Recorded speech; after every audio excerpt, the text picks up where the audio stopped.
down under maximum pressure. I never crumbled, I put in maximum effort. They wrote me off, I wrote a new book when hope was lost. I know what it took, I overcame all the odds. You could never put me in a box. I am relentless, I will not stop. Follow the scent, I am a fox. Came from the bottom and now I'm on top. And nobody's taking my spot. Okay, let's have some fun. Oh my God! It is always coming seventh! A small country, a big place. Wow, you're that good, huh? One of the biggest coin flips in EPT history. With the championship on the line, it's a brick! Shirani is the champion! Mate, what a life. Oh! Ready for this, I've been dreaming. This will give everything meaning. I'll do whatever it takes. Nobody's taking my spot.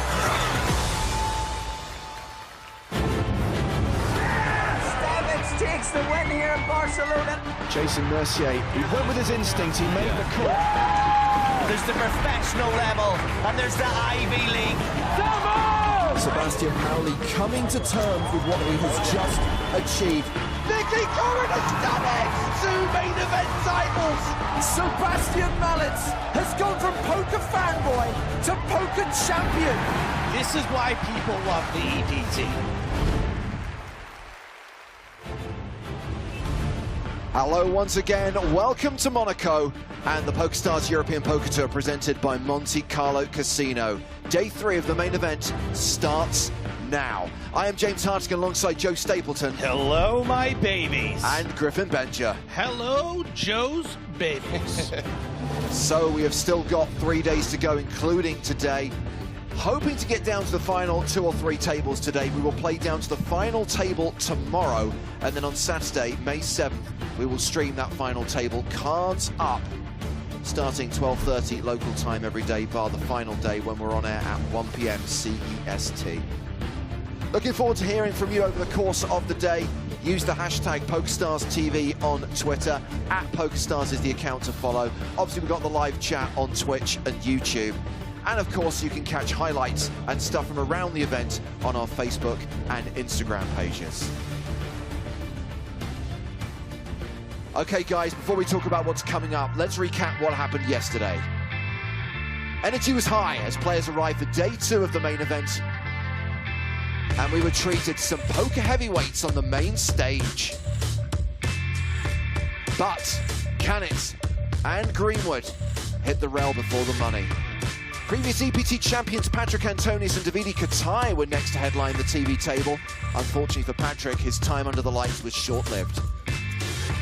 The bubble was a quick one. A double KO in the field saw 159 players make the money. Okay, the bubble has burst, so congratulations everybody. You've all cashed in EPT Monte Carlo 2022. Spraggy cashed out for just over 9K, unable to escape the bust-out bonanza. And heading into day 3 with the chip lead is former EPT winner Neil Farrell. So here we are inside the iconic Salle des Etoiles. Down to 85 players, and these are the biggest stacks. Farrell, winner of EPT Malta in 2015, has close to 200 big blinds. Ferenc Deek, who was on our feature table yesterday, also has more than a milli, as does Olashemian, who will be headlining our first feature table of the day. We are well into the money. Next payout is 11.5 grand. This is what they're playing for, though. Make it to the final table, lock up a 6-figure score, and of course we're looking at the better part of €1 million for the winner. 939,840 for the champ, plus of course the trophy and title. So players arriving for day 3. There is Neil Farrell, chip leader, coming into play. Ramon Kalilas, the reigning PSPC winner. Jason Wheeler still got chips. Wheeler. Olashemian sporting pink hair, followed by Anna Marquez. Sophia Lovgren was on our feature table yesterday. She's looking for her seat assignment at the start of day 3. Another cool jacket. Gail Bauman, you need to walk up the steps. You are also on the main stage today. Ascend. So let's talk about our feature table lineup. We have got a former champion, Arno Matern, a previous EPT Prague winner. We have got the legend that is Calvin 7V, Jussi Nevenlina, and the aforementioned Gail Bauman, and Olashemian, who is the biggest stack on the main stage, one of 3 players in the final 85, playing more than a milli. So reminder that we played midway through level 17 last night. That means we pick up the action in level 17. Blinds will be 3,000, 6,000 with a 6K big blind ante. We'll play out the rest of that level, 45 minutes, and then go straight into level 18, play that full level, and then we will have our first break of the day. Good move, good move. Ole Shemion with over 1 million chips. It's going to be very dangerous for the rest of the players on this table. One of the most accomplished players in poker, especially on the European Poker Tour. And as James said, pink hair. Not too early to talk deal. Great to have Arno Matern back on the EPT. Haven't seen him for a while. Now, of course, I know we haven't had any live events for 2 years, but I'm talking about the period preceding that. Even before that, yeah. It was implied. Good luck, everybody. Pleasure. Jussi Nevanliina, 6 WCOOP titles, 7 Scoop titles. I think he's like a 2-time Scoop player of the series, Griffin. He likes to oop, oop. He's an ooper.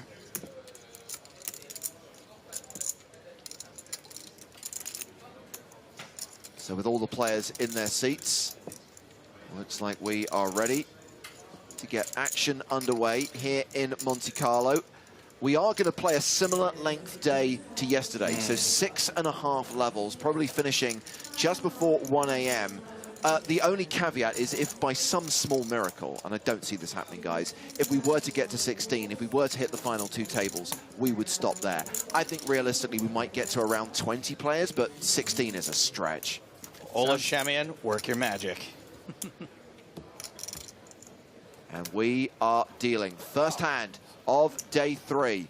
Welcome, everyone. The EPT Monte Carlo main event. We're getting into the business end now. 1,073 total entries, 85 remaining. Business end optimistic. It's like the hump day. It's the Wednesday. Is it Wednesday? It's Thursday. I would say usually coming into a day 3, yes, Joe, but remember we're a day It's both here in Monte Carlo. It's 2 days in one. This is the day where we are meant to get down to the final 2 tables. Well, a top 3 stack for Shemion. It's just another day for him. Yeah, he's opened in early position with King Jack, but Jussi Nevanliina with Kings is going to 3-bet from the button. Yeah, I think Ole is going to respect this. Obviously, there's going to be some dynamics that can develop where, you know, Ole is going to be opening a lot and is going to have to be aware of some people willing to 3-bet, but I don't think they're going to get too out of line with a stack like that and an ability like that. Yeah. So a quick fold from the, you know, near bottom of his early position open range with the King Jack off. It's pretty interesting how much less frequency the pros level themselves into thinking they're getting messed with than amateurs do. Something for amateurs out there to pay attention to. You're not getting messed with as often as you think you are.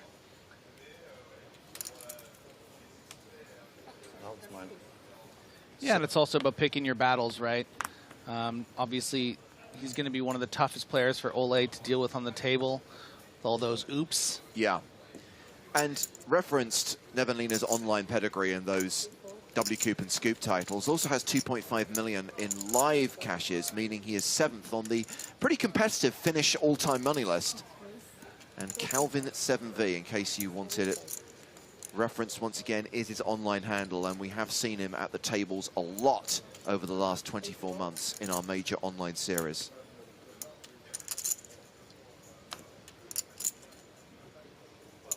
Paging Mr. Herman. Mr. Herman, you have a telephone call. So Nevanliina has opened to 13,000 with ace-3 suited, and Morten Havam has called with ace-3 of diamonds. A pretty fair fight here going through the flop, but the advantage is going to be with the aggressor. So I have one simple rule in life. If you're going to be a know-it-all, be right. So when Zordania asks on YouTube, what are the blinds? And Hypno answers 5-10. No, the blinds are 3-6. Zordania, the blinds are forced bets that stimulate action. They rotate around the table. They create pots. Thank you for your question.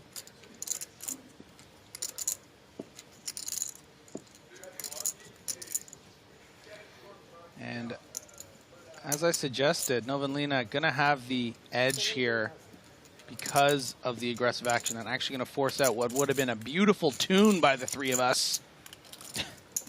By the way, a few people showing some lizard love over on Twitch. Of course, as we have now reached day 3, the shot clock is in play, and that means we are putting Bernie the Lizard to work. You know, Bernie's demands between Prague and Monte Carlo were extensive. You're looking at. That's what we get for making him into a superstar. No English? Okay. What's that? Thing's about 6 inches long and has a bigger hotel room than I do.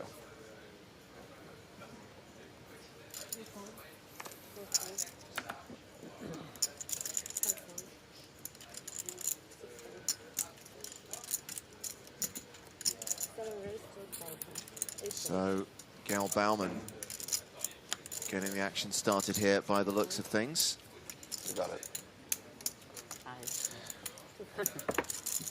Raises from the cutoff with King 10, and looks like everyone else has folded. Olashemi just hasn't woken up yet. Like, Yeah. get while the Give him a getting's minute. good. Yeah. Yeah. This is your time. If you're getting quick folds from the big blind, playing 175 bigs deep, take your shots. Go ahead.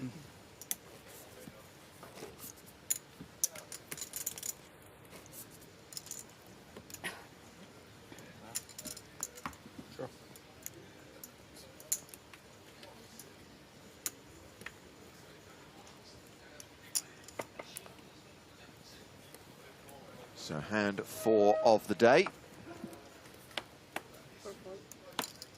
It is weird that Bernie the Lizard requested a paleo diet. I thought. Deuces for Gal Bauman. And aces. Paging Mr. Herman. For Leonard Herman. What do we know about Leonard? Very little, other than that he...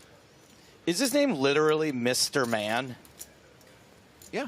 That's fantastic. You re-raised Mr. Man. Curious to see how Bowman's going to react to a 3-bet here, especially based on what Herman's sizing is. And if the graphic is correct, a stone min click to 18,000, I think Bowman might be set mining. Yeah, she is, and we are going to go. We're going to see a flop, Griffin. She's French, so she'll be set miming.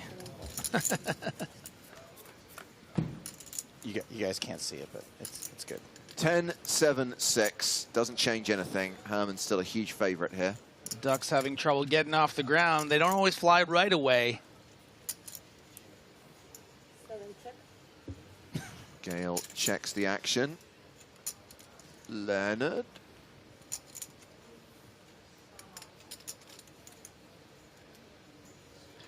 You have to wonder, it happens to the best of us, even pros on the circuit. Sometimes, you know, it's early morning, the coffee hasn't really kicked in yet, and sometimes we end up misclicking and betting a bit smaller than maybe we would have intended.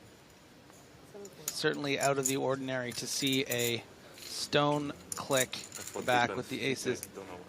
Oh, see? Ah, who called it? He's talking about it. Yeah. Too bad he got his blinds off of YouTube. Just gonna click the shit out of her. This move.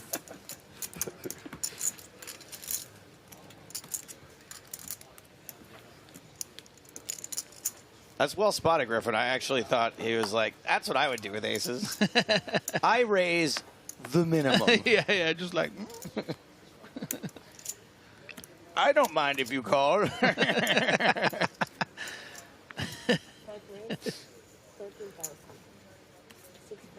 Every time Joe gets aces, he becomes a mustached 1950s villain. Pocket tens for, oh, please tell me this guy's name is Flavian Mullet.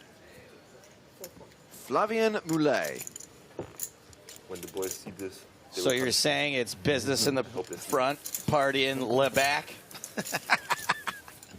What will the punishment? You know, you told me that joke off air, and it's even funnier the second time. Can take it? Have to.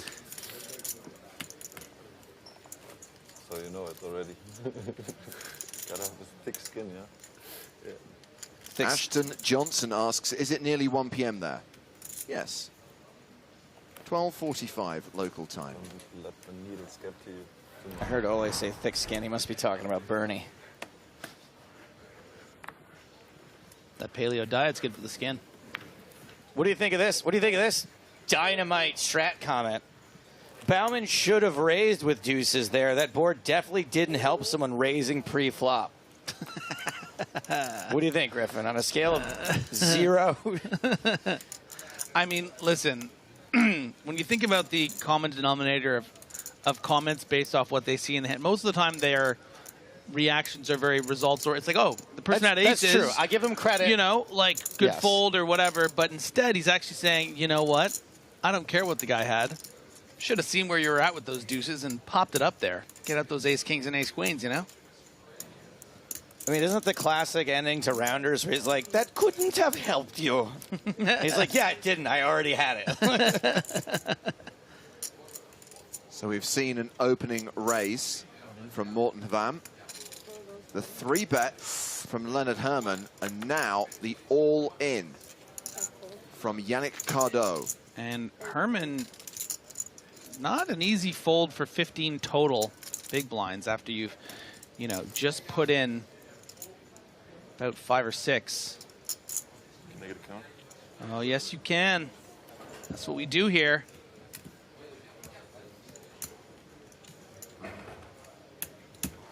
And you're not thrilled about having king-queen here because you're often up against something like what Cardo has. But you would be burning money if your opponent had pocket jacks or 10s and you don't get that flip equity, having put in those chips already. But it is a bit too rich, I think. You know, I think anything under 140, 150,000 probably would have seen a begrudging call from Mr. Man. Yeah. Nice little takedown, though, there for Cardo. That's pretty much the dream when you come in short stack. If you don't find a quick double, get a cold 4-bet all in for 15 blinds and get a fold with a hand like ace-queen that, you know. Yeah. So one elimination from one of the outer tables. We started the day with 85. We are down to 84. And no hard-line objective on the number of players we're trying to get to today. The intention to play 6.5 levels, play around 12 hours of poker. There will be a dinner break this evening. However, James has suggested it will be around 20 players, so feel free to either take an over or under. That was the line set by the Tony staff, who I'd like to think have more expertise at this than I do. Well, there you go. Then it's an even more true line. Vegas couldn't come up with a better line.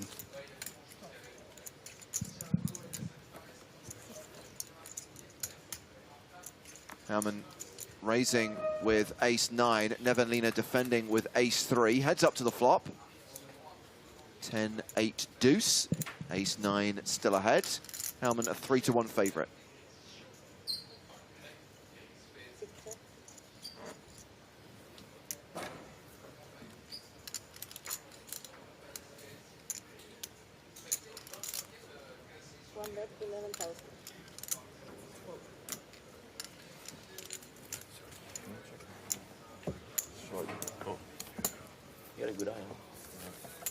Continuation bet got the job done there, which will take us to the 8th hand of the day.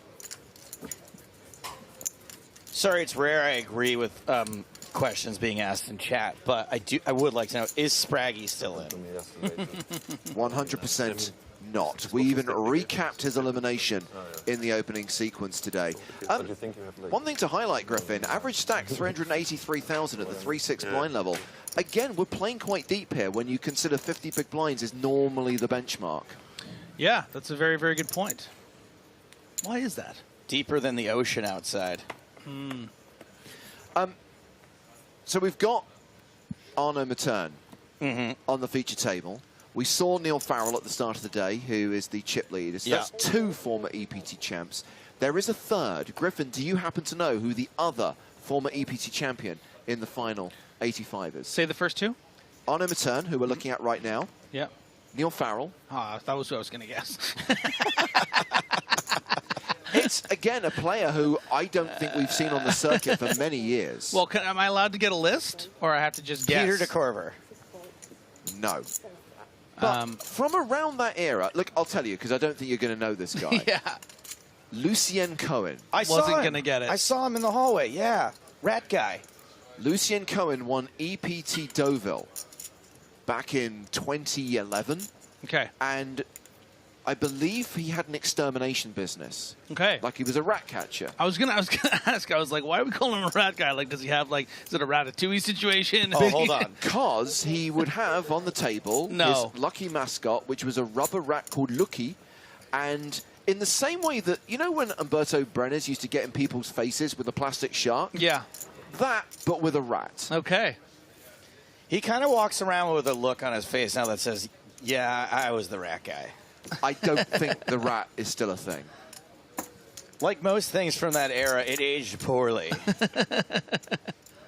Oh, boy. Yeah. Uh-oh. Arnaud Matern went to the flop against Morten Havam. Flopped pretty good. However, Havam has turned a set, and Matern is drawing dead. HVAC, more like HVAC, because this is a cooler.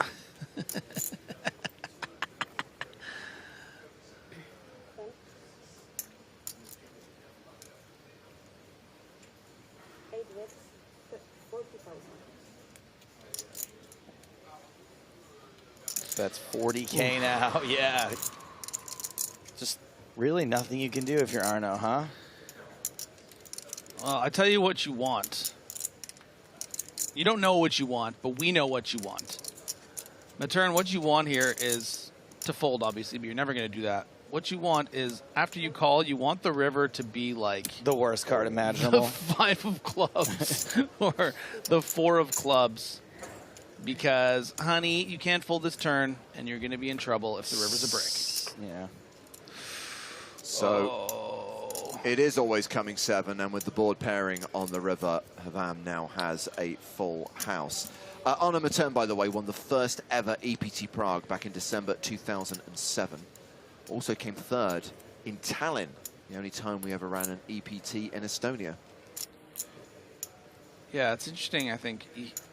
Havam, how greedy are you going to get here? Do you go for the all-in, which is just over pot? No, you just bet the very small 35,000 to get that snap call. We forgot what Arnaud Matern wants. Barring the worst card ever in the river. A 1/5 pot bet will do it. Yeah. Yeah, we'll take that. I'll take that 1/5 pot to go. Thanks. Yeah. Makes the call, loses to the boat, but could have lost a lot more there. Arnaud's still going to be playing 22 big blinds. Yeah, I think that's a real missed opportunity of a bet there. I understand you want to make sure you're going to get paid, but listen, this person you're betting into here clearly has an ace, probably ace-10 plus. Let's make a bet that he'll, let's try to get as much as possible without getting too greedy. Anything kind of under 80,000, I think, gets quickly called, and you probably get called closer to 100,000. So I think a missed opportunity there. Hard to make sets, even harder to make boats. Should have bet more. There you go. So 3 eliminations so far today. Just 15 minutes into day 3. 82 remaining.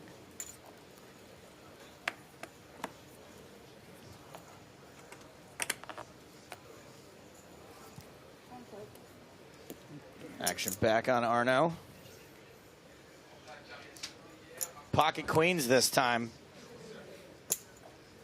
It's a nice way to bounce back. We'll see. After getting cooler. We'll see, yeah. Joe is not the most optimistic person. No, I'm very pessimistic. You see Nevin Lena, suited ace on the button. Hard for these super pros to fold wheel aces, especially artisanal sourdough, which this isn't quite, but it's pretty close. It's in the oven, you know? Did in fact fold, and HFAM is going to let it go too.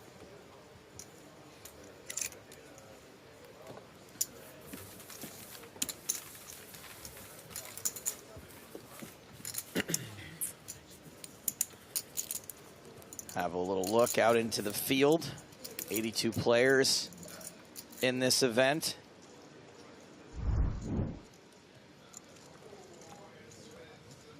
Outer table action. Eric Svez, part of a father-son duo. Do you think he's the father or the son?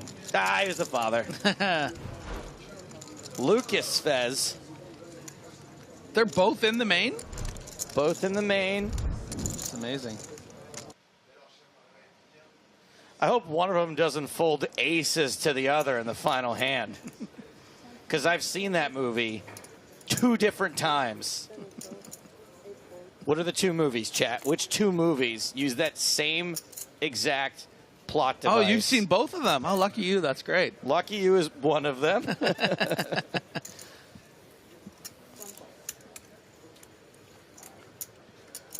There's a second one where he folds the best hand. Technically, Lucky You is the second one.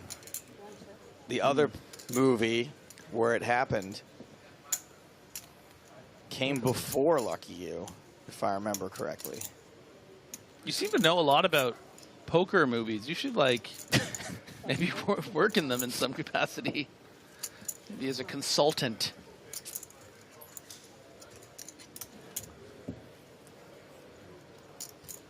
Statrick asking me, what would I do if I got heads up in a tournament with my dad? I don't know, hope my alarm doesn't go off before it's over. Is that clear that because I'd be dreaming? Yeah, okay. yeah, I got it. Okay. Statrick would not do a deal with his dad. Well, some of us love our dads, Patrick. I don't know what to tell. I mean, I'm not one of them, but I've heard of them. I've heard of these people, mostly in the movies. The grand incorrect Luke for the other movie. If I got heads up with a Hossein Ensan, absolutely. I would do it whatever, just for my fake dad's approval. My favorite thing about the grand is that Ray Romano's character's fantasy football team name is the Strawberry Seahorses. And then my buddy Kev made that his name for 10 years running in our fantasy baseball pool, and he was the only one who got the reference. He just thought it was so funny.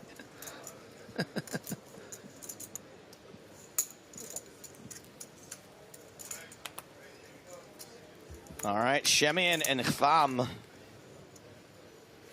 going to the flop, which is ace, jack, 10. That is flopping the joint. Yes. That is a big old fatty. Top pair for Ole.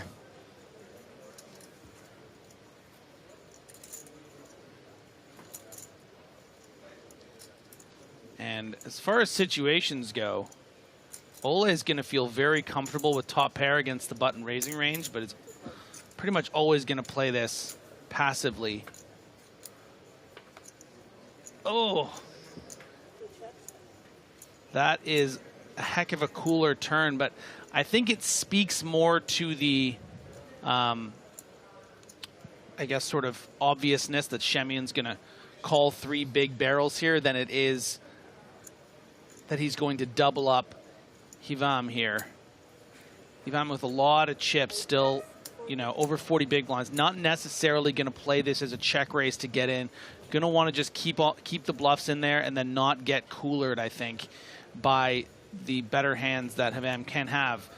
You know, you check raise here 42,000 to 130 and your opponent shoves for $500,000. What are you really beating with ace 6 here? So I don't think Ole's intention would be to get more chips in than he's already put in. You don't want to run into a set of jacks here, 10s, something like that. Weird that the guy whose name is almost the abbreviation for air conditioning has coolered his opponents twice now with a 6 on the turn? Twice. Yeah.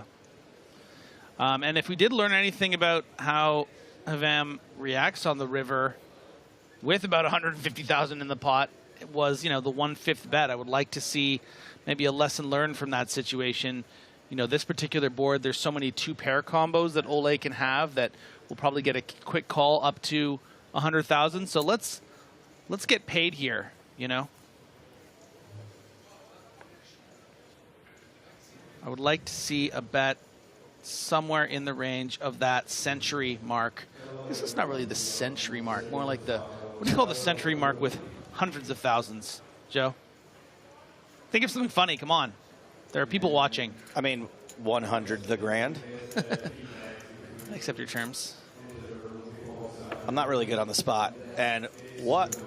And that's a quick call of what appears to be huge pot, yeah. Quite a large wager of, yeah, there's the, that's what I'm talking about. Give him the big daddy. Give him the business. 133,000. And that's going to socialize the top 2 spots a little bit here. Instead of Ola Shemian having 150 big blinds, he's got 134 and 123 bigs for Morten Vam. Oh, my gosh. Only 134 blinds? I tell you what what, a shame on. I bet when Shemian saw that straight, he really wanted to vom it.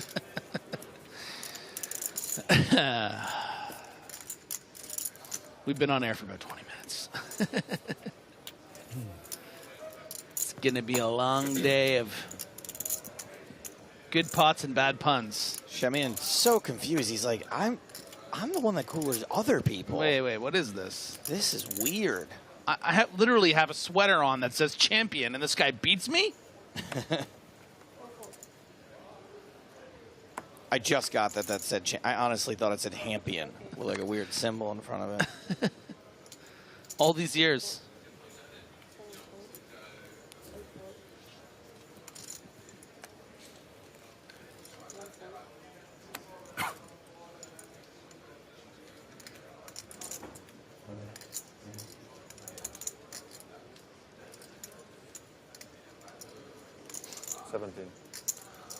Oh, he's pissed. Yeah, here we go. 5-4 off. Everyone knows that if you lose a big pot, yeah. you continue to play pots until you get your money back. As they used to say back in the early aughts, don't get hot, get in the pot. Yeah.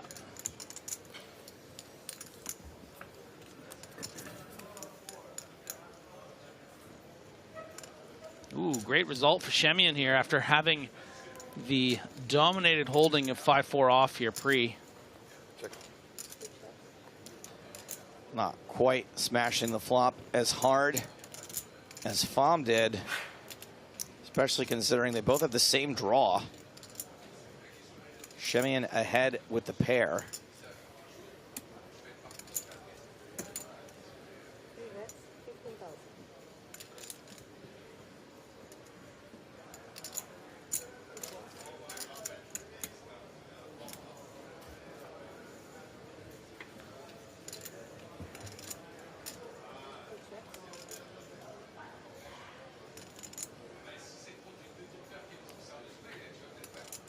Shemian's checked it over to Matern on the turn, which is a deuce.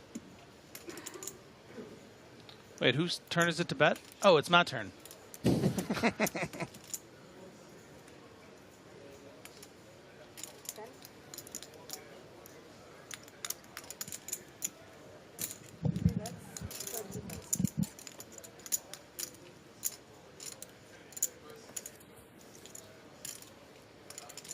$30,000. And quite a nice price for Shemian here to that bottom straight. Your pair might be good a decent amount of the time. So you're happy to put that 30K in there and hope your opponent gives up on the river.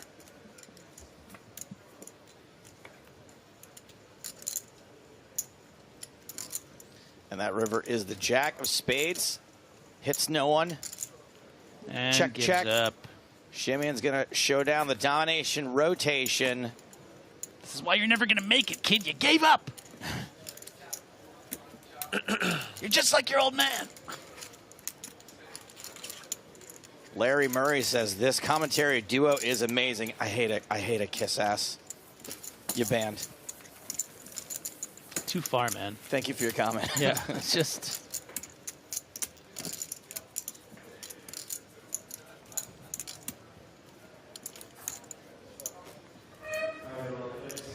Ola Shemian. What a character. I wish I could. I wish the world could know Ola Shemian. Like, I barely know him. Yeah. And he's one of the most interesting people I've ever met in my life. Yeah, me too. The turn now down to 80,000. You know, it's nice to still be in the tournament, but you never want to be like, yeah, I just have the 1,000 of how many players are left.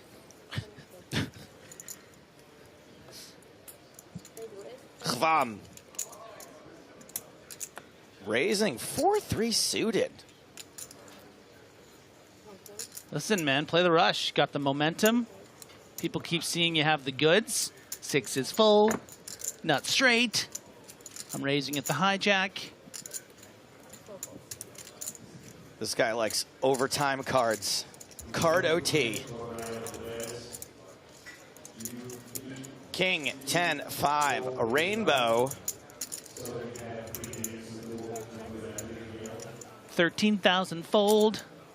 This is the power of being the raiser. Getting the best hand to fold.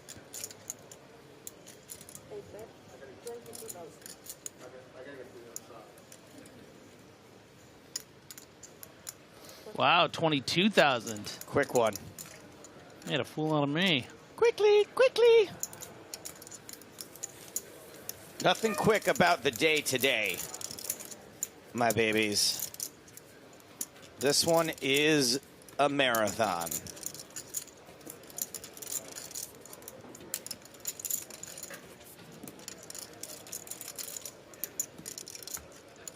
You know, and I don't mind it, Joe, because I've always thought to myself, I would run a marathon if I could have 2-hour breaks every few hours.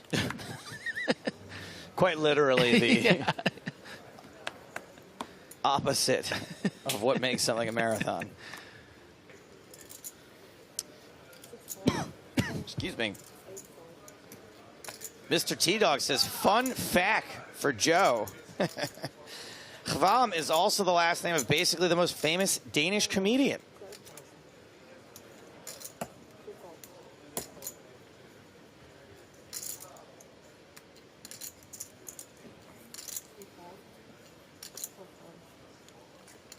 Shemian playing those nines nice and cool.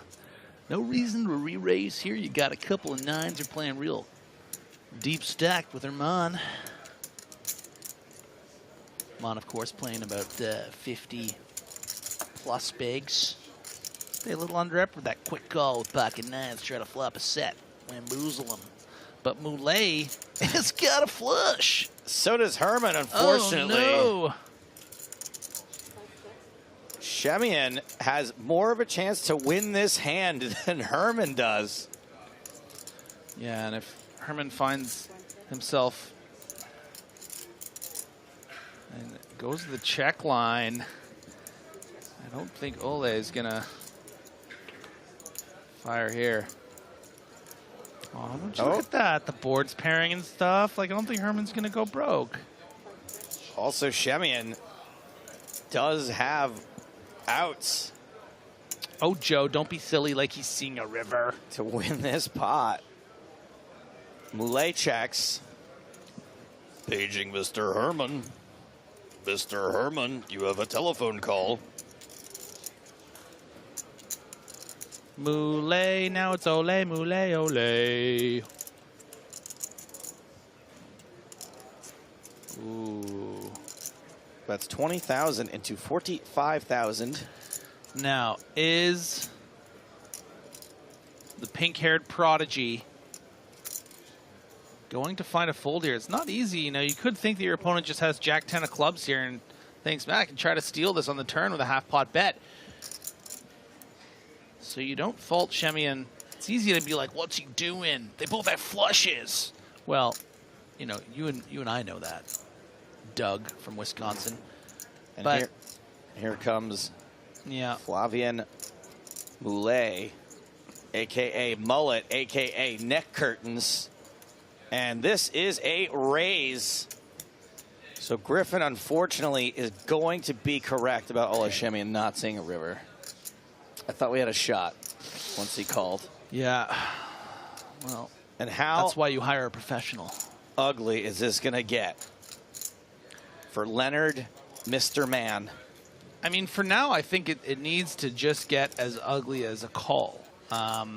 You know, you want to keep in the bluffs. There's not a ton of hands necessarily that are just going to like get in 400K or whatever it is here, 350. So I think it's nice to keep the bluffs in, and then you try not to lose as little as possible against the times that you're getting coolered, which we can see. You know, it's not just a hand like the jack-high flush that Ramon is worried about. It's also, you know, the threes full, the ace-fives, the queen and king-high flushes. So there's a lot of hands that Moulet is going to have here that you're losing against. And there are some situations where Herman's going to be able to fold based on the sizing, but it ain't easy. And Moulet first to act here. The problem for Herman, though, is how under-repped he is by checking the flop. So it looks like a capped range. It looks like a hand like ace-x. Could be even ace-king, right? So when you're facing this bet on the river, this could be from a hand like 7x of hearts, 7-6 of hearts. It thinks, you know, and we see a very small bet on the river. 40,000. Yeah, I think needs to just get a quick call, and let's see what it is. Don't get greedy here. Don't get tempted. I'm really bad at getting river value, raising rivers, even betting. Check back a lot of rivers. One of the worst parts of my game. This is a situation where I would probably value cut myself and raise the river. What are you good at? Like, I just hear you talk a lot about. I like to call fold a lot. I don't know. Yeah. Like okay. call fold sometimes. Yeah. Call fold. Right. Yeah. So pre-flop call on the flop, call on the turn, fold river, don't see a showdown. Like, got it. Those sorts of things. And why throw your chips or your cards out there when you got all these fancy little time cards? Oh, don't get out raising chips. This is what I'm saying. This is what I'm saying, Griffin. Don't get out raising chips. It's such an obvious raise spot. I mean, I understand the temptation. You think your opponent is more likely to have a 5 here. And that's kind of what this is. And that, you know, your opponent... But it's tough. Yeah, I get it. Now, the other problem is... Mullet doesn't have the nuts. No, and the thing about Moulet, too, is you're worried your opponent has something like pocket aces here. Checking the flop, calling and then raising. This could induce a fold from the better hand.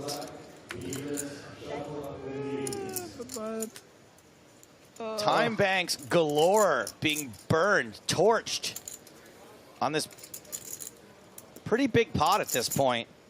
We're talking $500,000 if this gets called.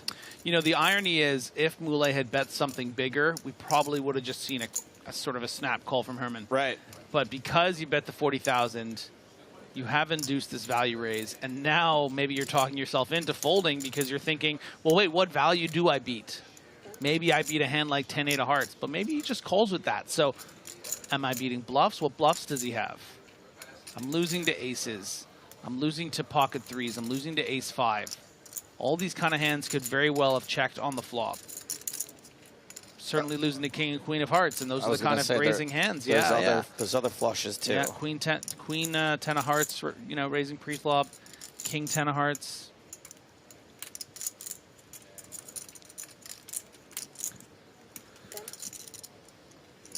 Now, how many time bank chips do they get? Oh, and there's the call. That is a call,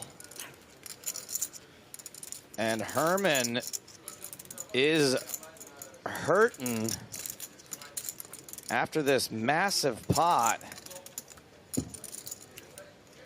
Another cooler. And there's the quizzical. Should I not have raised that?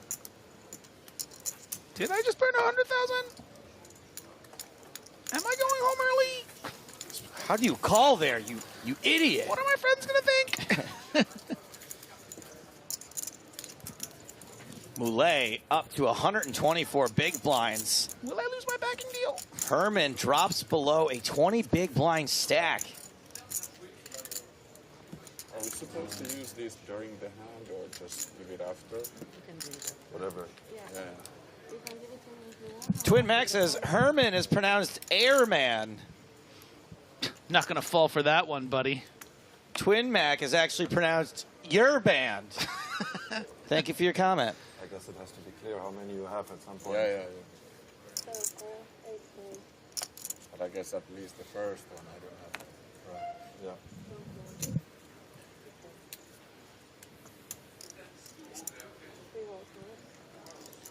Arno Matern all in for his last 9 bigs. King Jack suited.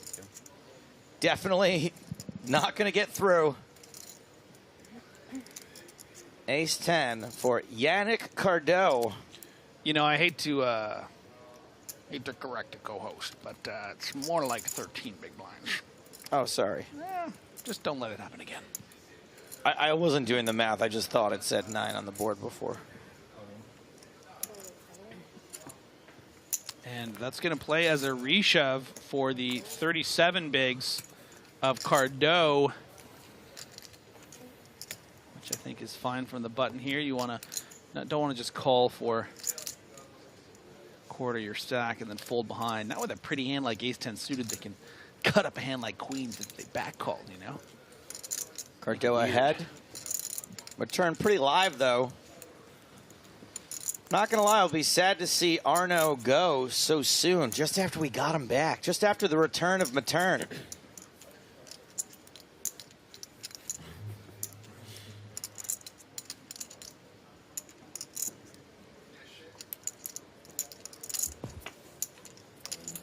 Here we go. Diamond, diamond. Ooh, and a lot of potential for a good Matern card. There we go. Picks up equity. Look at those percentages. Wrong red on the turn. 3 of heart hearts. in ya. I like that. That actually does eliminate some of Arno's outs. Yeah, 28% in a dream.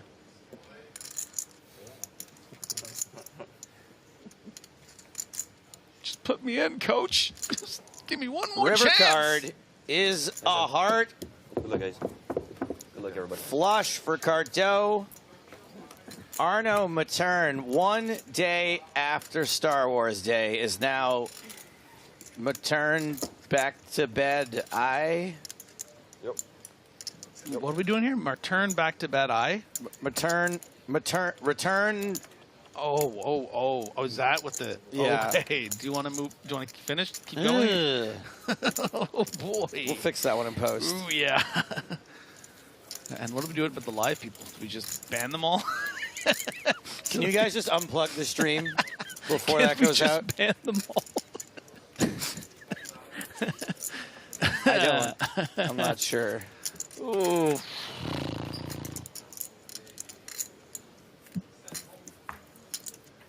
Oh, today's Cinco de Mayo. It is. Yeah. You know, it's Cinco de Drinko. Every time we get pocket fives, we have to do a shot. Really? Yeah. Okay. Let's go. Or 3. Maybe we should make it 3-5 today's date. Wait, no. What's today? 5-5. 5-5. Yeah. What are you doing? Can we get Joe a coffee? Pocket queens for Leonard Airman.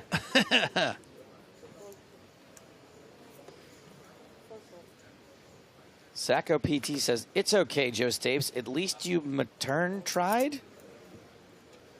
Oh, and Nevelina. Ace, queen of clubs.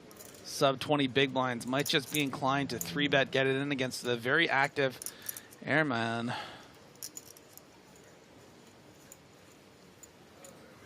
Nevelina. An ace and a queena. Going to effectively go Alina.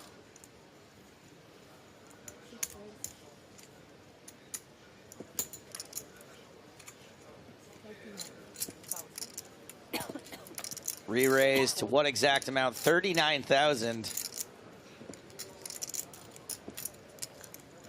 Hey, Airman, don't waste my time. We know you're going all in. You know it's a committing 3-bet. Let's get this show on the road. It's going to be a long day. You don't want to get mixed up with a guy like me. No? I'm a rebel daddy. A loner. Is that from Pee-wee's Big Adventure? Paging Mr. Herman. All in and call. Herman ahead, but at risk. Herman's been losing chips. Wants to just get a little life back in his game. Give me some air, man! You would like to see air on this board.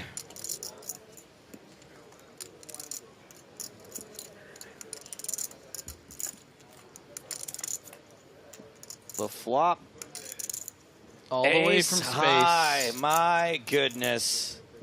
The Gross. extraterrestrial. Ace from space. The UFO himself. Always comes. Always an ace on the desk. Turn card is the 6 of diamonds.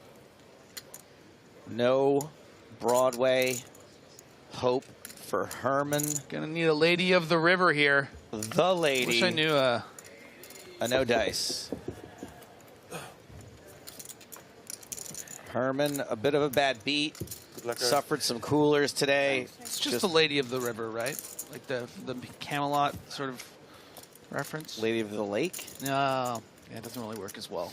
I thought there was something there. 75th place, 11,550 euros. Yeah, I'm trying to think, is there a way you can make Henry Hudson's name into a lady's name? Who's Henry Hudson? Discovered the Hudson River. Oh, okay.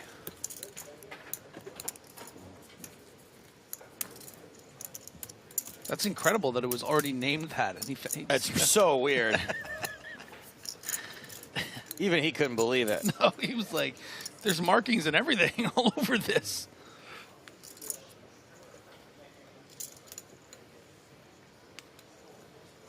Henrietta. Thank you, Aaron Wilson. Henrietta Hudson. Only 10 minutes ago, that would have been somewhat helpful for the 4 people. Yeah. That would have gotten it. Yeah. Thanks for nothing. Shemian's still the chip leader. That's what happens when you start with 174 big blinds. You get clipped for 30, 40 of them, and you're still quite healthy.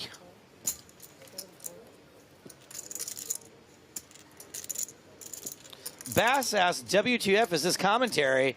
Bass, you said it was better if you watched on mute. Yeah, it's always better for those unruly characters like that to watch it on mute because you can just focus on the content instead of what snarky comment you're gonna say that we don't totally read and get really offended by. I just got my wrench on YouTube, so. Oh wow! Yeah. Nice. Now, answer me something. If I hide a user from the channel, does that just mean they scream into the void? That's great. Or yeah. is it just hidden from me? No, I like to think that it's a sort of a purgatory situation. Yeah. Yeah.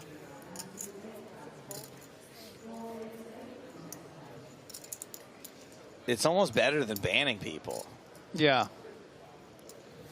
Also, because you can just imagine them being in the thing from Superman 2. Like getting shot up in his face in the mirror. The Phantom Zone. The Phantom Zone, yeah. Hervam in the small makes it 20K. Shemian going to defend King 5 suited. Oh, yeah. Pretty fair fight here. A little blind on blind action. Some hands with some potential. King high flop. This is not the day to have the best hand going into the flop or the turn.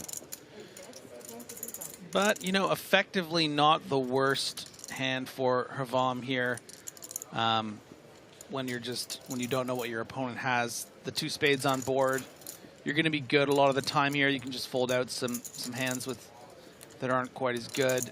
Even when your opponent does have like an 8 or a 3, you can turn some equity, keep betting. You can hit a 10 or an ace. But against the King 5 of Ole Shemian, and that's not a great card. No, it isn't. Because might think now that you're good and have improved against those 8s and 3s, certainly ahead of those spade draws.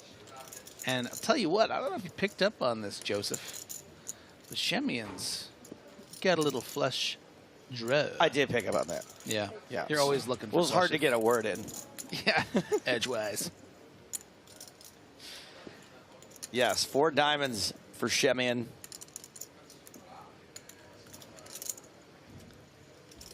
Hervam, 10 no good. 42,000. 54,000.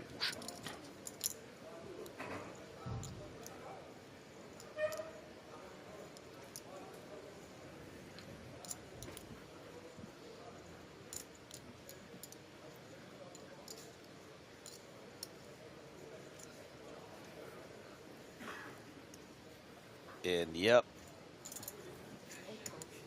Morton coming along, drawing very thin on this river. Whiffs.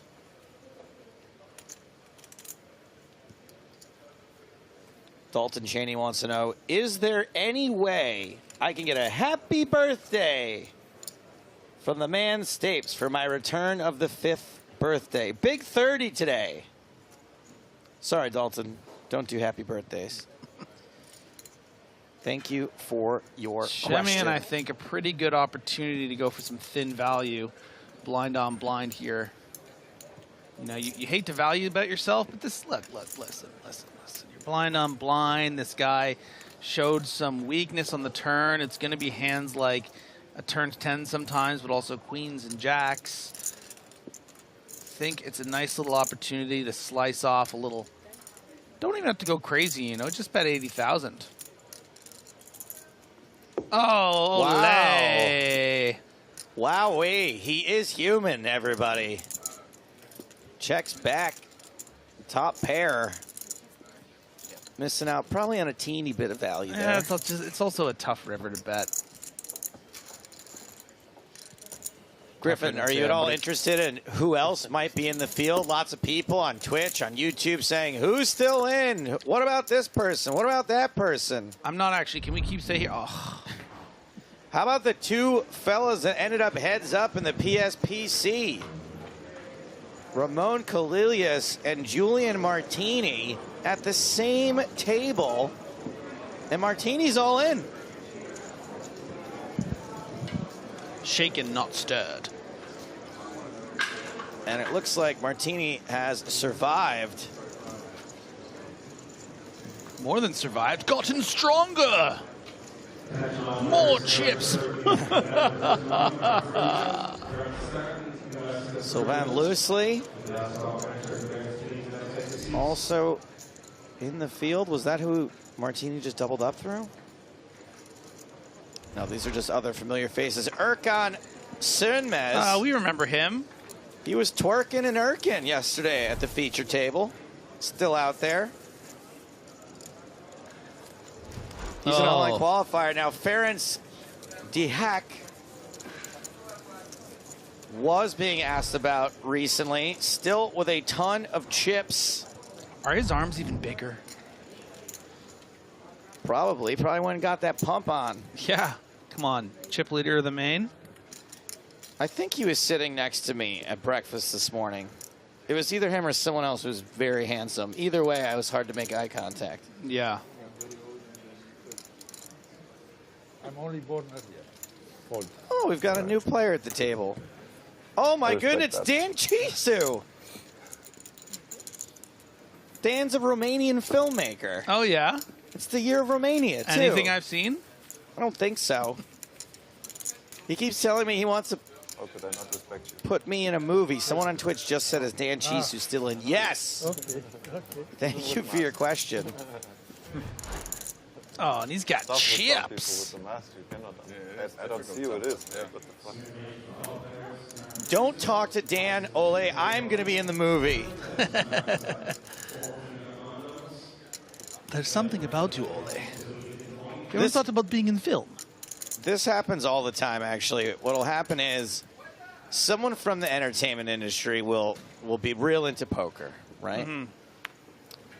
And eventually they'll end up getting in touch with me one way or the other. Yeah. And they'll be like, hey, I really want to talk to you about something. And I'll be like, yes, here we go. And they'll ask you about some person. No, well, that's actually funnier. It always ends up being like a poker idea. Yeah. And I'm like, no. Poker ideas are not good. Yeah. Do something else and put me in it. I don't want to be in your poker cartoon. Yeah. Like the life and times of the Jack of Diamonds. I mean, I'm a bit curious. I've always been curious about the Jack of Diamonds. He always seems like he's got something up his sleeve. I know enough about Hollywood to know that a poker cartoon is just not. Anyway. Yeah, so, Steven, if you're watching this, okay, Joe is not interested. Steven Spielberg, by the way. I call him Spiels. Yeah. We've got Harvam and Cardot involved here. Cutoff versus big blind. Pair of sevens. For Cardot. And yeah, Harvam does stick around trying to catch one of those good turn cards with one diamond. Yeah, you know, it is an interesting turn card for Harvam because if you want to bet out a 7 type hand, or let's just say an ace deuce, that doesn't include the ace of clubs, this would be your opportunity with this increased equity. But it's also really tough to bet because, you know, you could be betting into hands that are just not folding. You could already be betting into flushes. You just be betting into a hand that could turn their hand into a bluff and check raise. So I don't mind the give up here. Hope to pop off that 10 ball on the river. Didn't happen. And I think this is probably just going to go Cardot's way. Less of them thinks, well, maybe I'll try again. Less likely.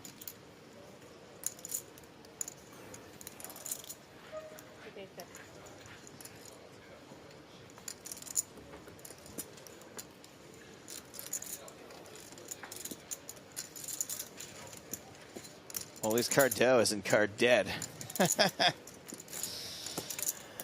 We'll be here all week.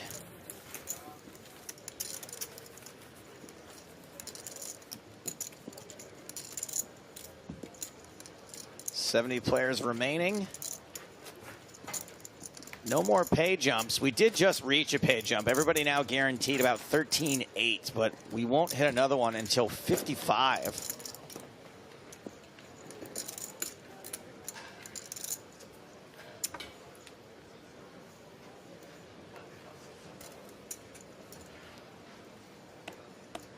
Lime Ricky says Steven Spielberg should host a curling event called the Steven Bond Spielberg, which I can imagine is a hilarious joke if you're Canadian.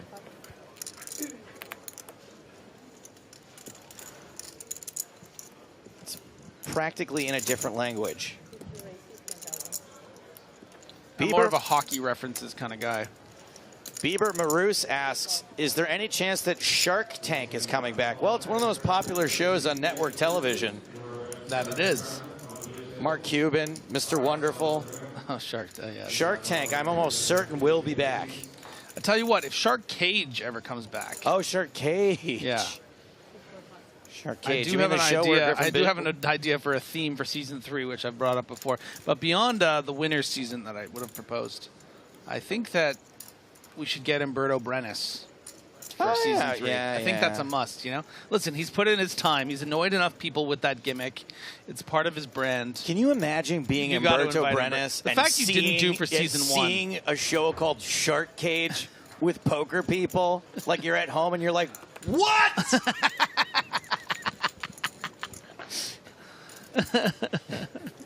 They stole my idea, honey. 3 ways to this flop. Shemian flops the flush draw. Top pair for Moulet. Moulet, ole, moulet, ole. Remy asks, do you know where are French commentators today? Yeah, they're about, I don't know, 6 feet from me. Yeah. Thank you for your do question. you need me to get any of them for anything? You want me to ask them something? Ace on the turn, top 2 for Mullet. Nobody says ace is up anymore. Ace is up. I like to say 9's down. 9's down.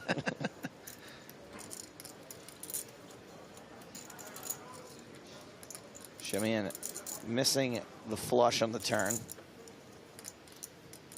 Chisu in no man's land with king queen, drunk dead. Ole. By the way, I would totally be in your cartoon, Dan Chisu. I was just kidding. Don't. I hope he doesn't. I hope he doesn't go back and hear that. Yeah. Yeah, the Romanian poker cartoon about the Jack of Diamonds. You know they shoot tons of horror movies in Romania. Oh yeah. Anything that I've heard of? Let's go with that again. For sure. Yeah? Definitely stuff you've heard of. Maybe I've seen... Actually, I think I've seen one. It's in a Like house. they don't take place in Romania. They're just shot in Romania. Okay. So, very Shimmy annoying and bets. spot. Raise here from Moulet. Yeah, because the thing is that Ole is the aggressor here. Quite loose with the Jack-4 of hearts, but unsurprising at the cutoff with the chip lead. You know, not an especially strong necessarily. 3 players to your left. You check around on the flop to keep that flush draw under rep, to not get check raise from, you know, let's say the big blind range, or, you know, the cutoff flatting range here can also include some pocket pairs. So once you get to the turn, you think, okay, the ace is here. Now I want to, now I want to start repping something. You get raised, but you're only getting raised 2.5x your bet.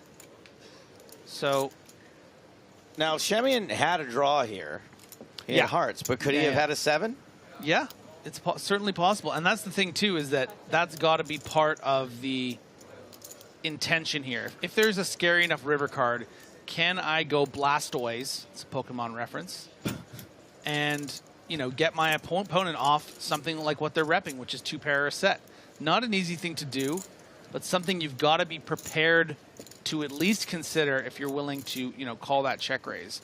But again, maybe Ole was just like, this price is too good. I can't fold a flush draw in position here. I need to go for this.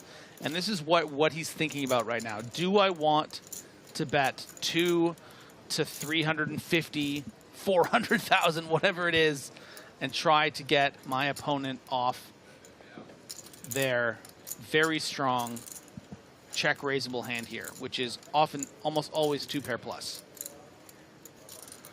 What's it gonna be, Ole? What kind of mood you in, huh? I don't think you get to become Ole Shemian without doing this pretty regularly. Oh, he's stacking up a lot of different things. Oh, he's shaking his hands. So Griffin's bet, his guess of 200 some odd thousand is looking pretty good here. 182,000. Trying to make it look like I'm not going to get too greedy here. This is a value bet. Now, you're in Moulet's shoes and you're thinking, okay, well, Ole, let's think about the story you're telling me here. What 7 do I think you have? Ace 7?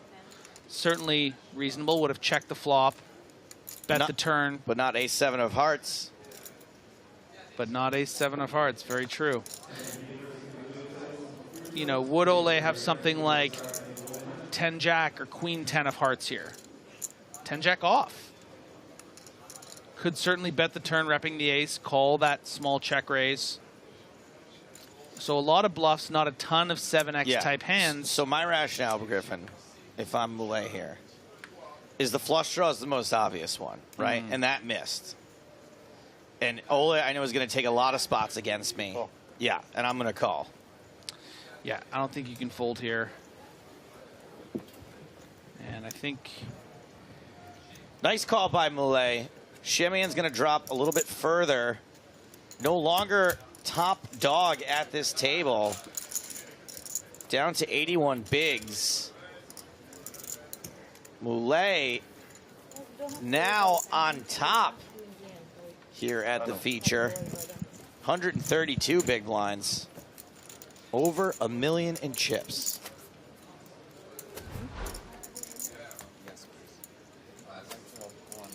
Yeah, nice to get over that super century mark. Do you think that if he had overbet, like maybe you suggested, that maybe that bluff gets through? Yes, there's a better chance, but you know, you also don't want to lose twice as many chips there. I don't know. It's such a trap, right? You're just sitting there. You're like, ugh. I find myself here in this pretty bloated pot at the bottom of my range, and I can somewhat credibly represent a straight. Do I go for it? And Ole went for it. And, you know, listen, I don't think he's too affected. He's a serious veteran of this sport. It's also easy come, easy go for him, right? I mean, he's just someone. Look, if I have a chip stack like that, I'm like, this is never going to happen again. Yeah, like, this is once in a lifetime. Yeah, but always like, yeah, whatever. I'll just build it back up. Yeah. Yeah. Listen, I mean, if you don't get caught with your hand in the cookie jar every once in a while, you're not trying to bluff enough. Ooh, baby, Ole Shemian trying to get back on the horse by raising 9-8 suited. Cardot with a solid read on the button, attacking that open from Ole. But what is the sizing? I mean, yeah, again. But it's Jussi Nevenlina right now with the clangers. Coming in for a re-raise, a lukewarm 4-bet to 130. Now that is a bet size. Yeah, that's a serious size. And it's over. It's over, man. It's all over.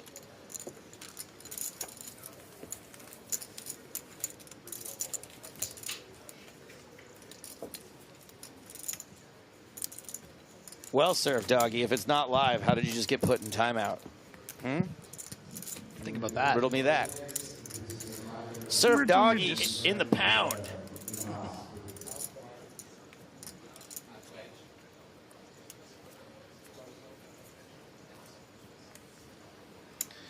You know, I know it's not a drone, but I like to think this is a drone that's just going around with these great shots. Human drone. Human drone. It's a big camera on the end of it. It's a camera on the end of a big stick. And someone's walking around?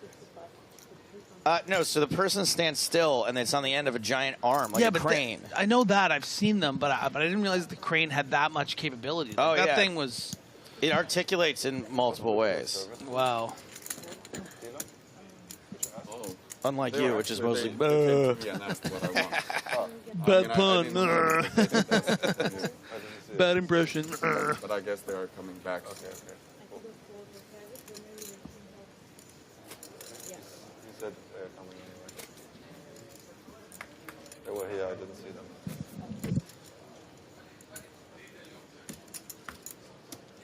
The jib, as it's known. Do you like the cut of the jib? Is that what you're saying? Of whose jib? The jib's jib. Oh, that's what it's called. Yeah. Nice.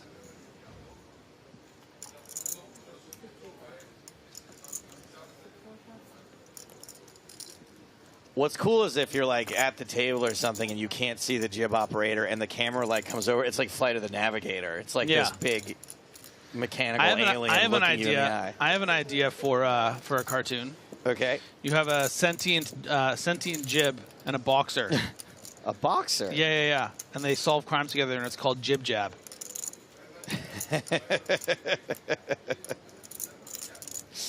I can see you're one of those guys that starts with a title and works your way backwards. Kyle Bauman, been very quiet today.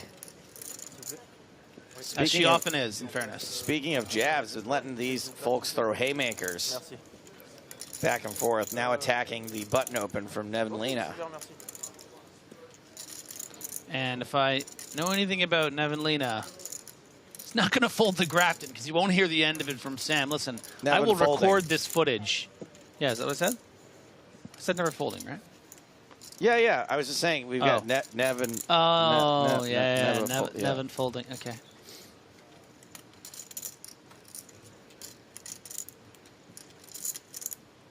I am JC, who's fighting the good fight in chat. Says, what happened if the dealer accidentally reveals one card? Will they replace the card? Yes. Generally how it works. Thank you for your question. I think if it's the first card off the deck, they redo everything. But is going to play as a call. Let's see 3, Bowman. You're like, I've been 3-bet all day. You're supposed to fold. Ace a deuce. All right, we got 1 heart and a deuce. Total whiff for Nevin Lena. Yeah, not a lot of maneuverability without even a backdoor flush or straight draw here for Nevin Lena. So I think Bowman's going to have a great opportunity to just bet something small and get a nice clean takeaway. Give him a little 40K.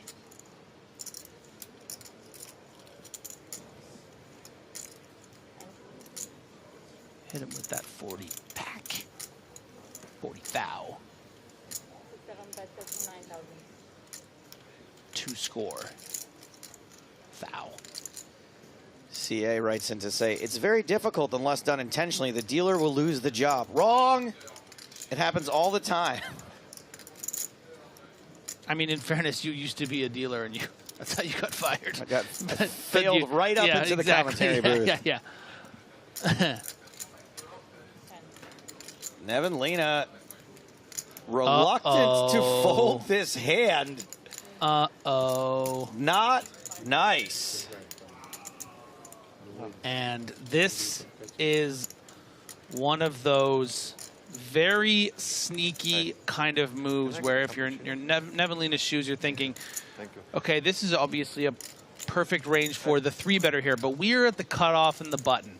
Bowman is a very capable player that hasn't been getting any opportunities to get involved, would 3-bet a late position open, and then would think, oh, the king high board, this is supposed to be all me. Yep. And I can, and it does force a fold. Just an incredibly advanced check raise there. And listen, 39,000 to 85. It was a click back.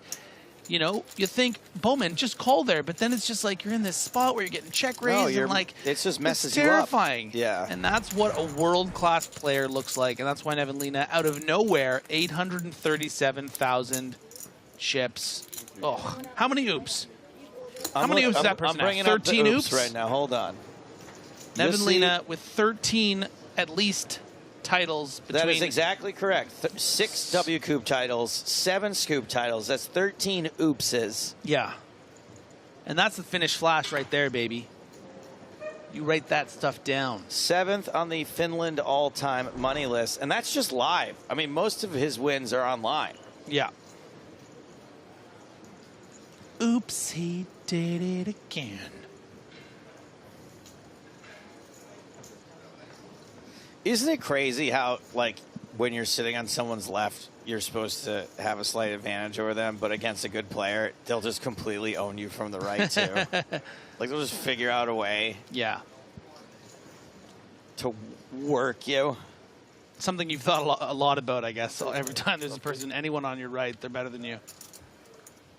Please. Okay, sorry, man. He's crying a little bit. Just. Oh gosh, you know how many fans I just lost? Both of them. Because I just, you know, I was like in Hook with with Rufio. I like put the line down in the sand, thinking like, oh, everyone will be on my side, and then I made you cry on air, and suddenly they're all just like, remember who you are, Joe. You gambled poorly. Yeah. Olashemian. There you are, Joe. Turn now to get a little out-ish of line. 3-betting King Jack from the big blind.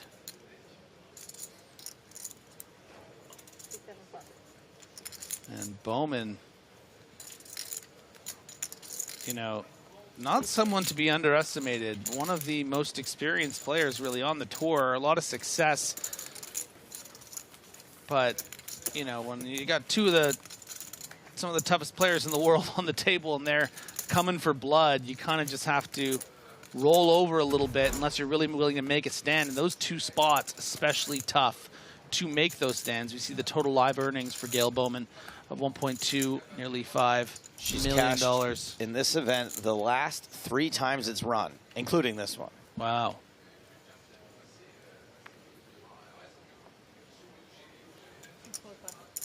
Is it just me, or would you, as Roofie a kid, Joe have done anything to eat some of that whipped up blue stuff?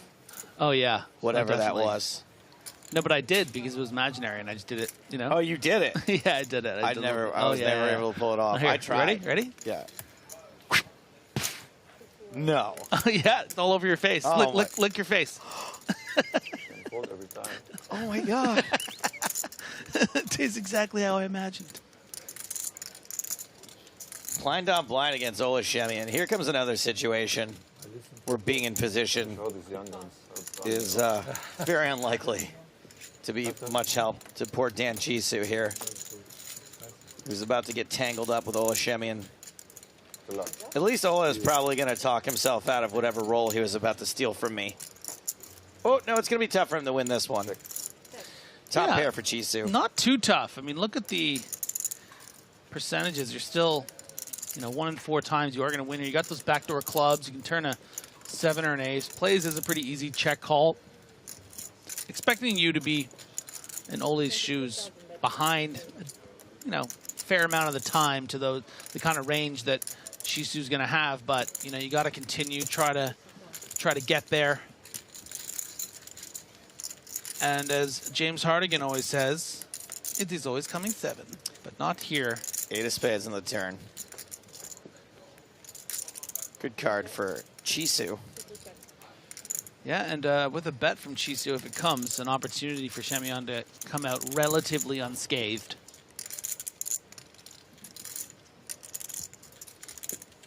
Freebie. And that's the benefit of getting social and friendly with the guy on your right. On your left, rather. Get some checkbacks. You're not wrong, Griffin. Check on the river. Another check back. Terrified to play against Ola Shemian. Can't even... 2 free streets on with top pair. Yeah, a bit of a weak check back there, especially on the river. Listen, at that stage, you got to recognize I got the best hand here. I might get some value. Having said that, don't think Ole would have called with that ace-7. So neither here nor there. I choose you, Dan Chisu. Year of Romania. It is, in fact, the year of Romania. Yeah, finally. We kept on thinking it was previous years. Turns out it was 2022. Remind me, Joe, what is the Dan Chisu story? He is a Romanian filmmaker. That's it. He's the filmmaker. Yeah. We've had meetings. He pitched me some poker ideas, and I was like, please don't do this. Even if you want to put me in this, I strongly advise against it. You know what? I actually don't mind his movies. I just find them a little Chisu. Cheesy. Which one turns off his mic? Should I have gone with cheesy? Nah, you got to say the name right. I went one step further. How do puns work? Yesterday, Joe, I pledged to not only turn the button off, but actually unplug the damn thing as well. We just need like a live look in here of Griffin tied up and gagged. Timeout for an hour.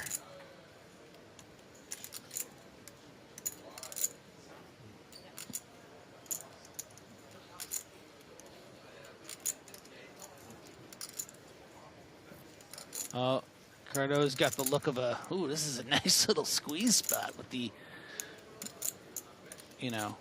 weak Chisu. Nah, just going to call.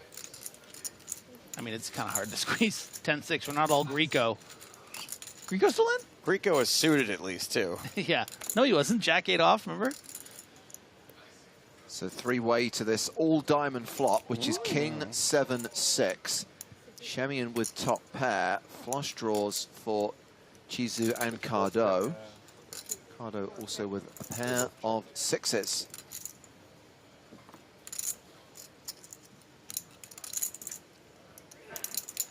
Yeah, you're going to want to protect here with your King 9. You hate the idea of finding yourself getting check raised, but you got to get some value from those hands that are going to chase.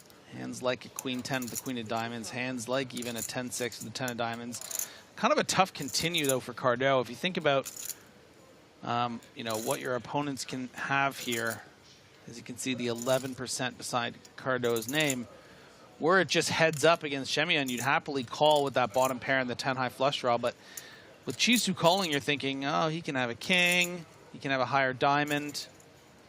Yeah, So, this hand is a bit pants, which begs the question from Oak Days. Serious question, Griffin. Why call with 10-6 off? I appreciate that you've already invested the big blind ante, you've already invested the big blind, you're getting a great price, but should you be defending with 10-6 off? well, I think that's where, even after Cardo, or leading up to Cardo calling, there was a deep reluctance in doing so, is because it's kind of right on the edge there. I think it's a notch or two lower than what you should be calling. You know, you should probably be calling 10-8 offsuit and maybe sometimes 10-7, but I think the players had something to do with it. Shisu kind of exposing himself, I think, as not playing particularly astute with kind of like how to bet in certain situations with that queen-jack. So you're thinking, okay, there's one person I'm going to be in a position of that, you know, isn't going to play the strongest, and then Ole, I think it's probably a fold, but Cardo decided to sort of color a bit outside the lines there and go one or two notches outside of it. So Chizu made the nuts on the turn, went check on the river. He bet 29,000, and Olashemian folded top pair. Second pair at that point. No diamonds. So an hour to go on this level. Still 60 minutes to play at 4,000, 8,000 with an 8K big blind ante, and then we will finally take our first break of the day. 20-minute breaks throughout day 3, with a 70-minute dinner break a bit later on this evening. And I guess there isn't anything to build up to today, Griffin. Yesterday we knew we were going to have the bubble. We knew we were going to play into the money. Today it's basically play as many levels as we can to cut through this field and hopefully get somewhere close to the final 2 tables. Yeah, it's time to cut down this field and just let them go. And so far, relatively so good. Yeah, I mean, 85 we came back with, down to 67, so nearly 20 eliminations during the first session today.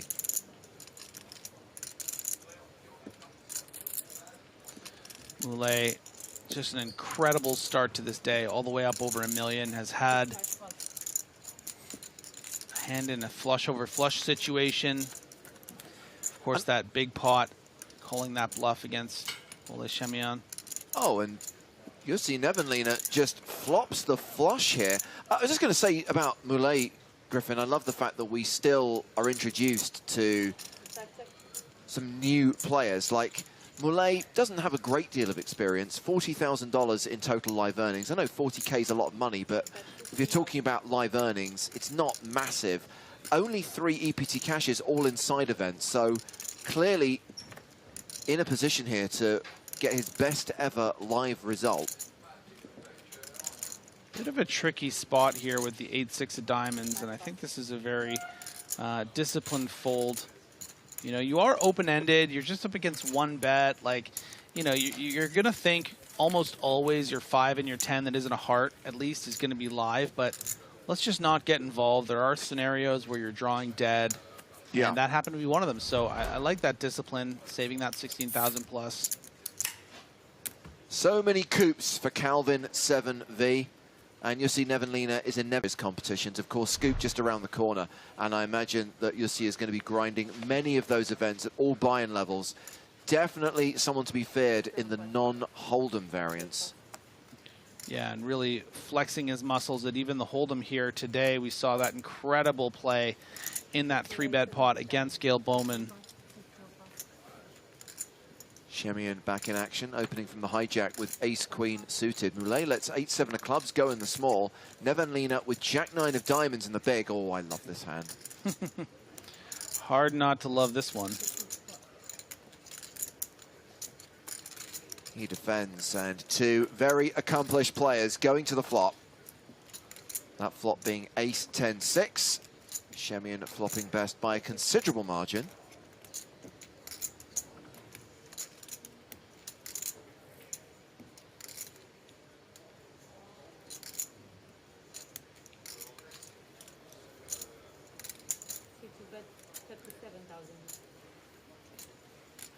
Bet and a fold.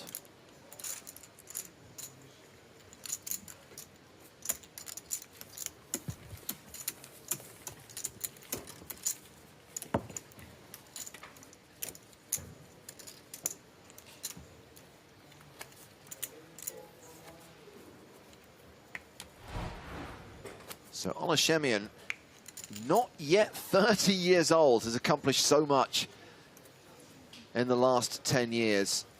Nearly $12 million in total live earnings. Is known as Wizzo Wizzo online. Again, another player who we've been following whilst covering some of the major online events in the last 24 months.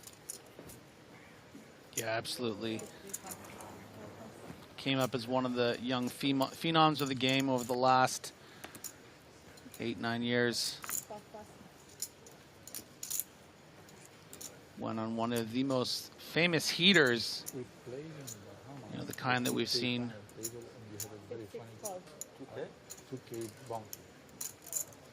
From people like Daniel Coleman, Justin Bonomo, Olashemian, certainly in that list. So this is blind v blind. Jussi Nevanlinna completes in the small, and Gail Bauman elects to raise from the big with King 9 of hearts.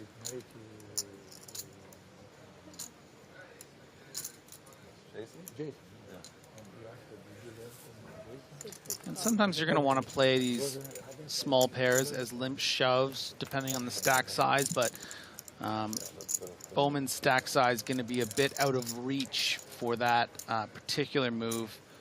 You know, anything sort of sub 25 big blinds, you'll see some limp shoves with a hand like threes that'll really attack ISOs like this that will raise for value and then have to fold to an all-in. But yeah, you know, with Bowman having well over 30 big blinds, just going to play as a limp call. And she has flopped top pair here.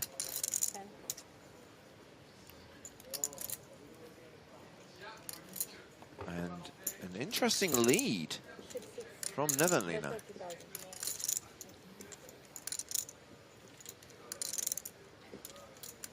Yeah, this is very, very interesting. Of course, we can see that it's not going to work and that Nevanlinna doesn't have the best hand, but I understand the theory behind it.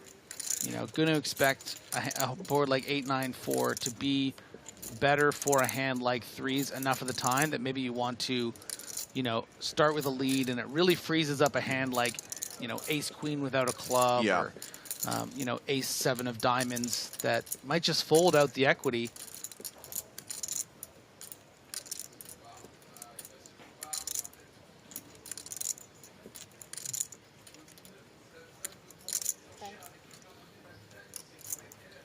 You would think it's going to be difficult for Nevanlinna to sort of rep a nutted range here, but this board is getting more and more tricky for one pair hands, so Nevanlinna actually comes out betting pretty big.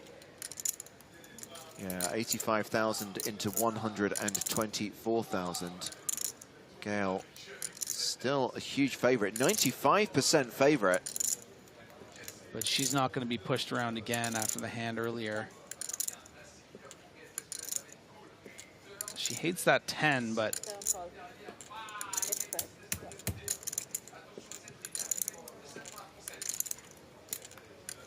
well, she's got considerably less than pot behind Griffin. 5 of clubs on the river. We have a straighty, flushy board. 4 clubs out there. And this is real gut check time thing here for Nevanlinna. If Nevanlinna thought that Bowman could have, oh my gosh, is he going for it? Yeah. And I think Jussi Nevanlinna is betting enough here to put Gail Bauman all in. Just hoping at this stage that Bowman had something more like a single pair as opposed to, you know, something like ace-jack with a club that would still take the same line as calling twice here. So the audacity to find this all-in wager. Such a horrible spot. And obviously not an easy call on this board. You call and you're wrong, you're out. But if she can make the correct call, she will get the full double up. It's incredibly difficult. Everything is got there. You have to put Nevanlinna on a stone-cold bluff, and you just can't call here. Yeah. She folds, and Jussi Nevanlinna wins a huge pot and is now closing in on the 1 million mark. Nevanlinna playing a 124 big blind stack. Meanwhile, Gail Bauman has dropped below the 20 big blind mark. And you can't help but feel for her because these are just incredibly tough plays from world-class players. Oh, Nevelina is tough.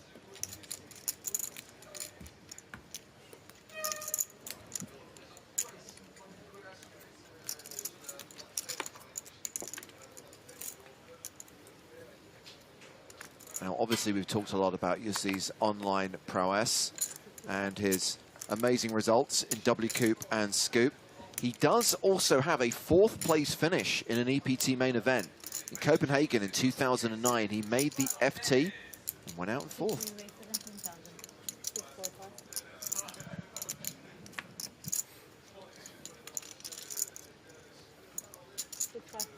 Ace-Queen opens in early position. Folded to Morten Vam in the big blind. Vam's been quite quiet for the last half an hour or so. Was real involved early on, but in fairness, was making the nuts. That'll get anyone involved. Jack Deuce defends. Looking at a queen high flop, 97% equity for Dan. And if anyone at home is wondering, what is this Jack Deuce defend? Is this standard? Certainly not. Definitely Vam. I think it's completely opponent based. Maybe deducing that Chisu is going to play his hands a bit more face up than other people at the table, and I think that, you know, that's something you learn from maybe even just one hand. You know, you work with the sample size you have, and that Queen Jack check back was like a siren to everyone at the table. Like, oh, okay, if this person's not willing to value bet with the effective nuts blind on blind, you know, I think I need to get involved as often as I can and be able to exploit that. 65 players remaining now, so bang on 20 KOs from the start of play today.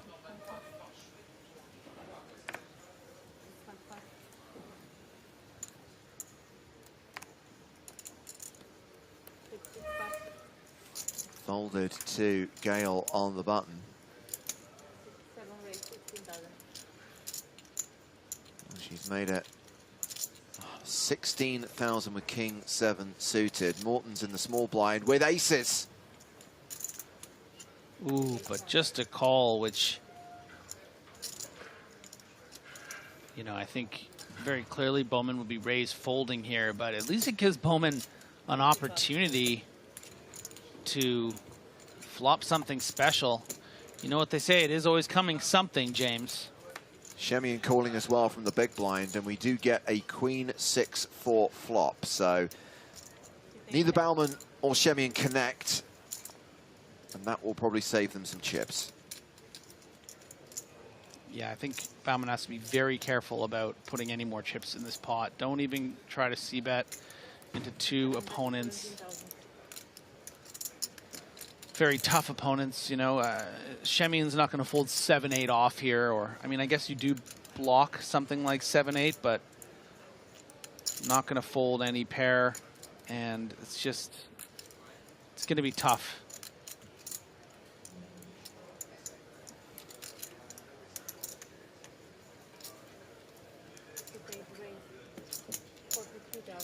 Well, she's continued for 17,000, and now comes the raise from Havam. 42,000. Should get rid of Shemian. Should.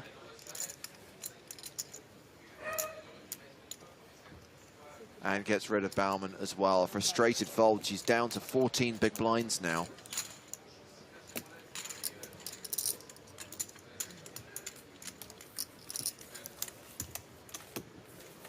So, reminder that once we've wrapped here in Monte Carlo and once we've brought you live coverage of Scoop, there's some fun stuff coming to the PokerStars YouTube channel.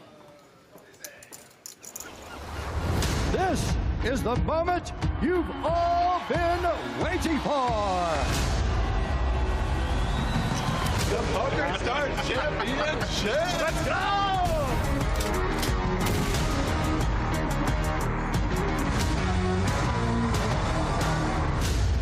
The reason we're here is because of him. Vamos, Hilario Viejo, nomás!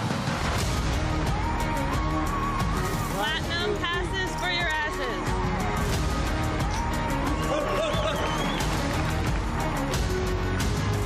know me. It's 2020, baby. Hey, Steve O'Dwyer, how you doing today, bud? He's poker famous, right? This is my game. Welcome to my court. Believe me, bro, you weren't winning this hand. I'm still here, baby.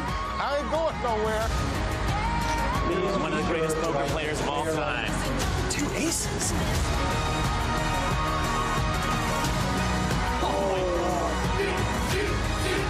You guys sit down over there.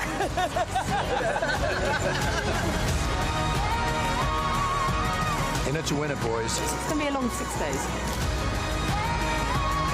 Go. Let's get it.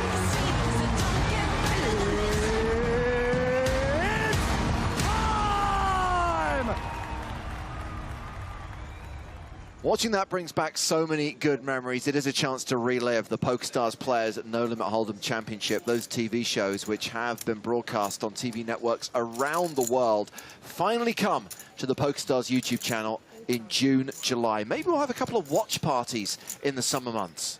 Great use of Griffin Bender in the promo, too. Really liked all that content.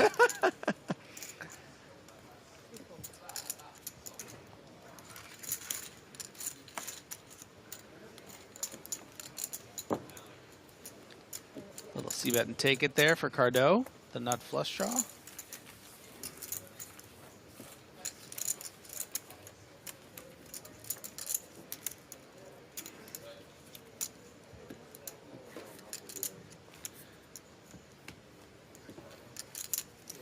Future designers for the present. I think it says future designed for the present. Yes, that would make more sense.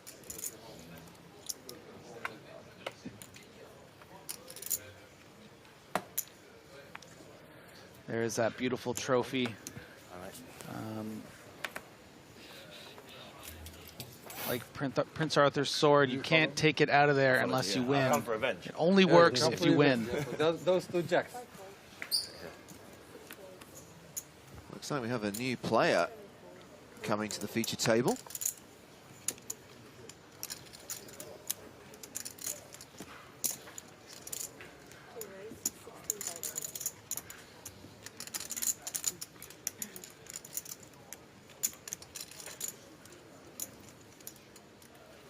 We've had Shemian open on the button with King Queen. Dan Kishu. 9s in the small. Ace 9. Exactly. You said 9s, didn't you? 9's one of his cards. The other is an ace. Yes, I should let you finish. That's my Thanks, mistake. Griffin. Yes. Good catch, buddy. Now Cardot with an opportunity to consider a squeeze, but does just call again, and don't know if it would have worked. Maybe Shemian would have been pretty tough to get rid of with a hand as strong as King Queen on the button. Yeah, so Cardot with the Spraggy, ace 7 offsuit as we go 3-way to a 4-tray deuce flop.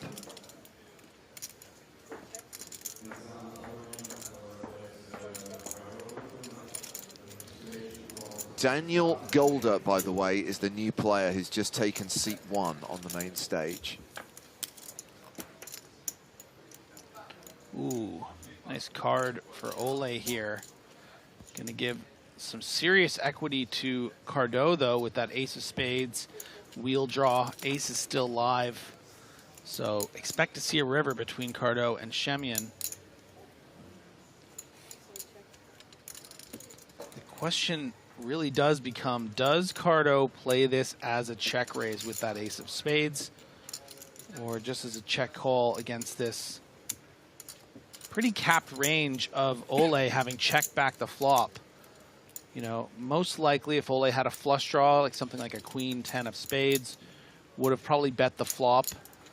So this looks a lot like what it is, a king or a bluff. So it can be nice sometimes to mix in some check raises with a hand like ace 7, ace of spades, because you're going to fold out those bluffs that might bluff again on the river or make a pair. And then you can put a lot of pressure on that capped range, those 1-pair hands that might call the check raise now, but if you're willing to pull the trigger on the river, very tough to call all in with 1 pair. And let's see what the line's going to be.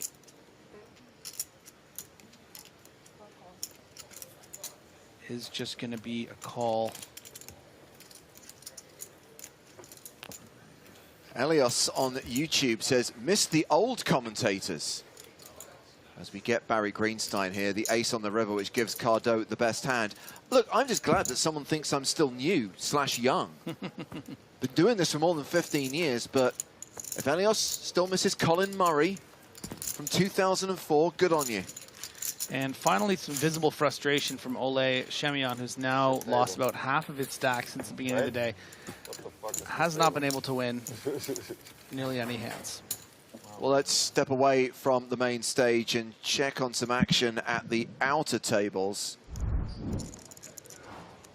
And this is an all-in ace-king versus queens. Queens at risk, and that is at a KO. That is Julien Vasser from France, eliminated in 63rd place. And his opponent in that hand, Griffin, the player with the ace-king who spiked that ace on the flop, is Marcello Simoes, who is our new chip leader with 1.65 million. It can all change very quickly. All you need is a couple big hands, and suddenly you're top dog.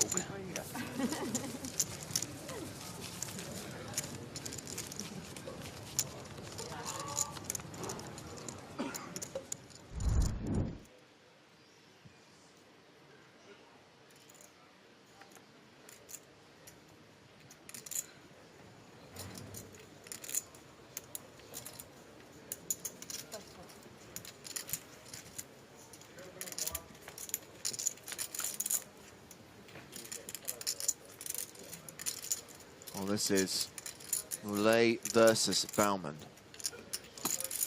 And I have to ask, Griffin, when you look at Flavien Moulet, and appreciate the face mask is part of this, do you get Will Kassouf flashbacks?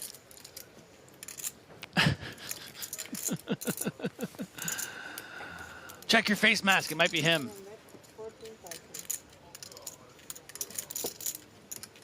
He's here, wasn't he? He is here, yeah.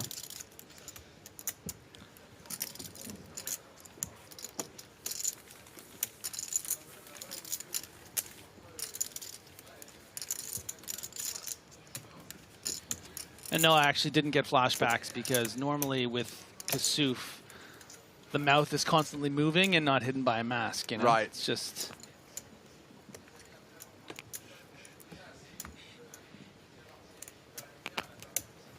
Bowman finally wins a pot. That's the way to do it. Get a nice little c-bet out there. Play a little small ball with those pretty queen 10 suits. Gonna need some serious momentum here. 17 big blinds for Gale. Still the shortest stack at this feature table. 35 minutes out from the first break of the day. 61 players remaining on day 3 of the EPT Monte Carlo 2022 main event.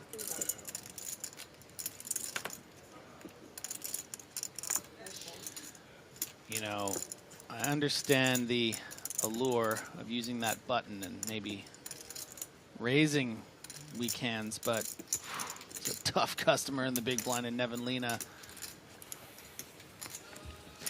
Jane Windsor, you are correct. The normal rules of poker lookalikes is not to make a comparison between one poker player and another poker player, but I felt it was necessary to twist the rules just to torture Griffin.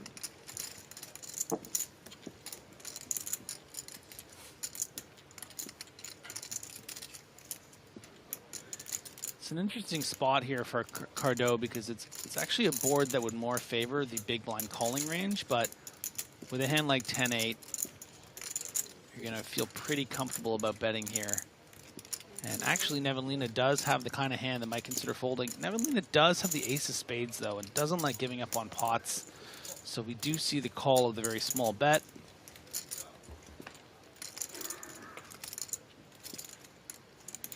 And a great card for Nevin Lena, simply because it makes it a little more difficult for Cardo to barrel here. You know, the 5 certainly favors Nevin Lena's range more than it does Cardo's. So I think a chance Cardo just checks here and tries to hit a 10 or a 7, but also you're near the bottom of your range here. You maybe want to bet again. What are you going to fold out? Yeah.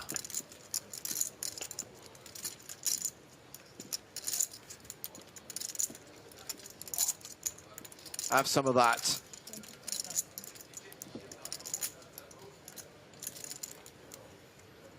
Nevanlina defended pre, check called flop, and now bets river with the best hand, 24,000.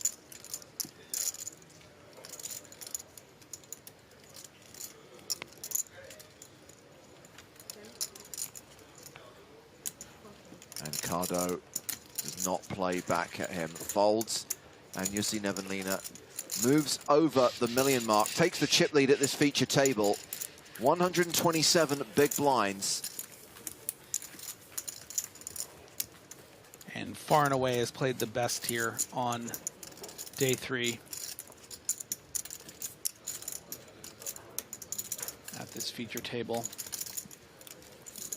So the current payout with 60 players remaining in the main event is 13,790 euros. Next money jump will be when we're down to 55.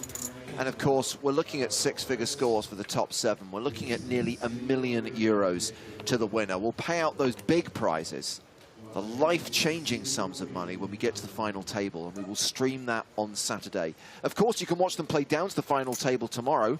Still got 2 days of streaming after this, Griffin. Yeah, a lot of poker left, for sure. From England? Yeah. Cambridge. You?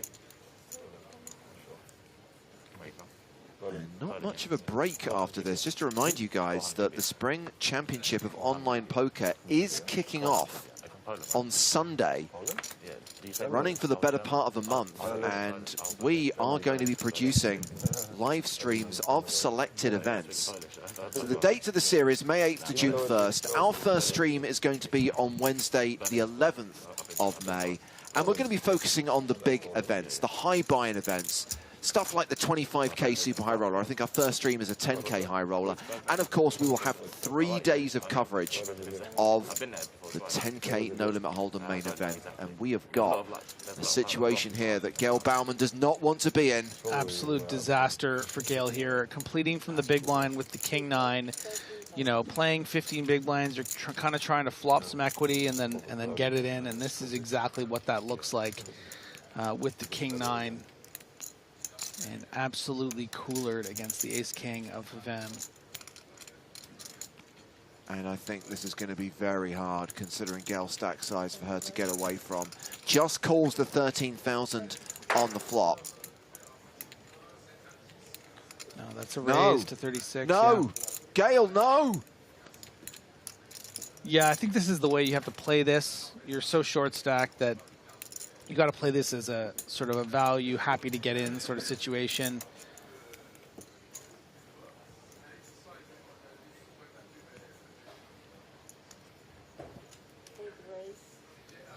There is the re-raise. And the all-in from Gail Bauman, who is at risk with king 9, dominated by Morten Havam's ace-king. Are some interesting turn cards, though, for Gail. A 5, 7, 10, of course, a 9.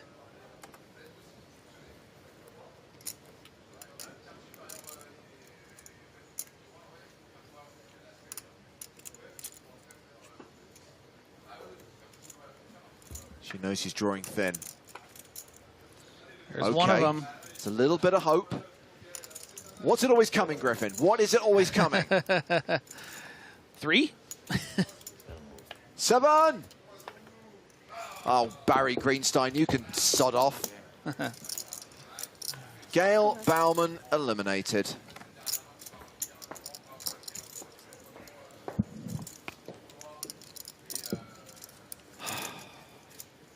I'm not happy.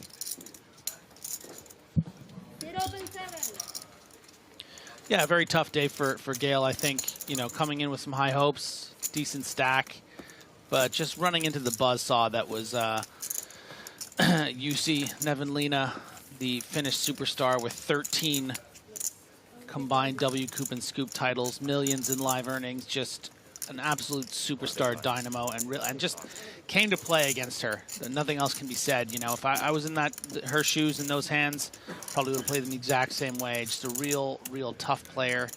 And just also couldn't get anything going, couldn't make any flops. And then got effectively coolered at the end there with top pair on top pair, just trying to flop some equity at the king-9. Tough day for Gail Bowman.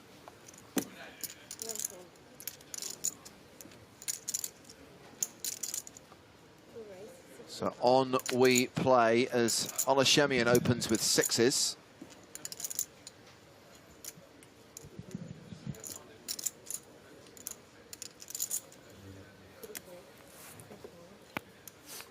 .59 players remaining now. And Jussi Nevanlinna is on the button with Jack 10 suited.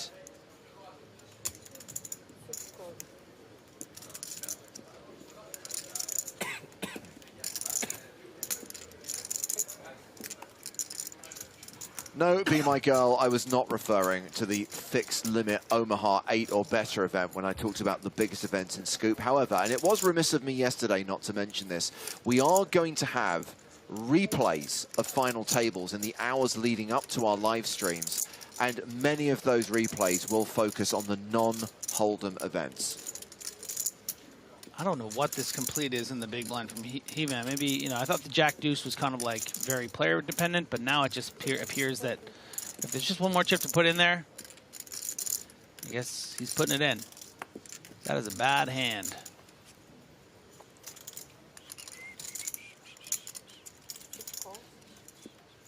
So Shemian continuing for 14,000. Nevanlinna calling with the flush draw. Vam with a pair of 4s. Wham bam, thank you Vam. Contributes more chips as we continue 3-way to the turn. Oh my goodness. And it is a 10, giving Vam 2 pair. Nevanlinna with a pair to go with the flush draw. Shemian is there. Yeah, Semyon with actually the best hand on the flop. But of course, the turn card was often going to change the texture of this board, and it has.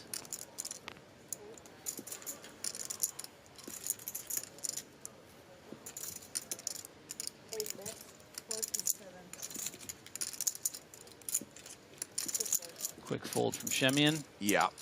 But not so quick from Nevanlinna. Definitely going to want to see a river with the potential of this flush draw and mid pair.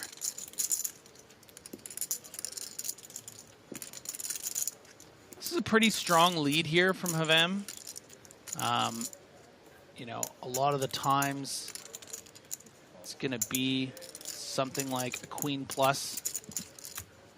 The goofy 2 pair of 10-4, definitely not something that Nevanlinna is going to expect. And there is the flush and the punishment, the full punishment for this 10-4 off. And that's the thing too, guys. Everyone at home, even if you want to get weird and complete with 10-4 off, maybe I'll get lucky, maybe I'll make 2 pair. Well, better hands can be made because they're better constructed, like Jack 10 of spades. Just going to throw it out there. This is revenge. You take out Gail Bowman, Calvin 7V is going to stick it in your face. I mean, I like this theory, but Calvin 7V was the one who was messing up Bowman the whole time. Maybe it's because Calvin wanted to finish her off because of all the damage he'd done. That was my prey.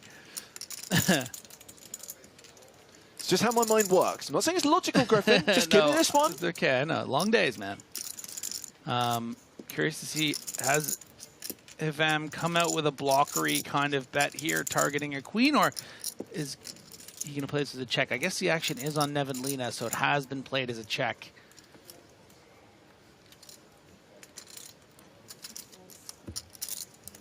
Well, we're looking at a pot of 192,000. It's a raise. So just to it was clarify, block bet, yeah. Yeah, Vam bet 36,000 into 192, and Nevanlinna has made it 145K.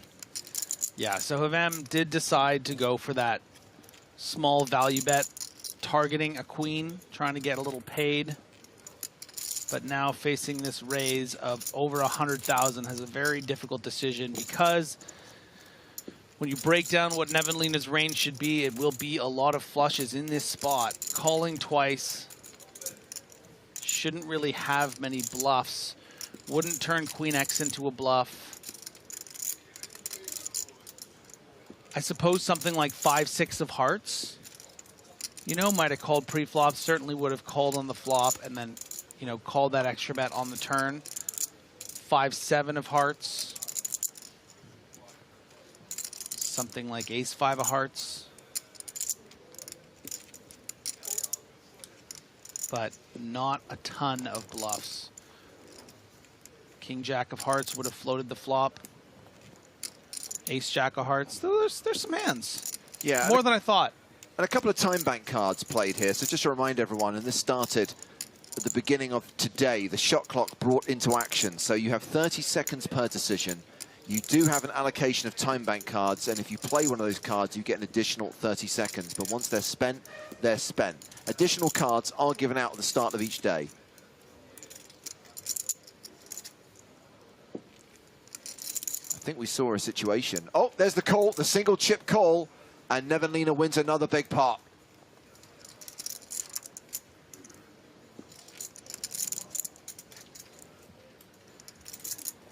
What a day for Nevenlina. Just everything has gone right for the Finnish superstar. Do not be surprised if we see this man on the final table come Saturday.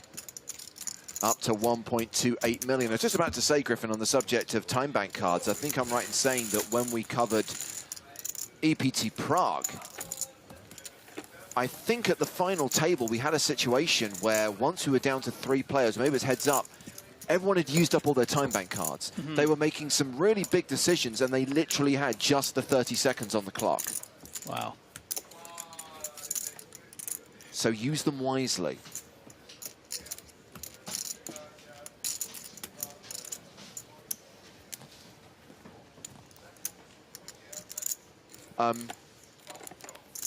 Well, this is unexpected.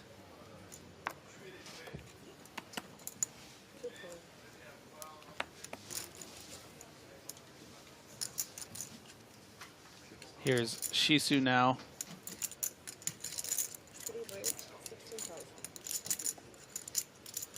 Aces for Shisu.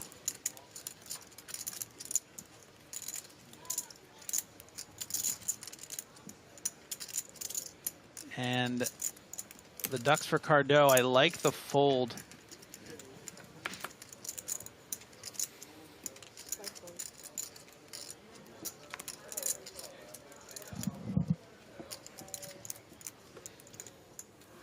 Oh, just casually fault it. All yours, buddy. That I knew it. I knew it. My ace is the same thing as Not a big hand as well.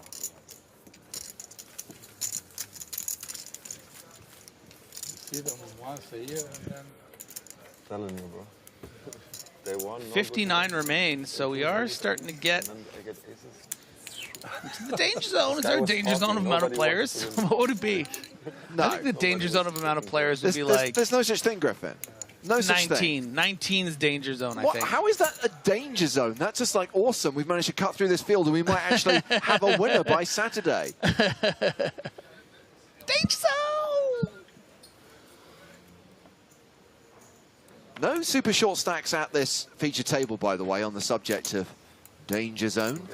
Daniel Golder has the smallest amount of chips, but he's still playing a 39 big blind stack. Blinds will go up, by the way, in 19.5 minutes when we hit the break. When we come back from that break, we'll be on to level 19.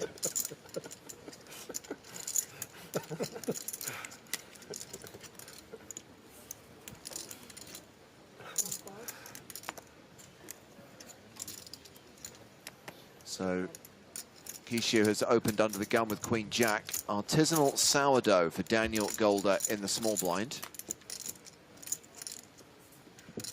And a Queen 8-8 flop. It's all Romania. This is the year. Come on. Oh.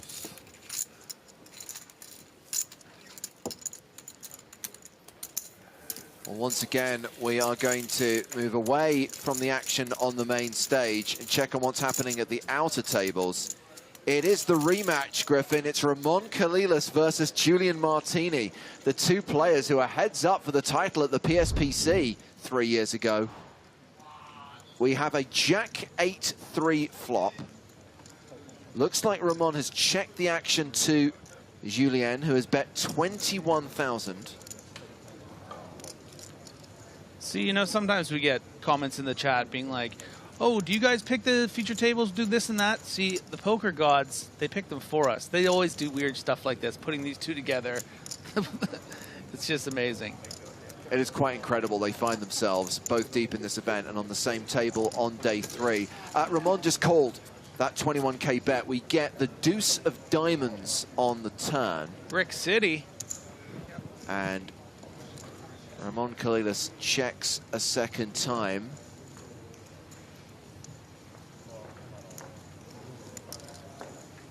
So a reminder that Martini's flop bet was 21,000. His turn bet is coming. Martini looks exactly the same, just with a more expensive watch now. 45,000. And a quick fold from Ramon Kalilas. Not quite revenge yet.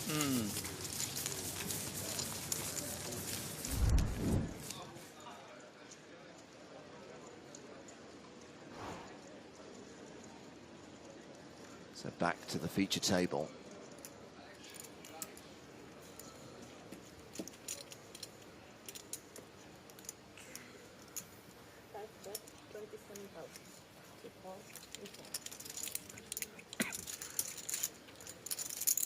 Here's a fair question, Griffin, from Leto. How important is confidence for the top players?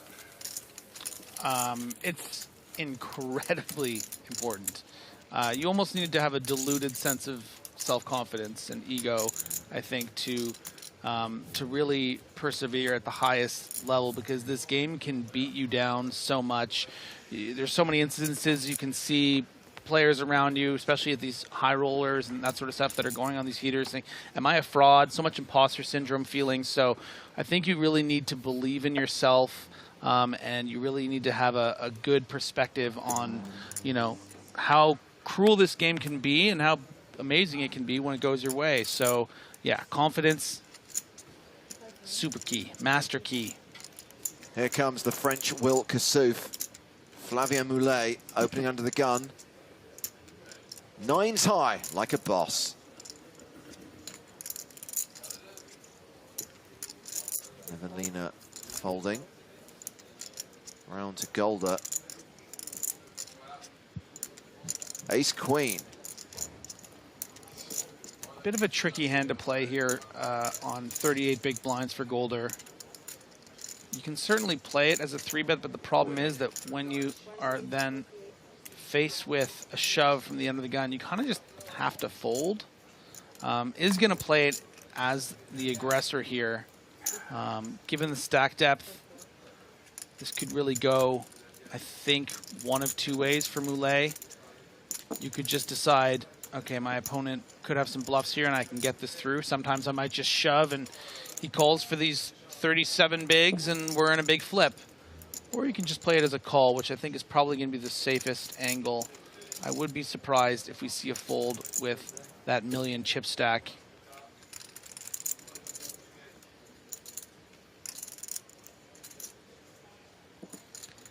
Ooh, thinking about everything, but goes with the call. And that means we are going to the flop. And you don't have a lot of info on your new opponent. You don't want to just like shove this in thinking this might be a 3-bet fold sometimes, or that you could be flipping and then get snapped off by kings. 7-4-4, pretty solid flop for a pair of 9s. Yeah, and Golder's not going to be thrilled by this flop, but at the same time, you know, you kind of have to get into storytelling mode, and you really got to be very aware of what to bet and what that turns the pot into when you can keep on betting as a bluff, repping those aces, kings, queens. So that's why we see the quite small bet on the flop of 36,000. That's going to create a pot of, you know, about 190 leading to the turn. You're going to have 220 left.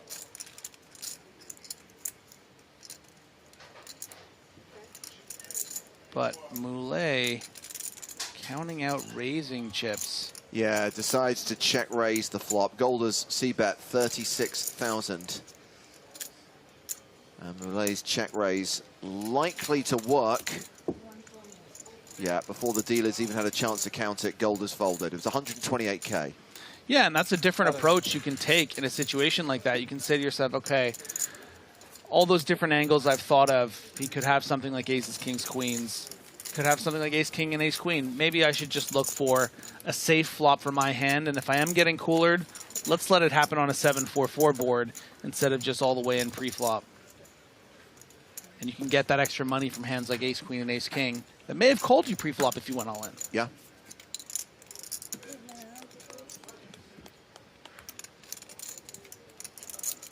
Down to 56 players. That means we're close to a money jump. A reminder that there is an increase in the payouts when we're down to 55.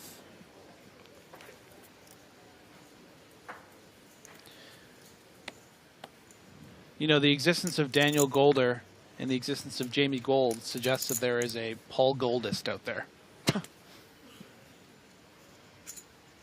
Aces for Morten Vam. Here, Vam, lick your 10-4 offsuit wounds and have a couple of aces. King Jack for Golder. Mucks it. Shemian's out. Kishu's passed. Cardo gives up the small blind. Flavia Moulet in the big blind. Has ace king. Uh-oh. This pot could get big quite quickly. Yeah, Vam playing quite a large stack here of near around 70 big blinds. I wouldn't hate, you know, just to call to say under rep, because this is always so strong from the big blind from an early position open. But again, I think part of why I'm saying that is because I can see Vam has aces. You know, this is almost always going to play as a 3-bet. You want more money in the pot. You want those worse aces and kings to come into the pot. But Vam has been known to play tricky with aces. We've seen over the course of the day. We saw when Gail Bowman raised the king 7 of spades on the button that Vam just called in the small with aces. So, but as I was saying, because this 3-bet is so often strength from Moulet, Vam wants to make sure more money gets in the pot and makes a 4-bet to 105. Yeah, this is getting a bit Spindler-esque. We've had the 3-bet from Moulet to 47. Vam's 4-bet is 105, and I think the next step is all you can eat. It's red triangle time, and Vam is the at-risk player, but has the dominating hand. Aces against ace-king, and this pot is over $1 million. Is this the biggest pot we've seen so far? I think it is, and you know, I think it would be unfair for me to say that it's a misstep for Moulet, but you know, it's not a late position situation. It's a lot of chips and a very deep structure. You know, there was no squeeze over a raise that would have created this. There's no late position stuff, so you don't always have to get in a hand like ace-king in a spot like this. But well, Flavia Moulet down to just 1%. Running cards required. This could be over on the turn. Oh, that is a runner. And now Moulet has 4 outs. And if he spikes a queen on the river, Morten Vam will be bad beat out of here. No queen, aces hold, and Morten Vam gets a huge double up to 1.1 million. Now is the second biggest stack at this feature table, 140 big blinds. Flavia Moulet drops down to 577K, still a 72 big blind stack. yeah, and it's very important when you lose a massive pot like that to really take mental check, remain grateful for being in this position, think of all the things that have gone right to get you to this point. That's usually the mental check that I do with myself. You know, when I've had something like $1 million and now I have 570, I'm like, oh, what's going on? It's all collapsing. No, it's like you're in a very fortuitous position, and just remember this never happens in a straight line. It's gonna be like waves.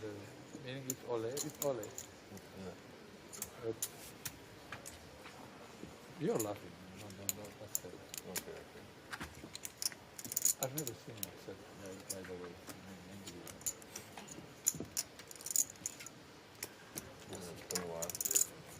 Hello, everybody. I started playing poker only 10 years ago, and I missed you, so 8 years. So I don't know. Well, new player coming in, Griffin. Fabien Motta, who was at the feature table yesterday, has just taken a seat on the main stage. Now we're at 56 players. We should be 8-handed once again. I want to do that one day, like pick the cards, you know.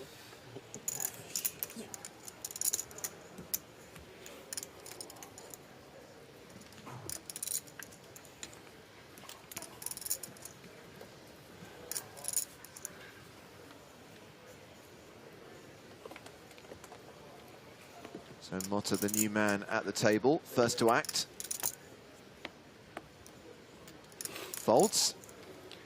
Yeah, we saw a little bit of Motta yesterday. Was very, very involved, playing a lot of pots. Let's see if that carries over to the feature table here on day 3. Yeah, we've got an ace-8 open here. And you'll see Nevenlina with king-6 of spades in the big blind.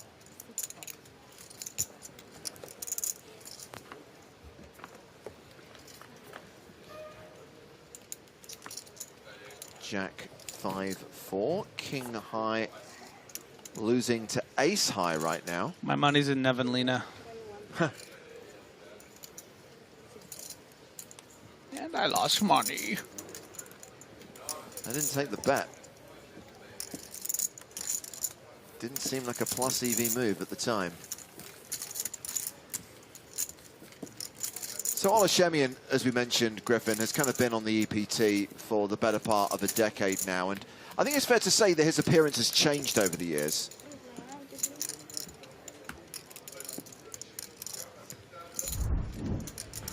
So here he is sitting in exactly the same seat on exactly the same stage back in 2014.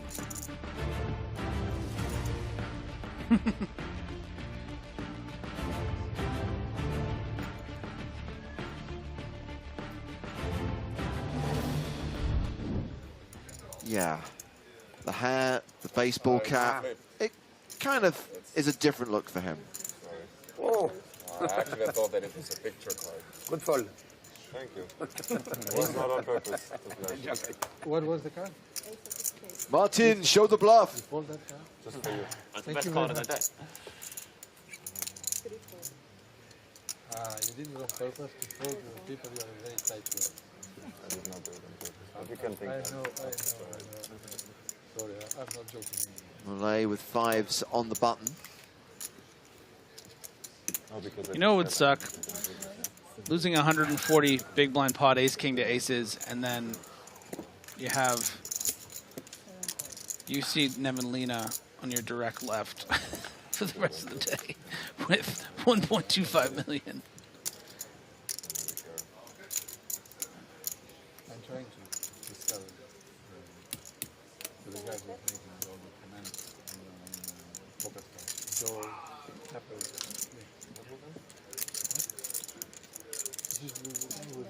I know. I want to, because he's a stand-up comedian. I wanted to sell him. 21,000, the continuation bet. Motta with just ace high. Calls. Okay then.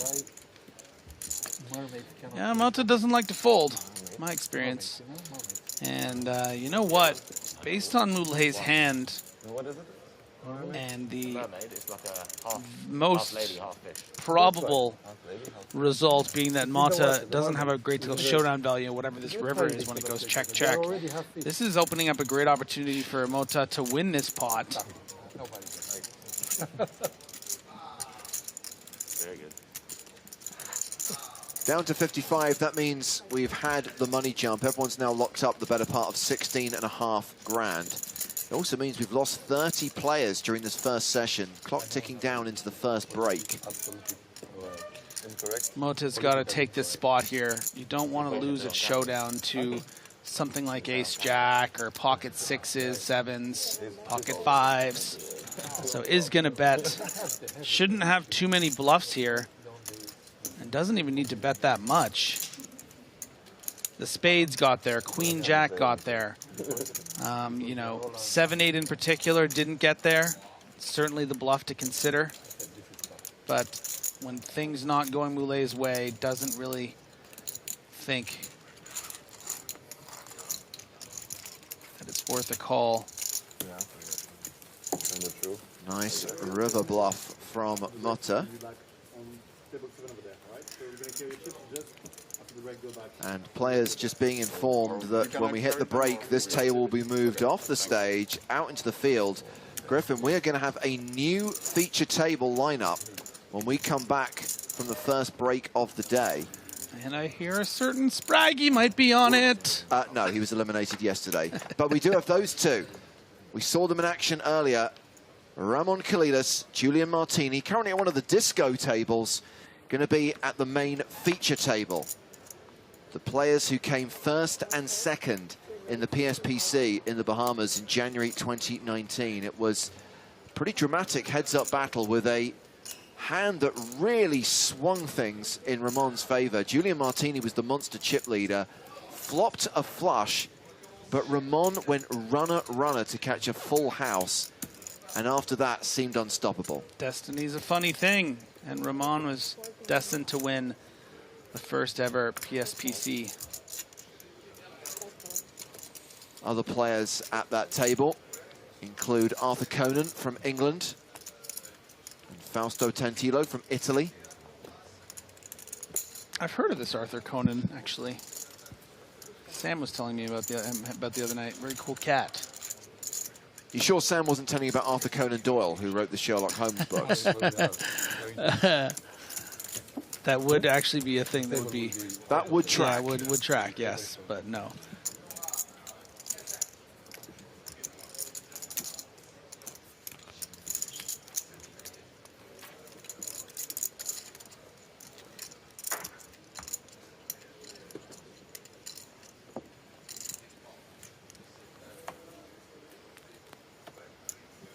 It's mine.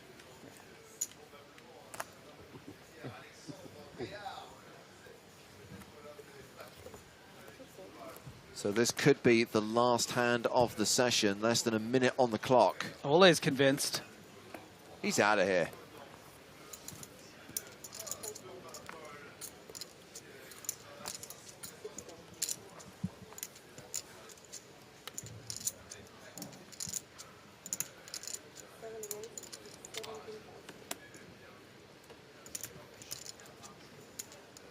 Fabian Motta opening to 17,000. Ace deuce for Morten Vam.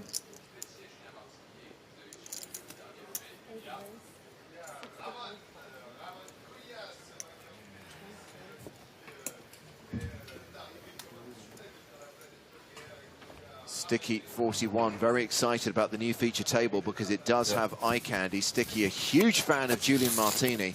I have to confess, he is very handsome for a man. And nice little 3-bet before the break. Always nice to get in that AC deucey from the small there. Yep, so we have come to the end of the first session of play. 11.5 in the books. And 30 players KO'd during that 2 hours and 15 minutes of play. And a reminder that when we come back, there will be a new lineup on the main stage. These are the stacks of the players we've just been watching. Great session for Jussi Nevenlina. Calvin 7V up over 125 big blinds, and that's at the new level, 510 with a 10K big blind ante. But it will be Ramon Kalidas and Julian Martini on the main stage on our new feature table when we come back in 18 minutes time with more action from the EPT Monte Carlo main event as day 3 continues.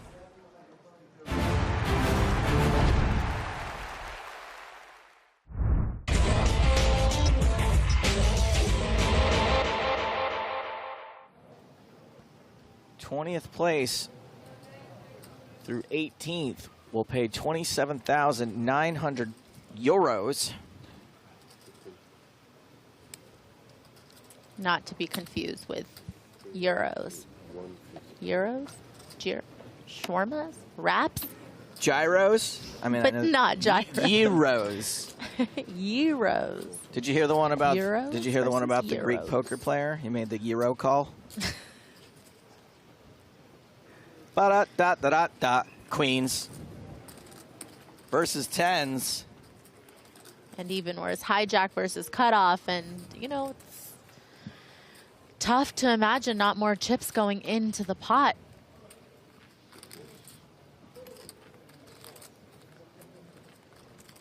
Andre Akari's been hovering around a 35 to 18 big blind stack all day, and they are getting it in. Domination Nation, Shemian with queens, Akari up against it, all in for his tournament life. And 80% of the time, he is going home to Sao Paulo. This could be the end of the 15.5 O's at the end of Vamo's streak. It might be down to 2 O's. And they belong in the words, oh no.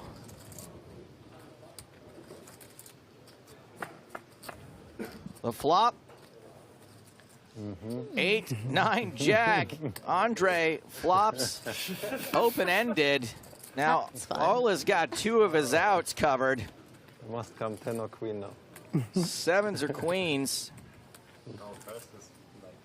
And a set would be very bad for Andre at this point, but luckily he blocks those. He's blocking 2 of those. A king on the turn. This doesn't change much about outs. Just 1 less card. 1 card left to come for Andre Akari.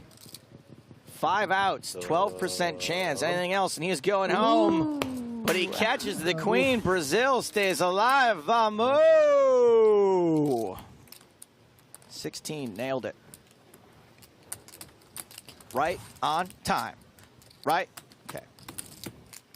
Nice work. Andre Akari, he is up to 1.6 million in chips. 80 big blinds. The biggest stack we've seen him have today.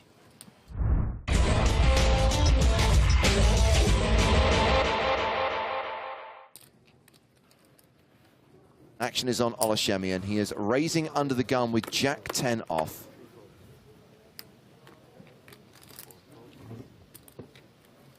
Round to Patrick Antonius on the button. He folds. Sadri Sella is in the small blind. He's got King 9. And I think yesterday, towards the end of the day, we saw Shemian getting a bit liberal with his opens from early position, and not everybody would open from under the gun with Jack 10 off suit. And Lanini, he's got a good spot for aces. It's fun to get aces in the big blind. It's fun to get aces in the... Any seat you're in, any position. That's your chips. You have a stack behind there?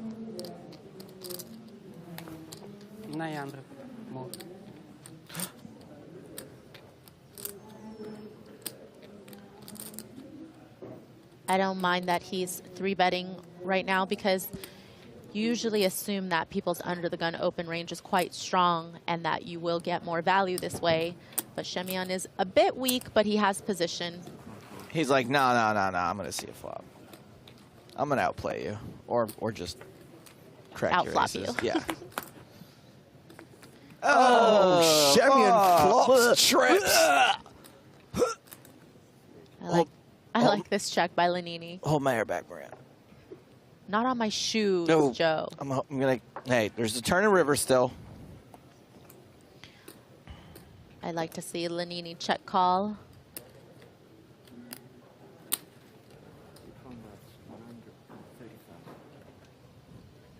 Shemian, that's 130,000. If you check call here with aces, you just keep all the worst hands in, and you also give someone like Shemian the option of barreling on later streets.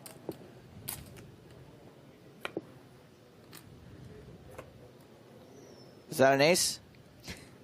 Close, but no. Shemian now a 95% favorite. Lanini check called the flop for 130,000, and suddenly he elects to lead turn. Yeah, this lead doesn't make much sense to me. I think that if you check call the flop, then you just open it up for Ole to do so many things on the turn. The worst thing, you have nothing to protect from. Either Ole has a jack or eights full, or he's going to barrel off with no real equity against your hand. So, and you're also just letting Ole off the hook. You're like really to fold hoping in this spot. You're really hoping he has kings. It's very wishful thinking. And based on the pre-flop action, that's highly unlikely. Right. So this is roughly half pot, 250,000. And realize that Shemyan has more jacks in his range than Lanini does, because Lanini's not likely to be 3-betting ace-jack from the big blind against Shemyan's under the gun open. He's not going to 3-bet, you know, queen-jack suited, king-jack suited. He's probably just going to call those. When Ole stares at, Lanini there, he's not actually trying to figure out if Lanini has him beat, right? No, he's just trying to figure out if he moves all in, if Lanini will call him. Indeed. Well, Lanini had 500k behind, so when Shemyan shoves on him, it's a snap call from Lanini, and he's now drawing to 2 outs. He will need Barry Greenstein. He will need ace on the river, or Ole Shemyan will claim his scalp.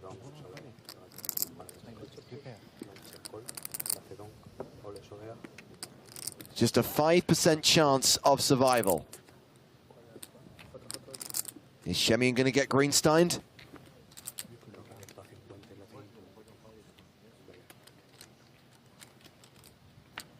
The river is a 9. And Ole Shemyan eliminates Davor Lanini in 14th place, taking us down to 13 players. And Shemyan is now closing in on the chip lead. He has got 3.7 million, close to a 150 big blind stack, while Lanini walks away with 35,500 euros. Goodbye, Davor Lanini, and goodbye, audience.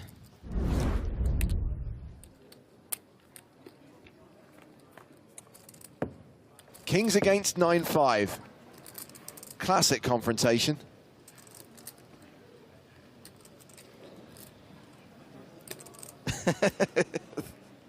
It's just one of those matchups, one of those unavoidable confrontations. Well, and there's still plenty of chance he can win this. It is always coming 7. Alternatively, he may choose to try and represent the ace.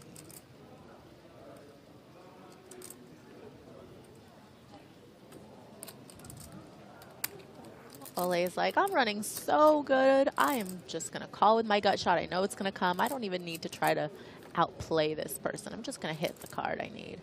45,000 was the c-bet from Jozonis. That's actually not a bad card for Shemyan, because he calls the flop a lot with second pair. He did call the raise from the big blind. He certainly has a lot of 8s in his range.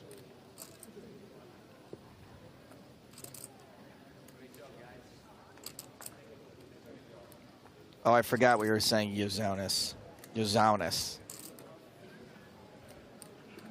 Sorry. And I like this lead because you know that Jozonis would check back a lot on this particular turn card, even if he had an ace in his hand.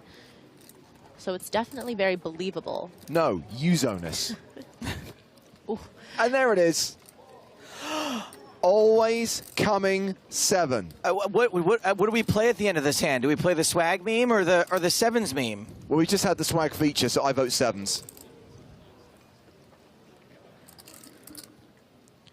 This guy, spaghetti and meatballs.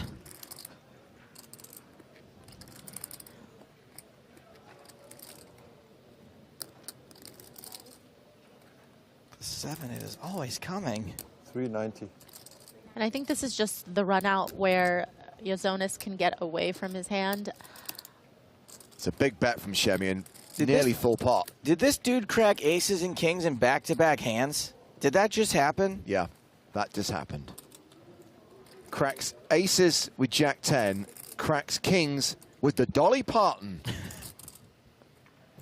Those kings just got Dabney Coleman, but folded on the river. He got there on the river.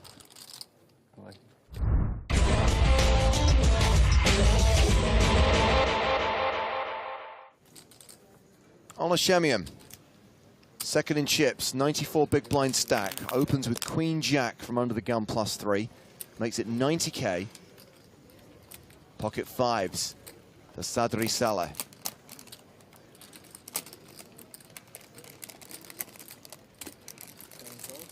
That's a call. And the crinkling is getting really tilting. Oh, my bad. I was going to say, did you pass your bag of potato chips along to somebody at the feature? I gave one to everyone.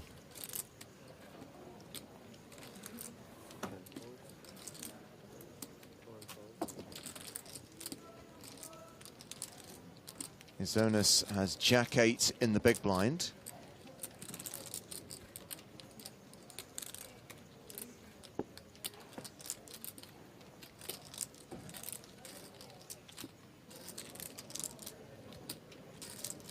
It's a combination of the crinkling and the shuffling, actually, that bothers me. It's approaching nails on a chalkboard status. Izonas calls as well, three-way to the flop.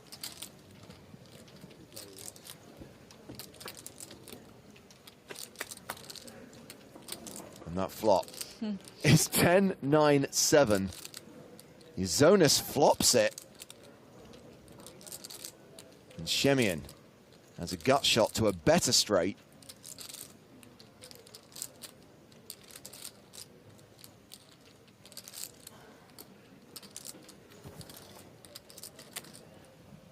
What do you do here, Maria? Play and flow?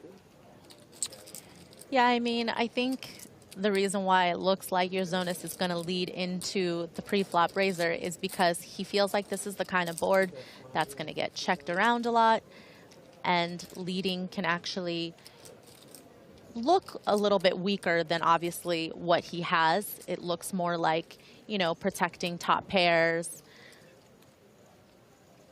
or a pair and a straight draw. Doesn't really look like you flopped a joint. 150K from Izonas, called by Shemian. Salah gets out of the way, and it's heads up to the turn. Let's see how good Shemian is running today. He's got the swag factor.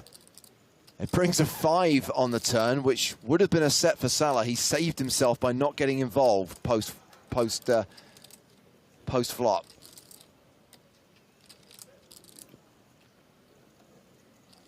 Unfortunately, he doesn't know that just yet. He's probably a little tilted at the moment.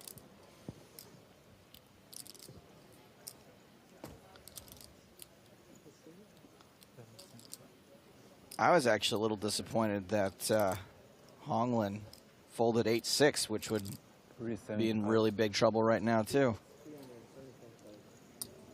Although he would have a straight flush draw. Izonas fires again, 375,000 into 630,000.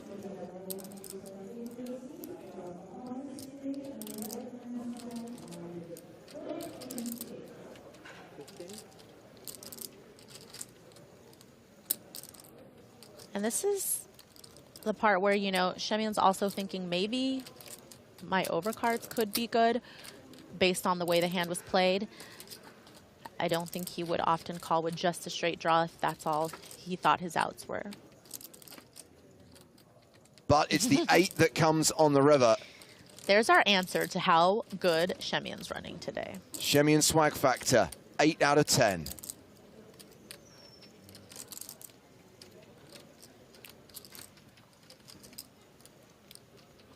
What in the world? Well, this is going to result in a change at the top of the leaderboard. This is just so unlucky. Twitch chat's kicking off. As Izonas bets 725,000. And Shemian's sitting there with the nuts, right? Yes, and he has, you know, 3.18 million in chips total, and he's just thinking about a sizing that is going to get paid off. I don't think all in is that sizing, and Yozonas' hand looks pretty strong here. To think that Yozonas is betting 3 streets after this kind of run out, Shemian has to believe he has a straight. So why is all in not the Because move? he blocks the nut straight is the problem. I mean, yes, Yozonas could have the same hand in this spot, but a lot of times he could have a hand like Jack 10.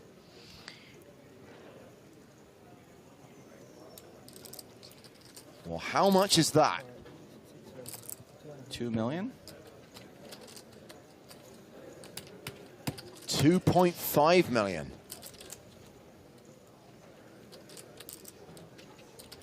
If you threw up earlier, Joe, I don't know why you're not throwing up now.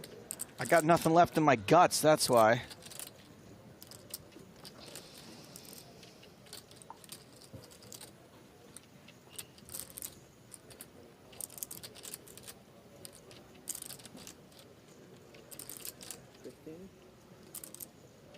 And of course, every decision has that 30-second timer running.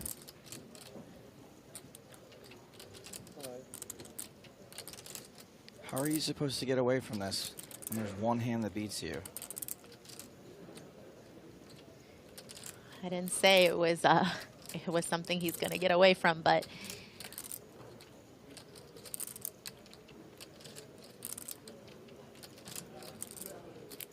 it's a very tough spot for Shemian to bluff, given what I said about how strong Yozonas' hand looks with the action having been what it was. But I mean, can Shemian do this with just a jack? Just to be clear, he doesn't have to play those time bank cards. They will be deducted from him at the end of the hand. Every 30 seconds that passes, the dealer resets the clock and starts it again.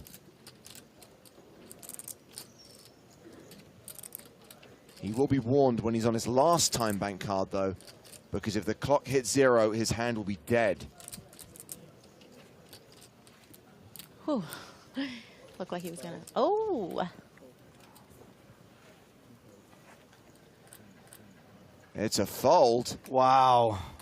Well, Shemian. Wow. Takes the chip lead.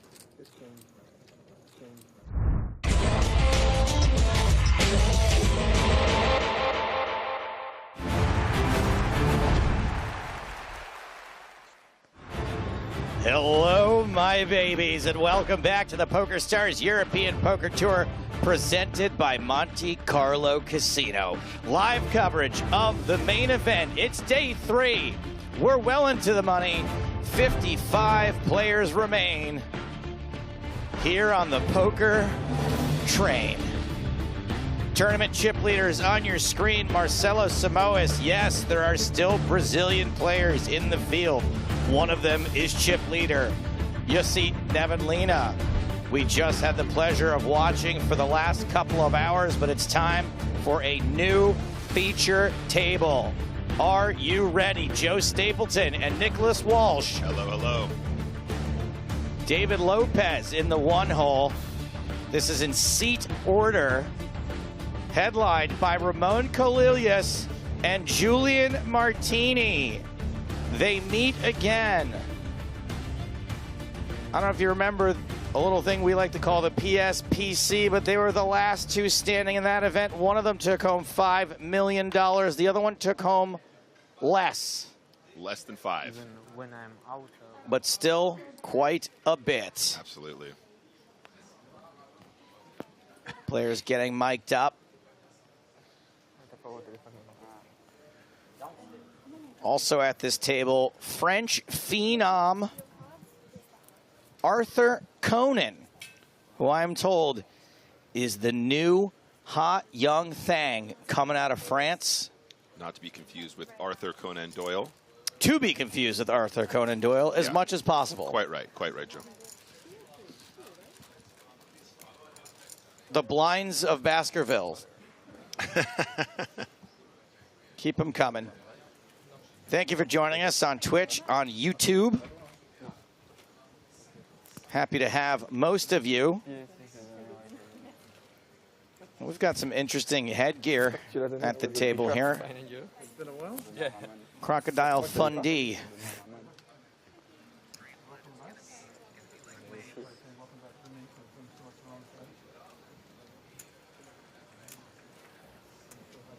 At this point in the tournament, we're into 5-figure paydays. Everyone guaranteed 16,440 euros. No pay jumps until you reach 39th place. 55 players remaining once again. The money's getting pretty big, Joe. Some pretty big jumps when you get there. We're starting to get right down to it now. Hushi giving a shout out to James and Stapes. What about my pal Nicholas Walsh? Oh, unbelievable. You might know him by his stage name, Nicholas Walsh TV. My stage name, absolutely. Julian Martini. In yellow. Yellow? That's not even close to yellow. It's orange.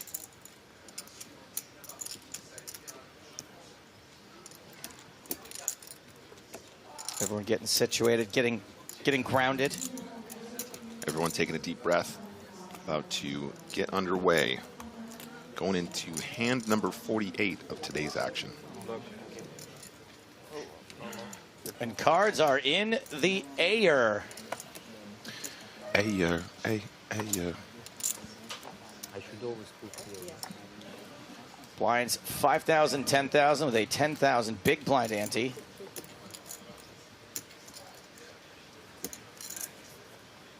I'm So Harmony, a.k.a. Jimmy Fallon. Yes, I know. Many people seem to think I look like Jimmy Fallon. And while we wait to see who will be the first to enter this pot, might as well introduce this next session's special guests. I regret to inform you that, yes, in fact, Spraggy is in the commentary booth. Spraggy is in. Spraggy Not is in. quite where he wants to be in, but he's very happy Correct. to be in here. I'm glad to have you. Sorry that look, I'd prefer you're in the tournament also. Sure. But, you know, lots of people at this stage no longer in the tournament. We're really down to it, eh? 55 left. The business end of things, as they say. Talk to us about getting bluffed on live stream again. Yeah, I missed that at least, so I can't. I mean, I can bring it up. We can start there if you want. I missed that part too. Hello, chat, by the way. That's wonderful to see so many wonderful people in chat. And yesterday as well, I was sort of keeping an eye on things. So thank you for that, first and foremost. But, yeah, yesterday, pretty frustrating spot with the ace-3, where my opponent bluffed queen-8, and I took the smaller sizing at the river. I think it's just one of those where there's a lot that goes into it. My broad thoughts are that as the out-of-position player, you have to kind of steer some of your weaker hands to showdown. Because I'm going to have some 2 pairs, I'm going to have some aces. Mm-hmm. So if I have a 7, I'm not really allowed to just use the big all-in size all the time, because if I do that when I have a 7 and go small when I have everything else, obviously every time I go small, they can punish me. I'm with you. So in that situation, I was pretty happy with how the spot works and how I understand it. So I'm going to take that sizing with a 7. I'm going to take that sizing if I happen to have a set, if I have some 2 pairs, and then try and block some ace-x to try and take a showdown. So when he jammed, I wasn't really that upset because I know the way I play my range there. I still have a straight sometimes. I still have strong hands sometimes. So I was quite happy folding that one, but aware that I have to call. All right, back to Spraggy in 1 second here. We do have a shove here from Lopez. Martini open, queen 10, and Sadabayev waking up with ace-king.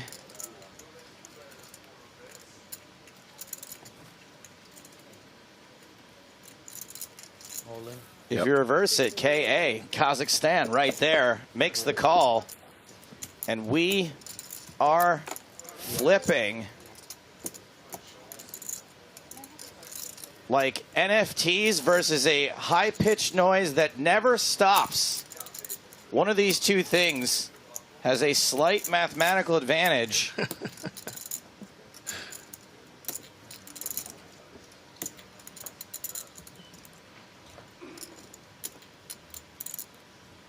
Lopez, the player at risk.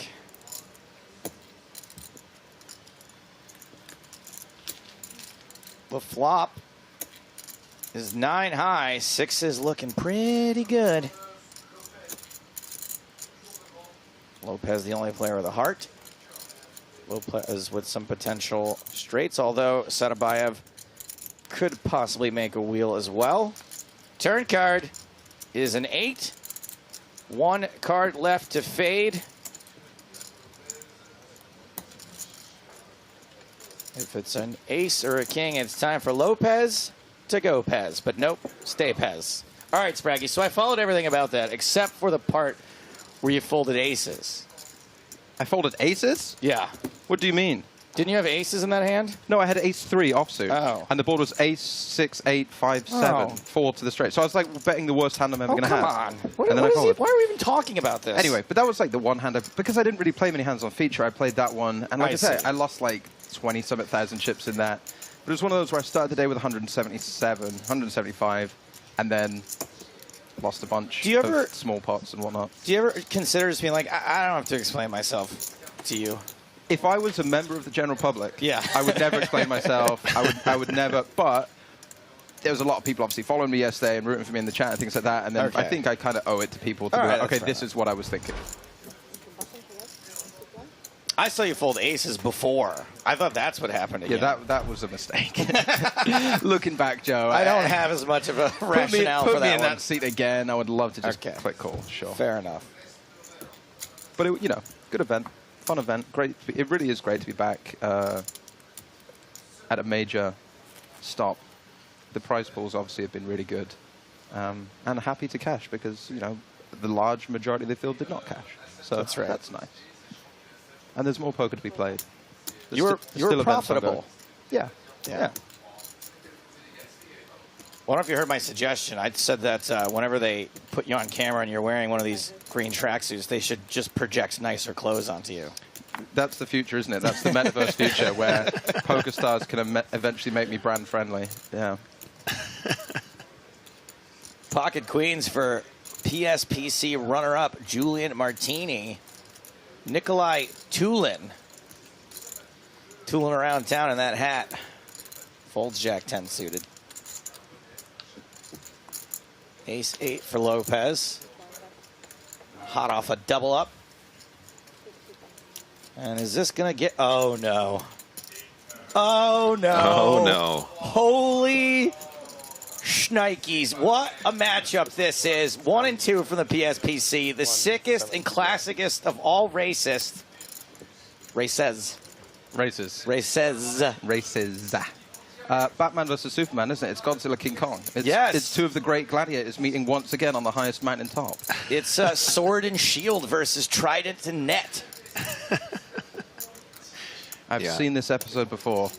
16 big blinds. What are you going to do? Martini's only got 16 bigs. This is a no way out scenario for both opponents. I mean, fair is fair. This has to go Martini's way, right? He's got the best hand now. He lost the heads up. To be honest, I'm not sure if there's any sense of justice ever in this game. It's just nice to see Ramon and Julian Martini making a nice deep run here together again after such a long time in the darkness. You see, Spraggy broke a glass in his hand as he said that.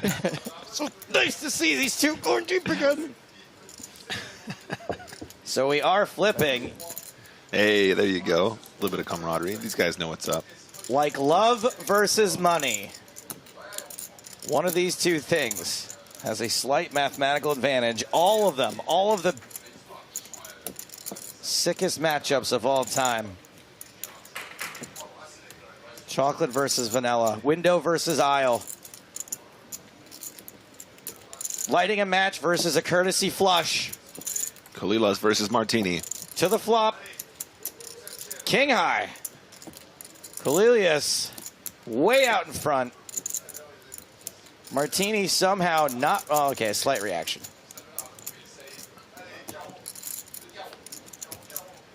Seven on the turn. Martini drawing thin to survive. Okay, there we go. That's acknowledgement enough. Only 2 outs remain. Going to the river. And that river card is another king. GG. GG's indeed, Mr. Martini. And round 2 of Kalilius Martini goes Kalilius. 2 for 2. Martini out in 55th place. 54th place. $16,440. I mean, not even a glance from Ramon. Did they have a little? There was a fist bump. There was a fist bump. There was a fist bump pre-hand. There was a smile and a little nod of confirmation. They understood the significance of that pot. Martini taking it in stride, looks neither shaken nor stirred. There you go. Very nice. Very, very good. Yeah, that's definitely at least a 9 out of 10. Do you know why they call the last shot when you're shooting a film or a TV show the Martini shot? I do not. What the AD usually yells, next shot is in a glass. Right. Because the next one will be, you know. Oh, next shot's in a glass. I headed to the bar. This is right. it. We're wrapping the shot. Martini shot. I got it. I'm keeping up. The buildup of them sitting together lasted longer than them sitting here. That's true, Armor Bugs. That's what happens in poker sometimes. That's the thing. It's only ever one hand away from being all over. That's right. It's a very difficult thing mindset-wise on these deep runs, because once you make like a day 3 here, 53 left, you're kind of in your head like, I'm in the tournament. It's one hand. You know, within 2 minutes, you're always 2 minutes, 3 minutes away from everything's over. And it can be very tough sometimes. I think that's a big trap for less experienced players who they want to keep this alive for as long as possible. I don't want this experience to end. See, I overcompensate for that and end up getting it in spots where my friends and backers are like, why did you do you what didn't you did? have to go broke there. Right, yeah. Trouble here for Ramon. Ramon dominated in this spot. Sudabayev with another ace-king. Whiffed last time. This time doesn't need to connect with the board to beat ace-queen, should the money go in.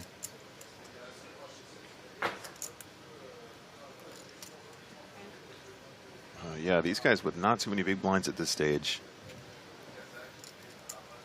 And Ramon has got a whole lot of them. There is the call from Ramon. Come on, Chen, make him look like a jerk and come along for the ride. No.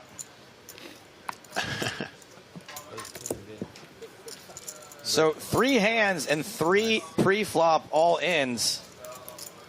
2 flips and a domination situation.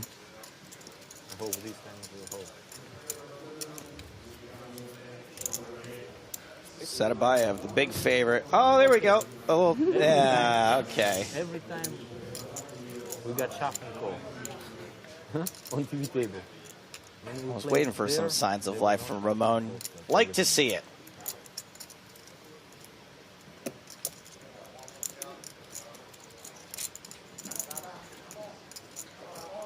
I'm ready, though. Go ahead, guys. Let's take a flop.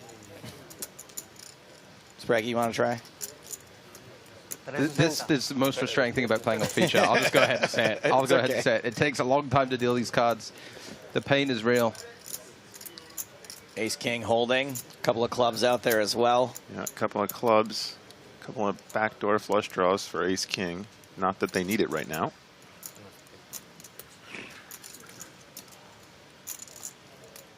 Ramon can't believe how unlucky he is. Oh, he runs so bad, this guy. It's unbelievable. When will it end? And no queen for Ramon Kalilius. To be fair, it's been years since he's won a tournament. It's been so long. Do you know, should I tell you something right now as well? I bet Ramon will deal with this for the rest of his life just because he won the PSPC. And I bet he goes through, like we all do, like downswings. And it's one of those weird effects where someone could be on a horrendous streak of bad luck down swinging, and then you see them with 1 stack in one tournament, you're like, oh, this guy again, right? Yeah. But that's poker players. We're all bitter in that sense. I asked Korai Eldemir that. I'm like, is it annoying yet? Everyone, just all the jokes. I gotta imagine that's probably the worst part of winning the main event. Sure. It's just like every time you show up to the table, everyone be like, oh, this guy. Well, it's like our friend Chris Moneymaker, right? Won that event, and then the whole poker world acts like for the next 15 years he's not entitled to ever win again. It's like, you've won enough, sir. He's on minimum wage for like the next decade and a half. People are like, this guy runs so good. It's one of those things where, like, if it's one of your mates, you're like, you know, I just won. And everyone's like, hey, this guy's always winning. And then it gets really boring when all the complete strangers come up and do it to you as well. I always say that I have maybe maximum 2 or 3 people in poker that I'd be really happy if they won, like the main event. And that's like my wife, maybe Lex. And then even like Finton and Parker, I'm still going to be like annoyed I didn't have a percentage. Yeah. Right. Yeah. But not a bigger percentage. Arthur Conan, in the case of the Queen 4 in the small blind, limps in. Helmuthian. In its presentation, the Queen 4 offsuit. Chen tosses his chips in. Going to take a free flop. And that flop is 8-7-7. Not bad for Chen.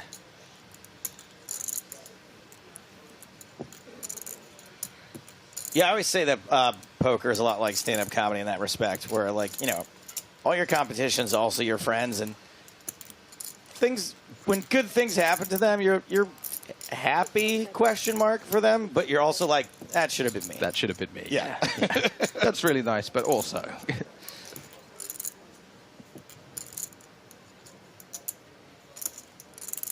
Check, check on the flop. 9 on the turn.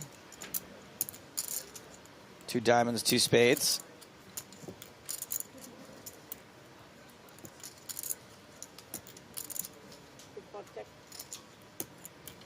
Another check from Conan. Yeah, it was a pretty quick check from Chin, though, in position there. I wonder if that is some kind of a tell. It's not going to make any difference in this pot regardless, but let's say Conan did have some kind of an ace-high showdown or something of that ilk. The really, really quick check, unless that's something he does often, might be a little bit of a giveaway. Because in many cases, when you're on those really dry textures, your opponent's limp, not showing a lot of aggression, then checks out of position. You kind of look at that board and go, is this the kind of board I should be bluffing at right now? I'm not entirely sure. But nobody's ever paying attention to all the times when I don't have it and I check quickly. All I'm doing is the same thing.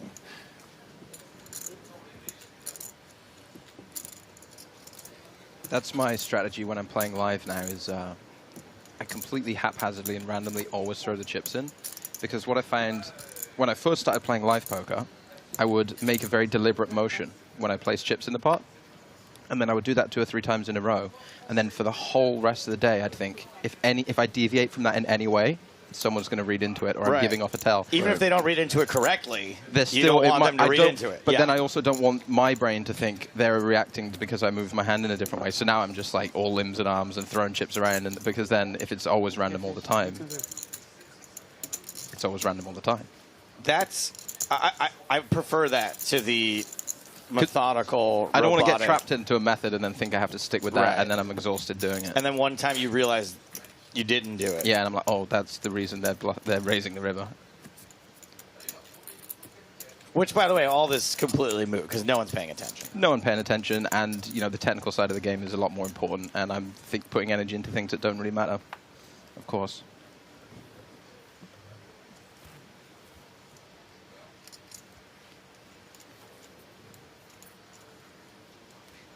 David Lopez, FTA, first to act. Pocket eights.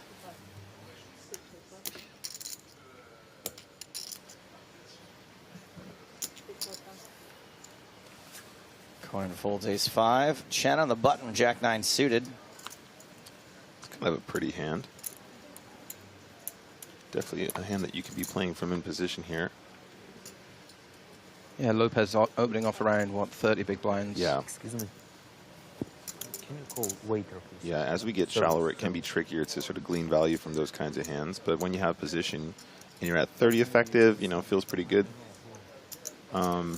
Looks like he made the right choice in this case, though, because Tentil behind him waking up with pocket tens.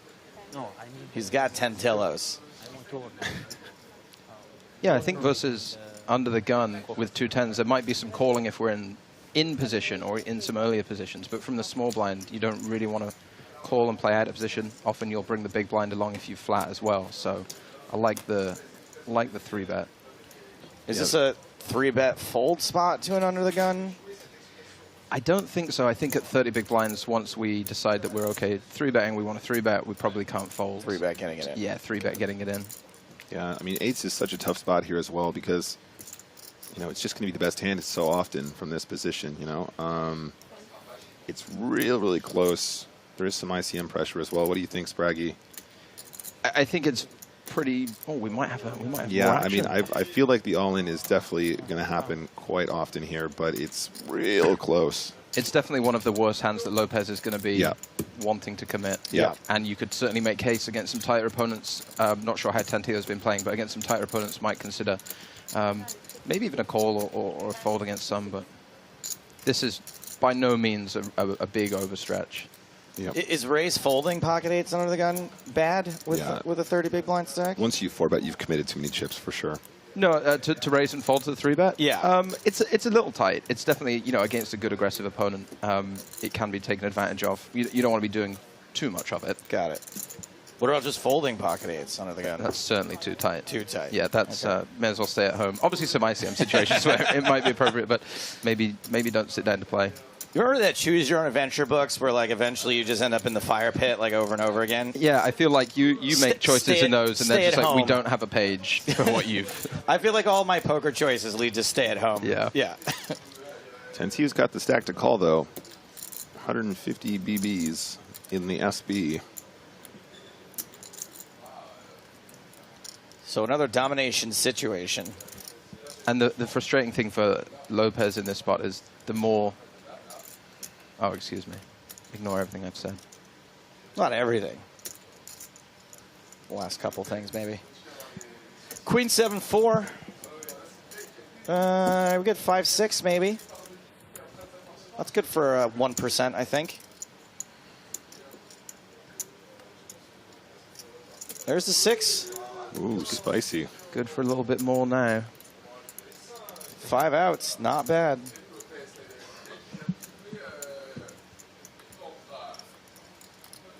A deuce of clubs is not 5, is not an 8. And despite doubling up first hand back from break, Lopez is now out. I already did Lopez, Gopez, so I got nothing here. 52nd place. I think what's also important for our audience at home to realize is we were 7-handed during that hand. Is there a big difference between 7 and 8-handed? 7 and 8, well, sure. Obviously, you've got one fewer player, and the ante is the same size, so there's like a slight little bit of a difference there. You know, the shorter handed you get, if you end up 5 or 6-handed sometimes, then that ante remains the same because we use the big blind ante. So it's a little bit more relevant. I don't think that putting 8s in is really that outrageous. Okay. It just, you know, it's hard because obviously I'm still at this point influenced by being able to see all the hold cards, right? And so when I open under the gun pocket 8s, and then I get 3-bet from the small blind, I think that it's not going to be a lot of bluff 3-bets coming out of the small blind against my under the gun open. And then I'm like, well, if they're not bluffing, what am I doing great against? Yeah, nothing King, really. Jack suited? Yeah, and I think you have to have a pretty solid read that no one is bluffing, because the problem is they might decide to let's say they 3-bet Queen Jack or King Jack or something like that. They're going to fold to the jam. So that's when you shove the 8s. That's really where you make the chips. Okay. You're making the chips where you because it will be re-steal Queen the Jack and 70,000. King Jack sometimes. Okay. All right. So when you get called, you're going to be in rough shape, but the profit comes from stealing the 75,000 3-bet and the blinds antes. Copy that. It's probably fair to assume that there's going to be fewer 3-bet bluffs from the small blind than from the button. What do you think, Spraggy? I mean, obviously the stack depths here are going to play a pretty considerable, it's going to be a variable there as well. Yeah, it's hard to say because, like we see here, right, a lot of players on the button don't mind flattening some of the range that, as I mentioned earlier, likes to 3-bet out of the small blind because you don't want to play out of position. Yeah, right. So like 9s here, I think if Tantillo was small blind, probably is the preference to re-raise, but a few more flats on the button. But you're right, I think a wider range in general from the button and definitely more. Yeah, I mean, the fact that he started the hand with like 150 bigs or something thereabouts is well going to play a factor. And yeah, really, really interesting to look at that sort of positional dynamic and how it's going to affect his range. Ramon outflopping Tantillo.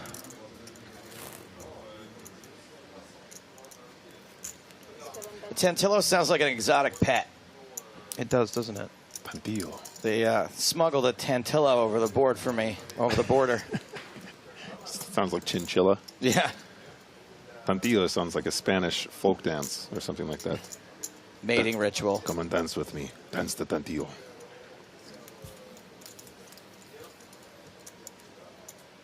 And Ramon won't be going anywhere. I like the check on the flop. It's a board that player on the button is going to do quite well on, so we want to make sure that we're checking some stronger hands as well. Wow, what a turn card. Woo, boy. Tantillo takes the lead in a big way. And a card that's not going to look super dangerous to Kalilius either. I think the lucky thing for Ramon with King 10 is, you know, Tantillo's going to have a decent amount of strong hands here anyway. He might even have Ace Queen, King Queen, Queen Jack. So it's not like Ramon is, you know, expected to be doing really well a lot of the time. That is a chunk coming out. Yeah, it's medium strength enough for him to get away here without doing too much money unless he improves. And obviously, one of the improvers is going to give him the best hand going to the river as well. I feel like this is plenty of excuse to fold a 10 now. Yeah, I like the bet sizing, though. I mean, when you have strong hands, you want to put a lot of chips in the pot, right? And then work backwards from there. However, that might be balanced out. So when you make a set, and there's a lot of ways your opponent can connect with the board. Right. And look at the stacks. You know, there's 800,000 chips back. You've got to get all those in or try and get as many of them in as possible. So I like the big pot size bet from Tantillo. Yep. You want to start setting up for a big river bet. And the best way to do that is to try and pump some chips in on the flop and turn as quickly as possible without alerting your opponent to the strength of your hand. That's the name of the game. Leprechaun John asking, who are the commentators in the booth? I am Joe Stapleton. I am Nicholas Walsh, a.k.a. Nick Walsh TV. Benjamin Spraggy Spragg, as they refer to me on here. Thanks for hanging out with us as we plow our way through day 3 of EPT Monte Carlo. 51 players remaining. The goal today is to get through as many players as possible. Pie in the sky goals to get to the final 16. Right.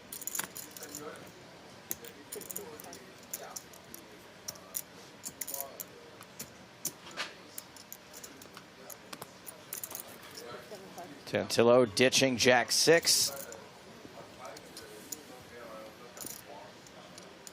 Nikolai Tulin. 8-4 of diamonds. Giving it a think, but nope. It's not a pepper shaker. Pepper shaker, I think. In case you need to sneeze in a pinch. That's why he's the best, folks. Sadabayev decides to complete with 8-2 suited. Is that a hand we could just give up on the small blind, or no? We have suited. No, I don't think so. Okay. I also think that players typically in the big blind, not Ramon because he's an all-time legend, but a lot of players in the big blind won't raise as much as they should. Yeah. So you can sneak in for more flops. Right. Than you're So if it's me supposed playing to be against able me, to. Right? Because how many times do you look at like Queen 4 offsuit in the big blind and you go check, or you look at King 6 offsuit and you go check? Almost everything. Right. But a lot of the time you're supposed to raise those hands. Sure. Yeah. So we can sneak in with some 8-2 suited. But Ramon's going to punish because, yeah, he's the punisher. Arsenal Bowler says, is it me or does Spraggy's voice sound like Ed Sheeran? I've been told I look a little bit like Ed Sheeran, much to the upset of Ed Sheeran. How's your singing voice, Spraggy? Listen, I don't mean to be braggadocious, but I think good enough. Let's say there's a Stena ferry line running from like Portsmouth to Bilbao, and they need some sort of light entertainment. You're kidding me. Some sort of, you know, like a 6-hour short cruise, and they need a cabaret act in the bar. I genuinely think I'd be able to pull it off. You know, on those, and then people would go like, "That guy was all right." Yeah, he was you all right, guys wasn't won't believe it. Ed Sheeran played our ferry ride. Yeah, but you know it doesn't work like that, right? You'd also have to be a guy that took their tickets. Oh yeah. Oh no, that's like an hour. But they're letting me do an hour of singing because like my job is like a conductor on the ferry, and then like, please, can I do the in the bar? Like, Yeah, we don't no, really you'd do have live to do like entertainment. 3 jobs. You'd have to like clean all the Drinks. seats afterward too. Yeah. As long as you leave the room as you found it. I mean, honestly, like the English accent for the ears of Americans is, is a delight. So I think if we dyed your hair red, we could convince like at least 50 Americans on the street that you were Ed Sheeran for real. I mean, you could convince 50 Americans on the street of a lot of things. Have you been to America? I convinced a few people in Las Vegas that I wasn't aware that professional wrestling wasn't fake. As in, I told them I thought it was real, and they spent a decent amount of time trying to argue that it was. Yeah. That kind of humor just goes over their heads. And I'm allowed to say that. We talked about this before, about is there anyone worse out there that decides that you have to know that wrestling is fake? Well, no, because you don't do it with any other medium. It's the equivalent of me going to James. You know James Bond's not real, right? So ridiculous. Got an all-in. No, not an all-in. Just a flop on the feature table. Anna Marquez with cards. Oh, come on, Anna. I believe in you. Let's make it count, babe.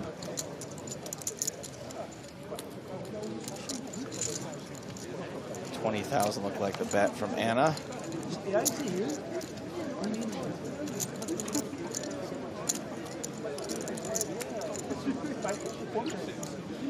A couple of hearts on board, an ace and a queen. Oh, this is a Greco. Looks significantly different from the Nicola Greco we saw yesterday. But if you remember, Greco turning up with 10-6 and Jack-8 and 8 deuce, I think maybe. River card, Jack of diamonds. So Greco had bet 50 on the turn. Yeah, that is Greco under there. All right. Greco checks. Show me a winner. Greco shows a 6. Marquez shows a queen. And Greco continues to... I don't know what. I don't know what he's up to, honestly. I can tell you what Anna does. She's up to 500K now. I'm a little speechless from Greco. That's about it, because he plays in such a way that I'm not trying to be insulting. I'm just surprised he still has chips to continue playing that way. Playing the way that he's playing. Yeah. Okay. That's the beauty of the one tournament, the one poker tournament. It really is anyone's game over a sample of one. You can fumble your way to first. I really hope so. One day. Just one. I really do just mean one time. Check this out. We're 4 ways here, and Ramon Kalilias has 92% of the equity on the turn. Does he ever miss? He's got a street flash draw here. It might be a little tough for him to get paid here. Yeah. Unfortunately, but... Even by Conan? Maybe Conan? Maybe a couple? Yeah, maybe a little something. TPK? Another queen? Another queen? Multi-way situation might harm his chances. Pretty hard to bluff into 3 other people. It is. 50,000 the bet.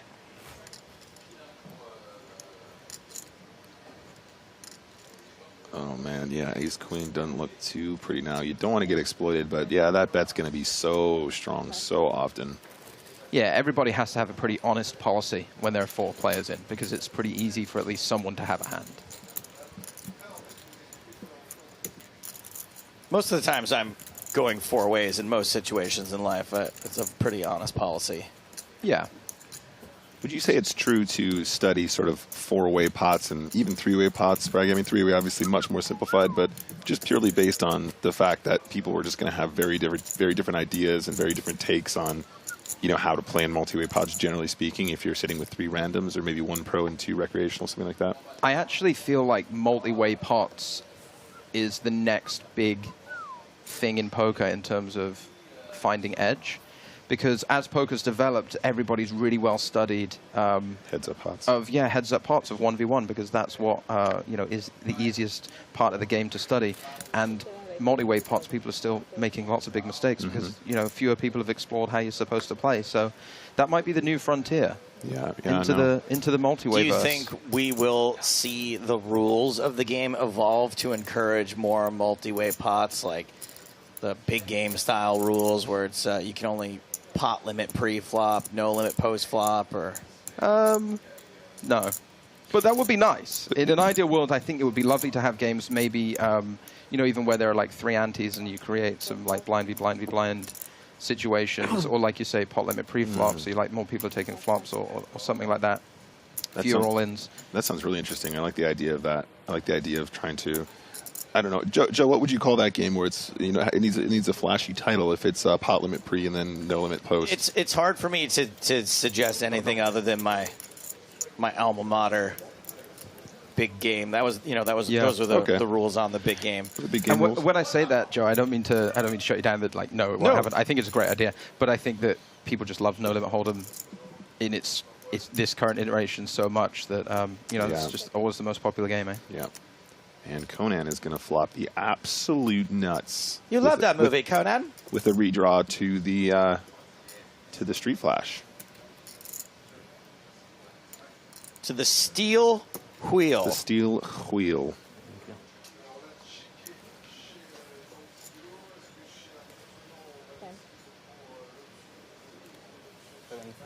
Pretty miserable situation for Tantio. And monotone boards, you've got to be real careful, got to play real passive, real slow, real dull, because even if you have something like 2 red kings here, your hand could just be dead. So putting in chips on monotone boards is risky business. It's so hard to have your opponent drawing dead, but not that hard for you to be drawing dead. Exactly. A load of your hands are just close to 0 real quickly.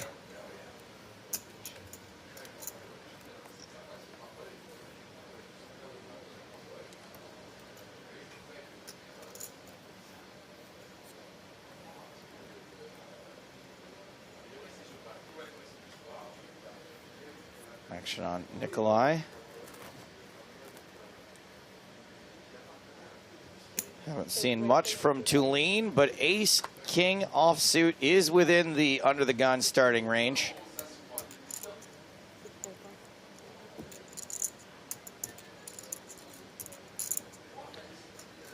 Cristiani, we've seen even less from Mark Cristiani. Fewer? I never know. 7 items or fewer. We've seen even fewer from Christian. I think it's fewer in this case. Calls on the button. King Jack suited. Queen 9, same suit for Chen. I think a little bit awkward here versus the under the gun player and the button flat, but is coming in for a call. Don't hate it.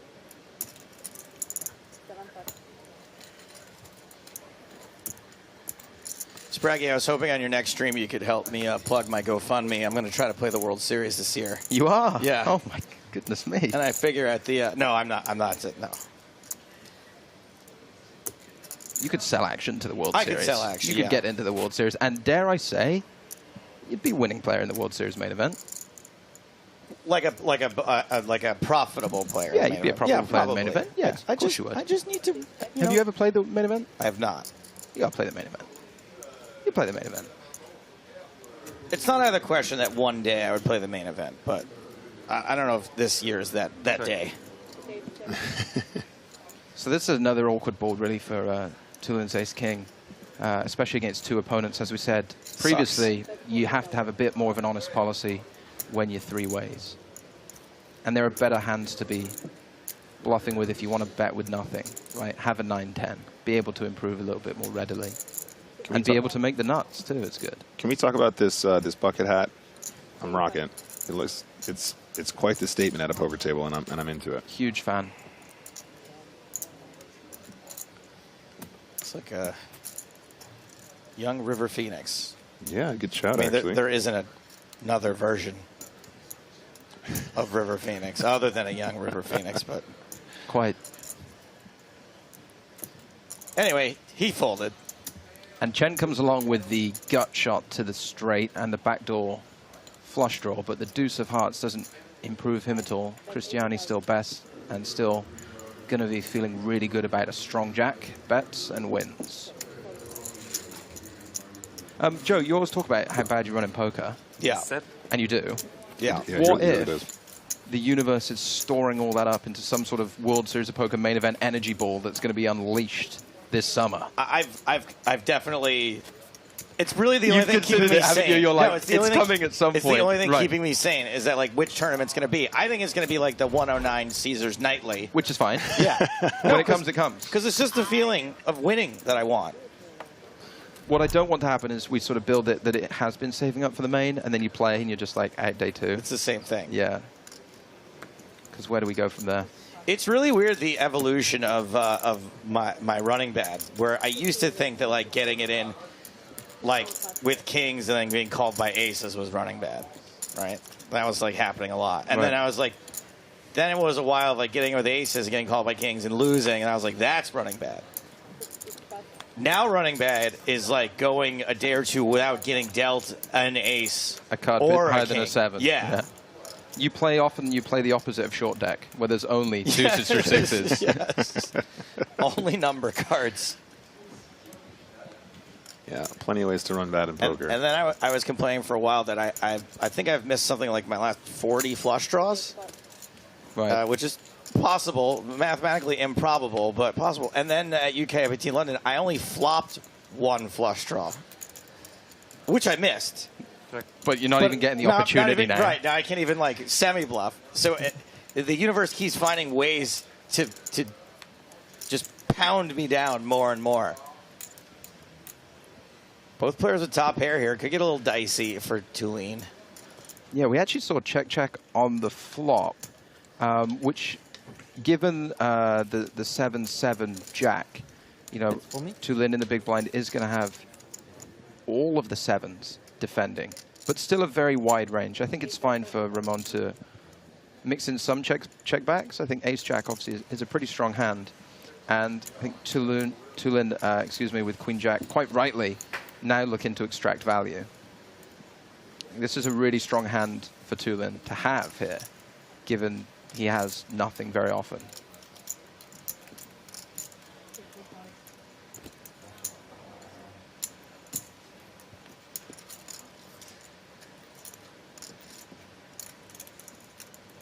And I think actually Ramon might be a little bit disappointed with that card. Yes, you don't need this. Because his hand was really strong before. He still doesn't improve against anything that he wasn't already best against. And so all it might serve to do is kill some of his action. Because a lot of his check-back called turns look like an ace-high. So actually Tulane with his queen-jack's pretty happy now just to sort of check and give up, maybe call a small bet occasionally. But this is a case of improving but not really wanting or needing to. It kind of proves what I was just saying about how there's lots of ways to get unlucky. And this is certainly one of them. In this case, improving was probably the worst thing that could have happened. I mean, other than, you know, a queen hitting the river. Because actually, let's say this river's a deuce. Ramon's hand's probably good for like 80,000 chips, either with Tulane value betting himself or Ramon value betting and Tulane calling. But now we see he goes 35,000 chips, and Tulane is like hating life with queen jack.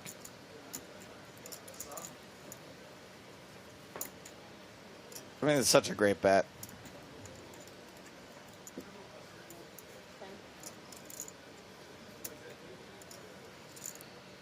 I mean, he knows. Tulane knows. He's like, I know, but I got to call for this amount. The good news is you can't be that mad about it. You were behind the whole way. And now I think he'll be kind of relieved that the hand didn't play out in a different fashion, and he would have lost more chips in almost every other scenario. Yeah.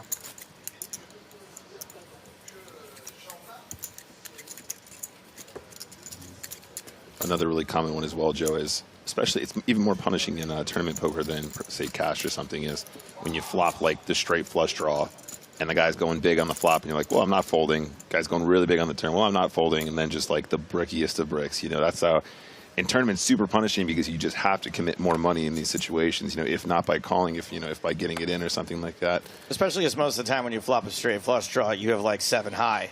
Right, exactly. Right. And then by the river, you have 7 blinds and 7 high. 7 high. Yeah. You know, if it's cash, you're like, we'll load up again. I kind of have the same opportunity as I did previously. I'm still at 100 big blinds or whatever. I put more money on the table. But in a tournament, when you're this deep, you're like, okay, I just called off, 3/4 of my stack there. Pretty much couldn't get away. But there you go. Okay, anyway, yeah, sure, next hand. Coming back with 5 big blinds. Tournament poker is a cruel and foul beast. It's so cruel. But the treasure that it guards is so valuable. It's very well said. I think there could be a comic book in there somewhere. Oh. Yeah, the treasure that it guards is so valuable. Spraggy, did you watch any of your feature table after you went broke yesterday? I watched the clip of the ace-3 hand, and then I turned it off. Then that was it. And I'm not going to put myself through any more of this. I only asked because there was a Hungarian player table named Ferenc Dihak. Yes.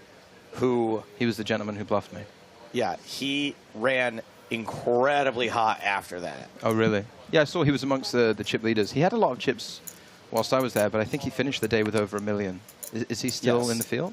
He was as of a few hours ago. I'm not sure at the moment, but he flopped a boat, flopped another boat, flopped a straight. We're talking about in one orbit.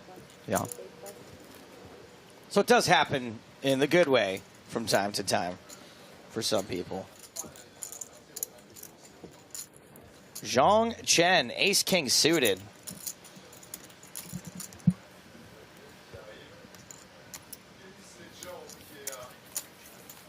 Raise and take it. Let's take a look out in the field. Everybody's favorite. I'm getting word that Nicola Greco, once again, is at it. Now, we don't have the benefit of hold cards out there, guys. But we do have the board, which is 8-8 deuce tray 4. Jason Wheeler, another fan favorite, betting 155.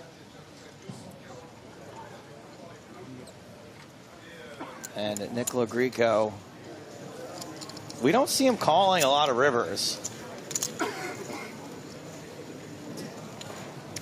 He's called this one, and Wheeler triumphantly shows trip 8s. Ooh, and crack kings. 155.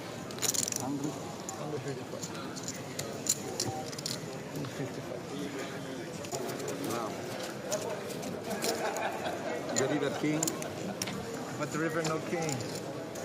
Be happy I bet 155. If I know you have kings, I go 255. Be happy. You save 100. It's a good day for you. 18 years I've been here. 18 years. You're not the one, my friend. Trust me, you're not the one, Joe. When did Jason Wheeler get an accent? You're not that guy. He's American, right? Yeah. He's doing that Negrano thing where he talks to someone with an accent, he puts the accent on. Yeah. You're lucky I don't know you got kings. You're not that guy. Trust me, you're not that gutty bye. Yeah, a lot of Matrix energy out there. You're not the one. You're not it. You're not the one, my friend. Conan, Arthur Conan, defending 7-6, outflopping ace-king in a big way. And now out-turning ace-king, turning it dead. Yep, all these low cards, very good for the big blind, pretty miserable for the ace-king. Conan definitely a spot where be looking to get some value on his hand, obviously with the 3 diamonds out there as well. Trying to get called by some flush draws. Maybe still some pairs.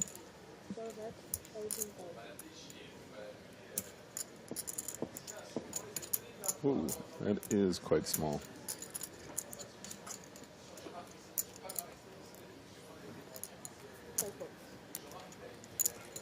Yeah, you folded anyway. Don't even bother. Spraggy, what else is on your your playlist for this week? There's the 25K started just.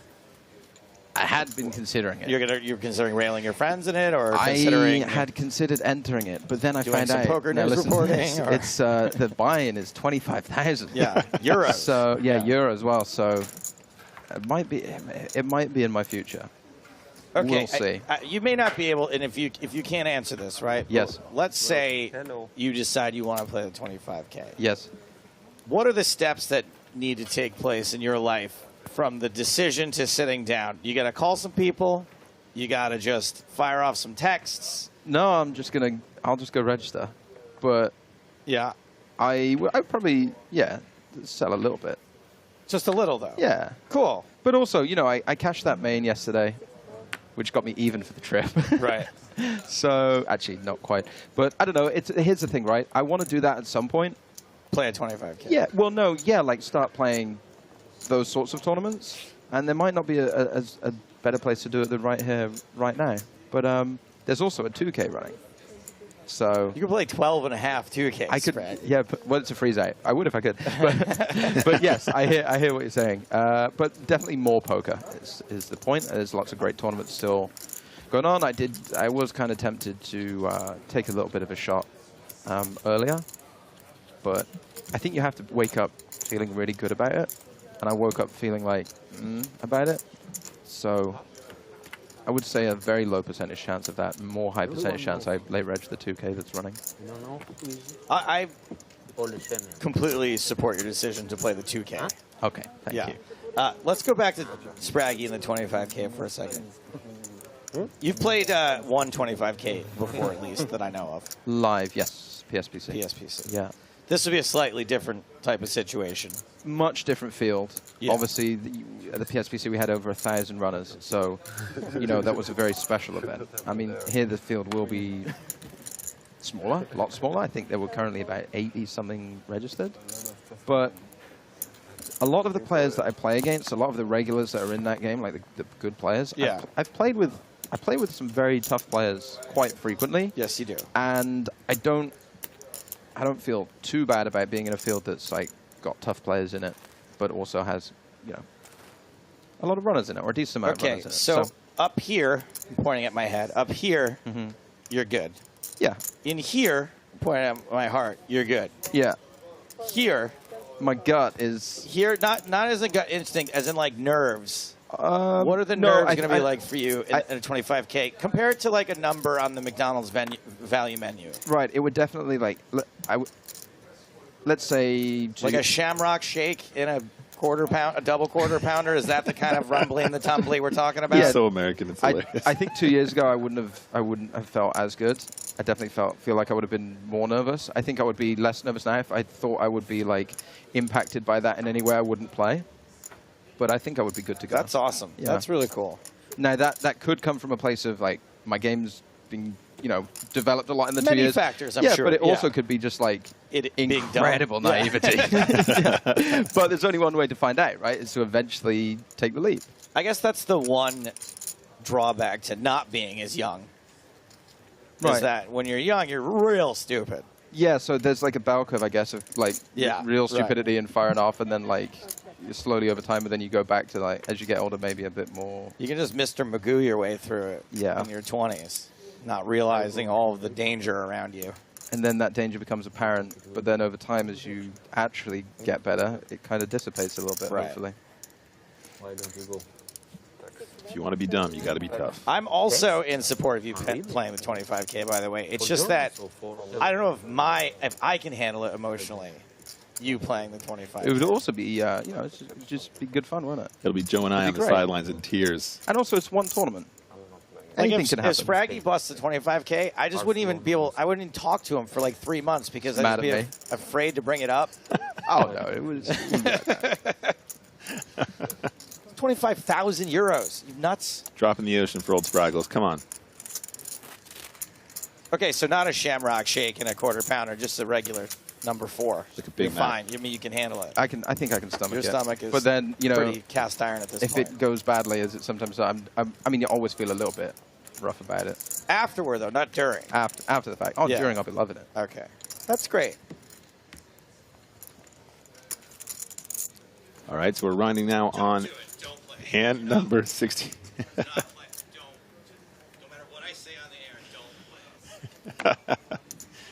All right, guys, we're rounding now on hand number 67. 48 players remain. Ole Shemian going to kick things off. Makes it 21,000. Min raise is 20,000.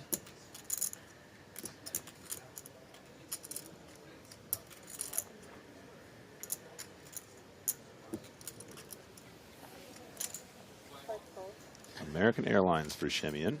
Now this is a really good hand. Top three. As an My analyst, opinion. I Yeah, can top three, provide that to you, the audience at home. Aces, very good. One of the best. Cristiani's Jack 10, okay. You have the button, you have position. Quite happy to try and take it to the flop, and Tantillo in the big blind multi-way, we do want to tighten up a little bit, but suited hands, they're getting in there.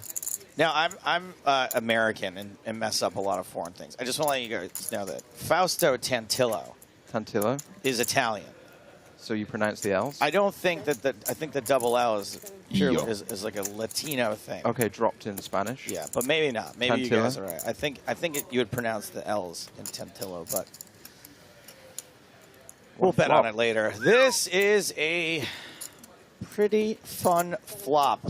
Top pair for Cristiani, bottom pair for Tantillo, over pair for Shemian. Shemian with the effective stack, 38 bigs. And Shemian starting with a check with the aces. 10 high boards, very good for the button because they're concentrated around hands like Jack 10, Queen 10, King 10, 10, 9. So Shemian's going to want to check a lot of hands, and it's nice to keep the aces in there as a little trap. And you want to trap the hands that are least vulnerable. So aces, obviously, is not susceptible to overcards, which is why we'll see Ole Shemian check the flop. And Tantillo's got a little bit of this with the pair and the backdoor everything draw. Can make a straight draw, can make a flush draw. I think if that's a heads-up pot, he's continuing, but three ways makes the fold. Yep, absolutely. Back over to Shemian, who is calling. Turn card is a jack. Aces cracked.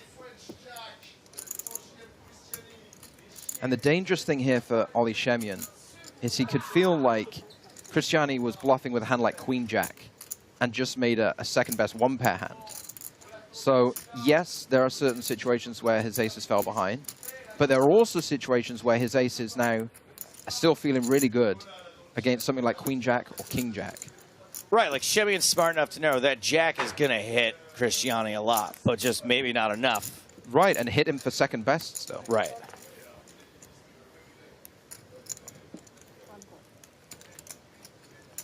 Big river card coming up. 6-6 would be really punishing here. Not a 6, a 9, so a 4-card straight out there now.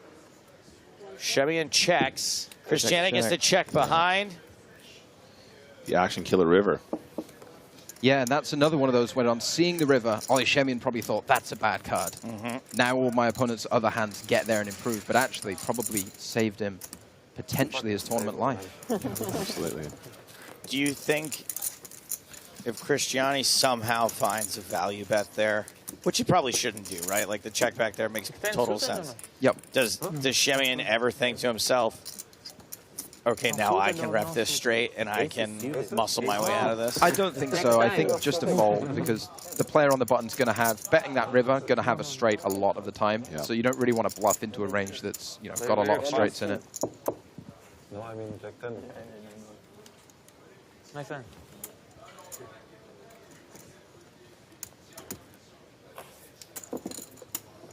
Just thinking again in the conversation we just had about all the different ways you can get lucky or unlucky, and just the river card there being an action killer almost feels lucky for the player with a better hand there. Yeah, because if that card is not something that kills all the action, maybe all he does turn aces into a bluff. He's capable. Granted, didn't have a huge stack, didn't have a lot of chips left behind to do it, but I think at that stack depth, Ollie Shamian's just lucky the board made a 4-liner, because without it, he probably just check calls river, I guess. I think the reason we didn't see, you know, a check raise on the flop is because the stacks were such that if Ollie Shamian just check calls, stacks are going to be able to be all in by the river anyway. So I think his plan was probably to check call brick rivers.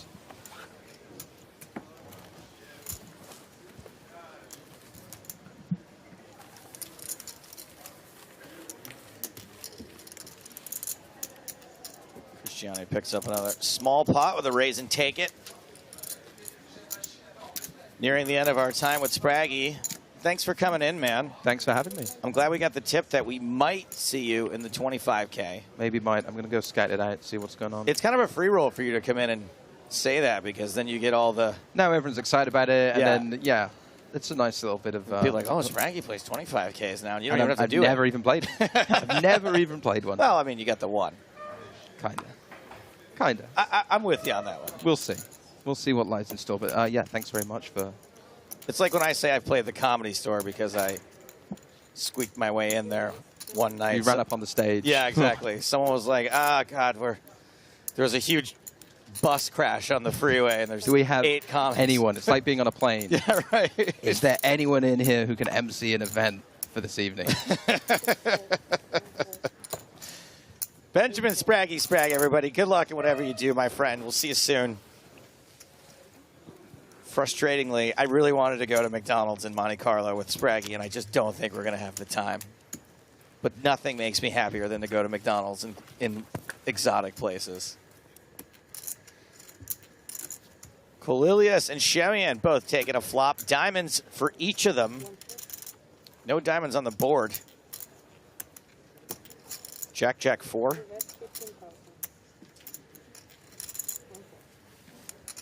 You know, we were talking about there being like a finite amount of luck in the world. I think there's a finite amount of fashion, too. Like, Kolilius is the other end of the fashion spectrum after Spraggy. I was going to ask, Joe, how long has Ramon been a member of Spectre? I wish I could pull off linen. Like, it's you need to be have a very specific body type and, like, handsomeness level to be able to wear linen. And in the words of Jason Wheeler, it ain't me.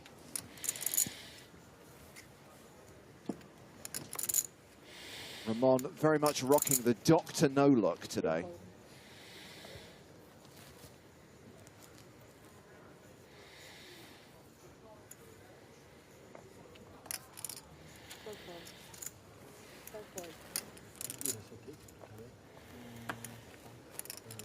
Folds all around here till Zhang Chen. Tantillo. Now we got the real decider here. Now that Hardigan's back in the booth. Are you a Tantillo or a Tantillo? I'm probably going to err on the side of caution, look at the flag, and go with Tantillo. I'm all in. Double L is a Y in Italian? I agree. Just say it with an Italian accent and ask yourself, does Tantillo sound right? I don't hear many. I don't think the hard L is something that happens. Portillo's, Italian sandwiches. Portillo. That sounds too Spanish now. That's very Spanish. Portillo. Huh? Portillo. Portillo. There you go. That's a little bit more Italian. Also, he's got such a cool first name. Why would not just call him Fausto? Fausto's pretty cool. You're that's right. a very cool name. I have 5. Me too. You too? Mm-hmm. Well, my understanding is that we are heading away from the main stage. Let's check on one of the disco tables. Mm-hmm. Neil Farrell versus Flavien Moulet. Moulet all in for 375k with ace-jack against Neil Farrell's queens. And that looks like an ace on the flop. So that is going to be a double up for Moulet, and that will leave Neil Farrell with 900k. So still a big stack, still above average, but not as big as he once was. Poor old Feraldo.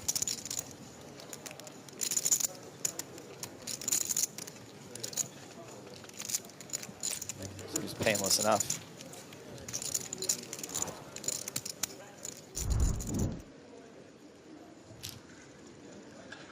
That's right, John Delano. Always an ace on the desk.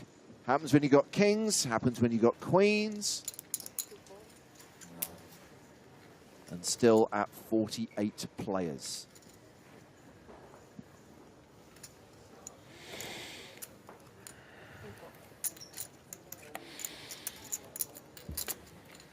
Is that Ramon breathing? Someone's a little Darth Vader-y out there. Well, flop better, Kalilis. Trip nines.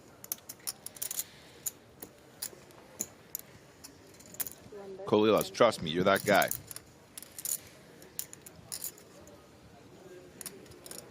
Yeah, Ramon flopping really, really nice here. 99%. King 7 off doesn't really hit this board at all, but king high on these kinds of textures against good opponents, still perfectly reasonable to come along. I think your opponent is just trying to get you off a very dry flop as a bluff.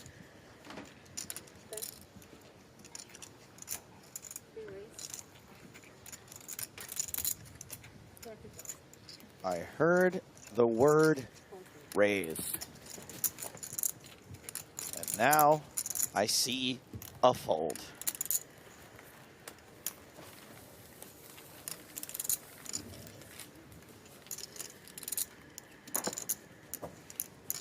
Sounds like somebody's pretty excited over the Obi-Wan trailer.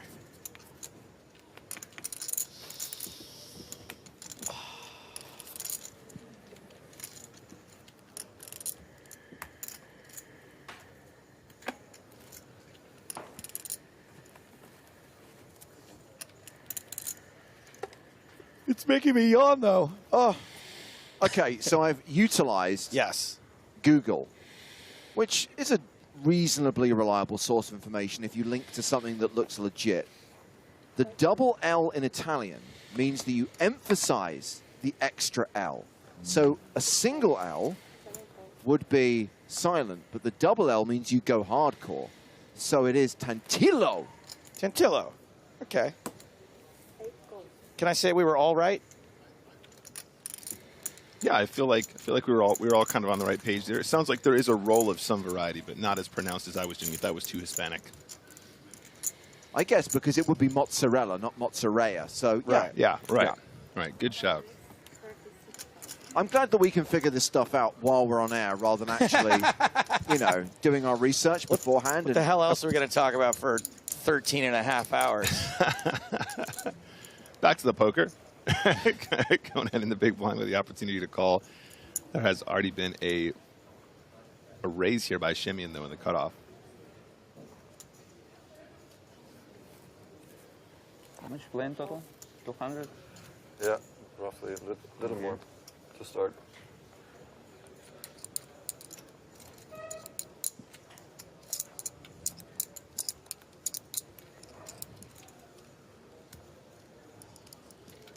What is that?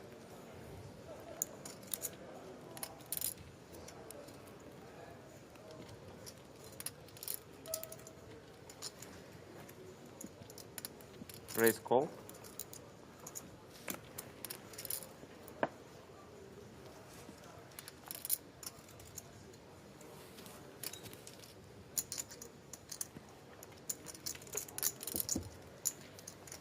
So Shemian has been on 2 separate feature tables today, having been moved back to the main stage earlier during the session. Oh, really?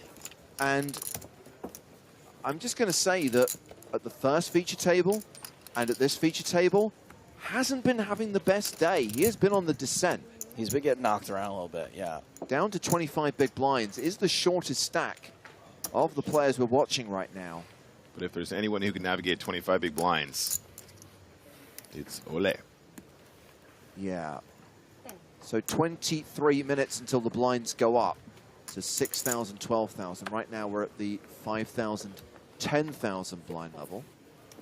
Did you see that, you know, all the hype? It was like, Martini, Khalil, yes, here we... And then it was just a big flip and over. I mean, I did find it kind of appropriate that it was the sickest and classicest of races that ultimately decided round 2 between those two. Yeah. But Ramon's like 2-0 now. That's what I mean. Yeah, I mean, who knows what hands we didn't get to see while they played together otherwise, but Ramon has definitely knocked Julian Martini out of 2 major events. Absolutely. In 2 attempts. Absolutely. Lamari asks, is Jussi Nevenlina still in? Yes, and is among the chip leaders right now. He is on one of the outer tables. We have a limited percentage of the field on the main stage right now as we see Ramon 3-betting with ace-7 suited. Has his opponent dominated here? If this isn't one of your favorite names in poker, I don't even know what you're doing here. Shingus Satabayev. Yeah, I love Kalilos' aggression here in this situation. He's just relentless, right? Like Spraggy was saying, you know, this is a spot where you might want to make some raises once in a while. Kalilos is just like, yes, full stop. Do you want to be aggressive? Yes, I'm going to do it every single time. And obviously, as we get deeper in this tournament, there's additional pressure on opponents to raise fold versus the big stack here. Yeah. So ace-7 of clubs, not unreasonable to flat there on the button, but why flat when you've got 104 big blinds and you can push people out? Table chip leader with more than 2 million. How is it still so deep? I mean, the shortest stack is 25 bigs. I know this is small. You know, this is like just but one table. But for there to be a 200 big blind stack, 100 big blind stack, 80 big blinds, 60 big blinds, 40, that's deep. Well, this is the observation that we made yesterday, and I made earlier on with Griffin as well. That generally speaking, EPT main events play at or around a 50 big blind average. Right now, blinds are 510. Average stack is 700K. We're playing a 70 big blind average. And 50 big blind average is still pretty high. I don't disagree. Yep, completely agree. Did they accidentally give more chips to people? Was there, I mean, what are we overlooking here? Have we accidentally done less levels somehow, James? Is that a possibility? Don't even joke. Don't even joke. So, Nikolai Tulin opening with ace-9 suited. Ramon Kalilas 3-betting with queen-9 suited. It is a domination situation, but Ramon has taken the initiative. Yep, this is exactly what I was talking about. In the previous pot, used his button to 3-bet. In this case, using the cutoff. Queen-9 suited, such a pretty hand.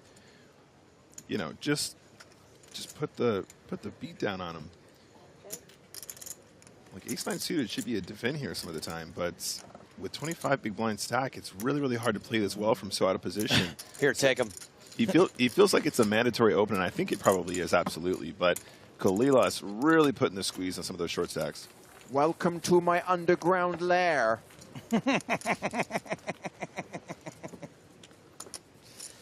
We should definitely give him a chair that spins around. It's got a little remote control on it, Dr. Evil style.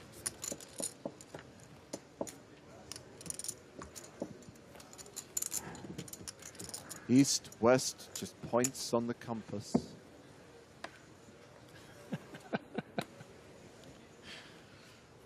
All right, hand number 75 getting underway.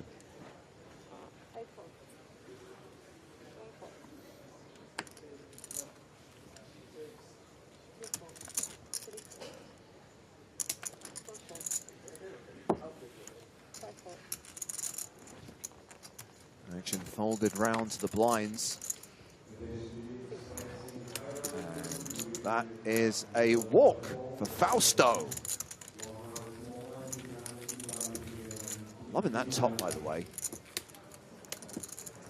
You're a tiger. Grr.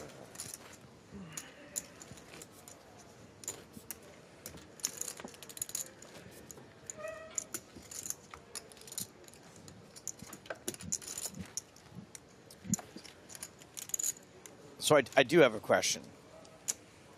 You seem pretty fired up after your break. Now, I had the same lunch you did. I know we probably had a different lunch. I'm not complaining about lunch. I just don't know what I ate.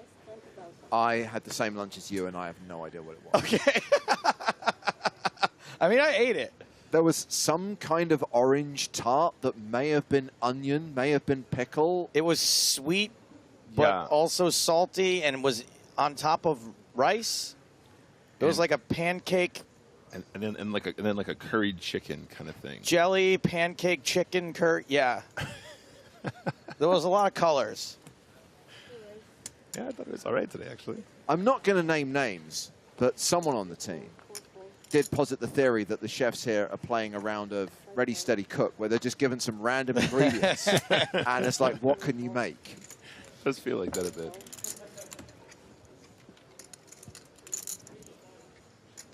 So Shemian opened under the gun with ace, queen of diamonds. Satubayev 3-bets with ace-6. Shemian shoves, and this hand is over.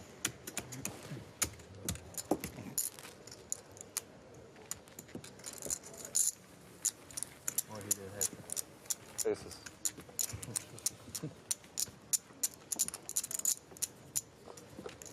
So, Joe, you are renowned for swinging the banhammer on Twitch. Yeah.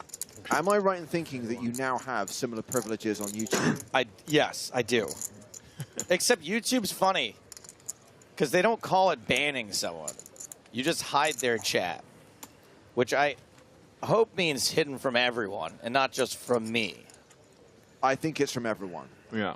I'm pretty sure it's from everyone. Let's just say there's 1 or 2 people I've got my eye on right now, and if I need to dispatch the Stapleton, I will. Just point, because I think we just need... We're almost at the point where YouTube, I'm just going to ban a couple people that don't deserve it, just to scare the other ones into line. I didn't know where James was going with that at first. He said, so Joe, you're renowned at swinging.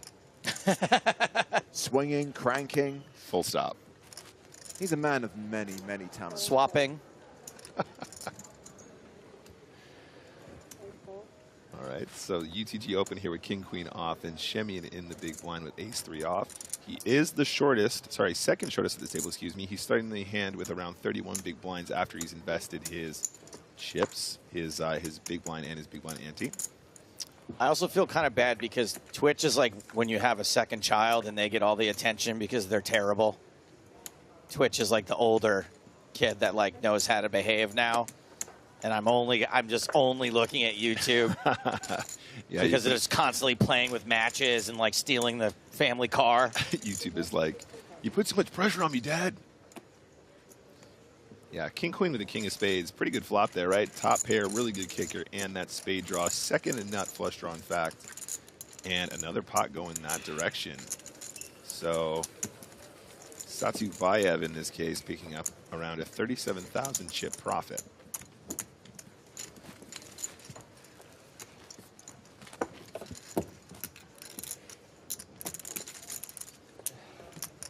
Down to 46 players now, so that means near enough 40 eliminations from the start of the day. We came into day 3 with 85 players from the 1,073 who started.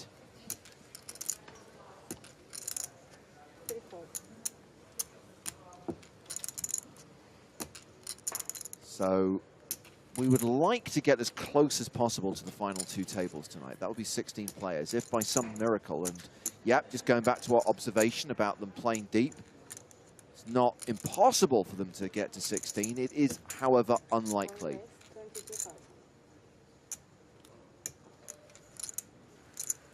It's not impossible, it's just very improbable. Yeah, and if we did get to 2 tables, we would stop for the night. But I think we're going to play the full 6.5 levels today, and then come back tomorrow and play down to the FT. Conan made it 22K with ace-10. Cristiani flatting with 9s, and now Satubayev with queen-10 in the big blind.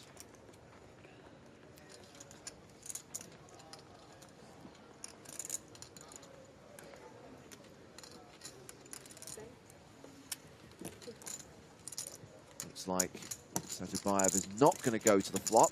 Wow, interesting. So we're heads up in this pot. Definitely had a hand that he could have tangoed with there, James. Ace, king, 6, advantage Conan.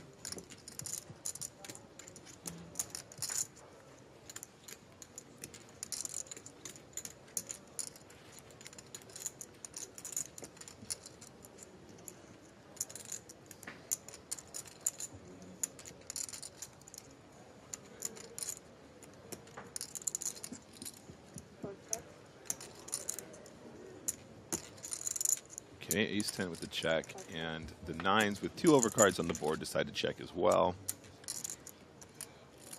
I mean, Conan being UCG +1 will have plenty of King X and Ace X here, so I understand the hesitance to try and put more chips in the pot with 9s. I don't think there's any reason to turn your head into a bluff at this stage. I do think it's interesting that Conan does decide to check this flop. But I think given the ranges here, I think he knows he's probably just going to get tons of folds, and he's not going to run into a huge number of hands that want to just continue here. Certainly sometimes some King X, maybe some flush draws, but there's not going to be tons of those either. And on the river now, I think maybe it might be time for some value. But he's shown both players have shown so little strength at this point. Although the fact that Cristiano doesn't take the opportunity to bet the turn here probably indicates kind of what kind of hand he has at this stage, right? He's got showdown, otherwise he probably would have bluffed given 2 opportunities from position. So instead, I think it's probably time for us to just go ahead and make some kind of a value bet, probably something either really small or really big. 45,000, yeah, really chunky size here into the 69K that was in the middle already.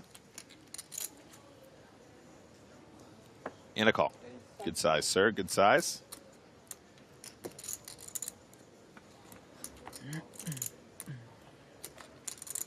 Yep, the check line there definitely made him some money. I think in a lot of cases he might get one on the flop, maybe James, you know, but probably never 2. Instead, he just got a much larger size than he probably would have put in on the flop, and you know, in that case, probably earning somewhere near the max given the setup. Conan adding 92K to his stack there, playing 736,000, just above average.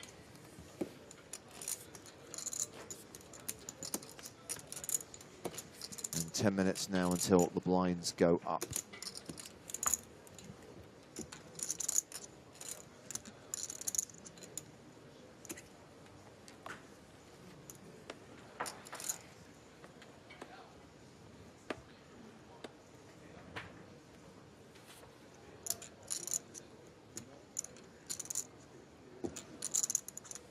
Conan now under the gun with 10s.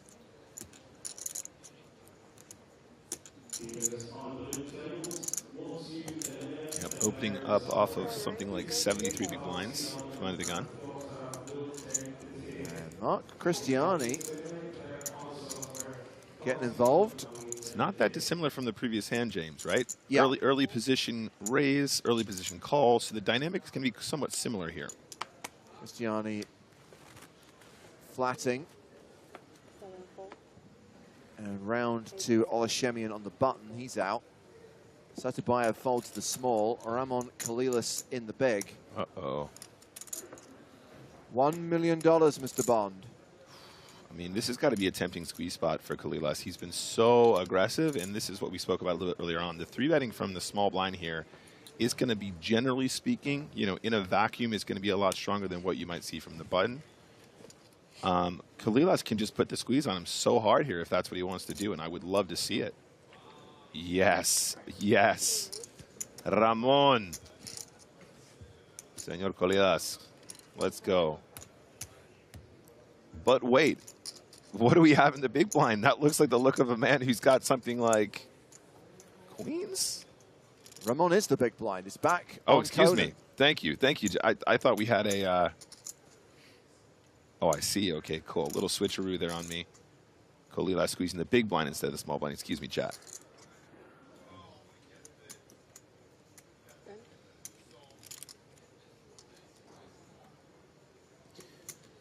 Bao Valhalla saying Jack-9 is kind of dead. No, don't worry about that. Don't worry about that. Kalilas has all kinds of tools to win this at non-showdown, and sure enough, 2 folds, Nick. Follow Ramon. Follow Ramon. On a Monday, on a Tuesday, following Ramon. Let's go, buddy. Very, very nice play. I'd love to see it. How you do it? Big squeeze. How do you do it, he says. Get so many folds. How do you get so many folds, he says. I genuinely want to know how he does it. Nobody, he won't tell me. I'm on the same team as him.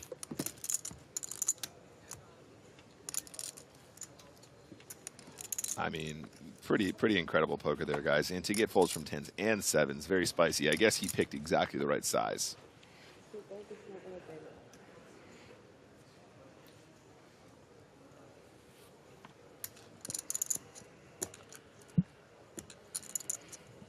thought for a minute we had a small blind and then a big blind wake-up situation. I mean, if you're going to squeeze from the small blind, the last thing you want to do is run into a big pair behind you directly to your left. But fair plays, big pot for him, big pickup, and sitting there now with 114 big blinds. Onto this hand, though.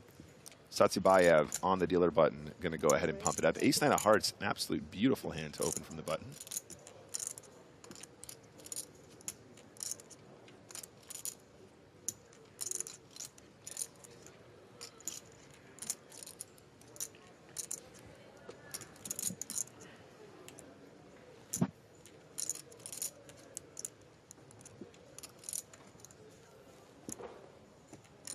Surely not again. He can't take his foot off the gas, James. This is incredible. He's basically only played about 7 hands, and all of them have been 3-bet pots. Well, now we have a situation where Ramon is re-raising from the small blind, and there is a player in the big blind with a hand. Okay. That player is Arthur Conan, who has the snowmans. Num-num. Yeah, and he certainly has enough to come along if he wants to. The fact it's a 3-bet, I understand the fact that he just wants to avoid some of these bigger pots. Sitting directly to the left of Kolilas at this stage is not a good place to be in this tournament. Satsibayev at this point, you know, has been taking a lot of punishment. I believe he folded a very similar hand not too long ago versus a 3-bet from Ramon.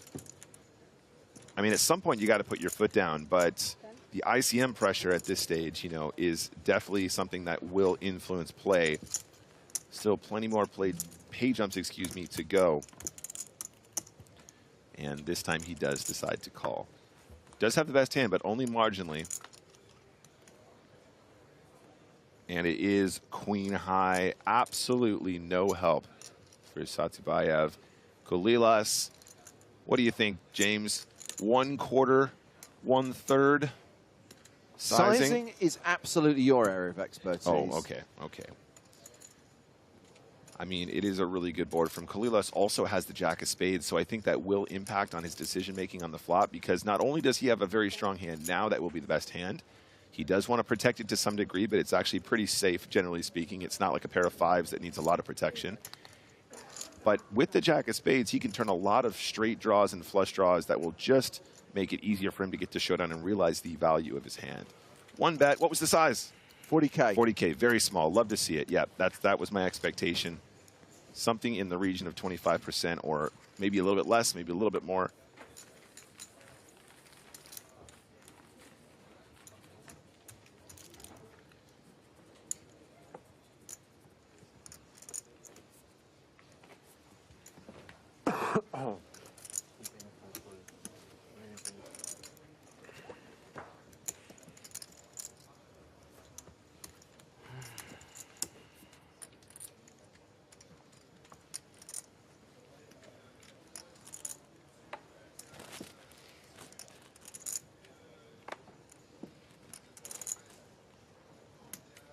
All right, hand number 81.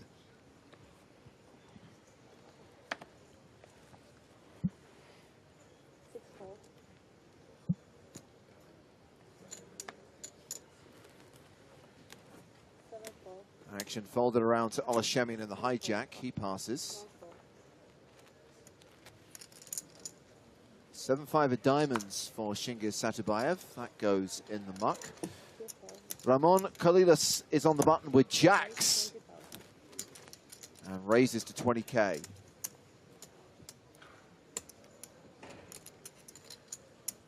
Conan so far has been making some folds against Kolilas. We saw that fold with 10s just now versus the big blind squeeze with Jack-9 of spades.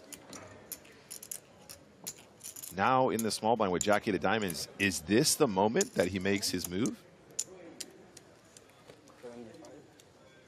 I think he has announced a re-raise, Nick, which elicits a fold from Mark Christiani in the big blind. It's a 3-bet to 75,000. It is really interesting that at this stage in the tournament, the 10s was a fold, but the Jack-8 suited was a 3-bet. That's not to say the 3-bet here is out of line at all. It's a very playable hand, and you definitely need to push back against so much aggression from Kolilas, but he's dominated in a way which is very specific in this game. This is about as bad preflop equity as you can get. A pair where your opponent has the same high card and an undercard, so therefore no overcards to the pair.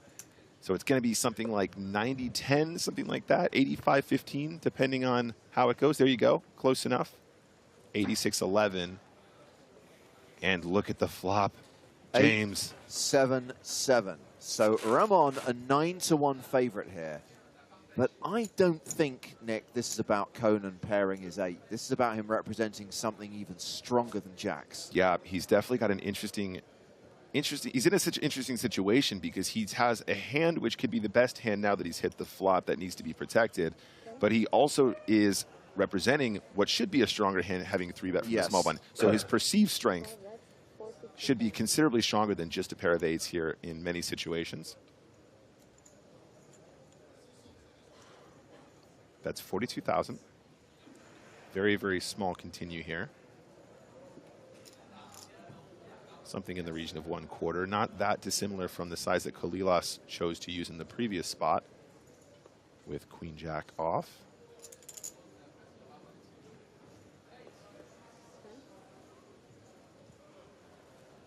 Ramon happy to have the Jack of Hearts in this spot. Yep, well spotted, James. Jack of Hearts obviously giving him the backdoor hearts. That's one less thing to worry about. Probably feeling like he doesn't need to worry so much about the hearts because a lot of the flush draws that might 3-bet here are going to be hands like Ace Jack of Hearts. So that's immediately out. Maybe Queen Jack of Hearts. That's very important consideration as well. Well, he has raised 100,000 total.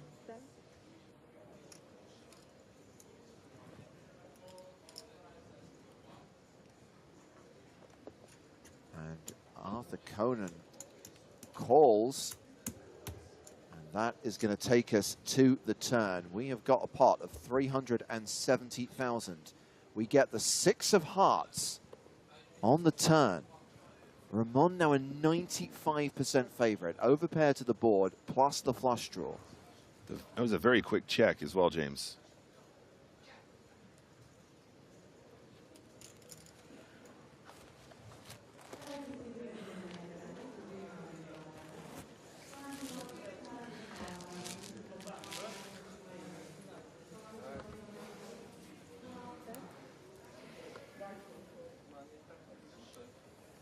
So Ramon, having raised the flop, now barrels the turn. Another 100,000. Wow, what an interesting size here. It really feels like he wants more action, right, James? And like we said, that Jack of Hearts just really simplifies the equation in such a way. It is such an important blocking hand, blocking card, excuse me, in this setup.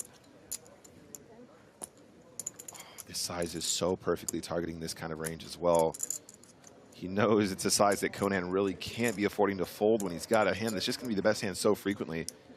Yeah, and he's played a time bank card, extending his shot clock by another 30 seconds.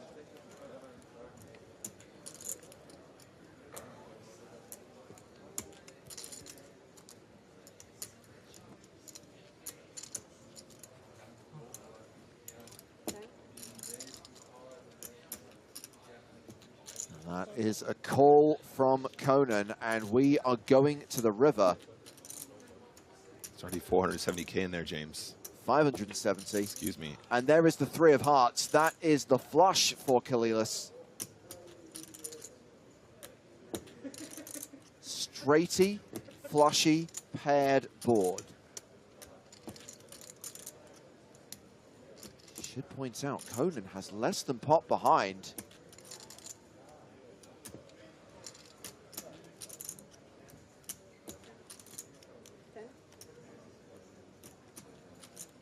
Is he going to represent?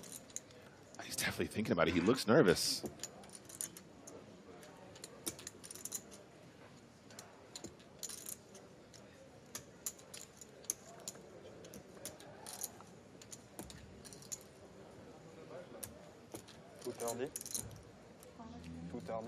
Well, doesn't go for it all.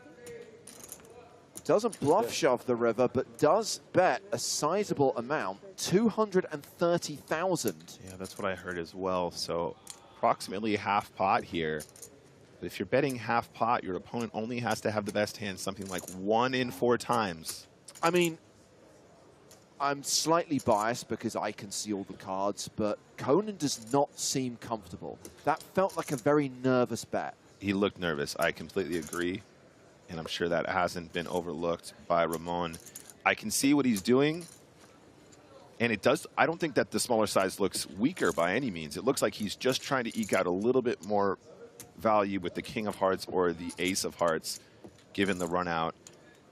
I think that Conan probably believes that he can represent those kinds of hands having 3-bet pre-flop. That makes a lot of sense. But he's giving him a really good price, too. A really, really good price at this stage. Like I said, Ramon only has to have the best hand something like 1/4 of the time in order to make this a profitable call.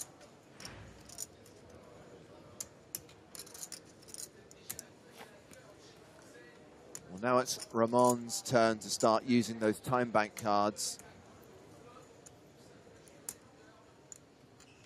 Not an easy decision by any stretch of the imagination.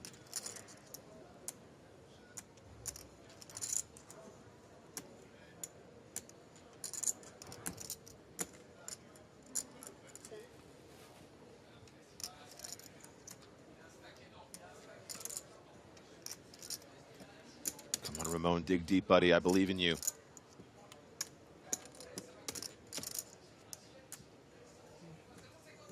Oh, thought he was going to make the call there.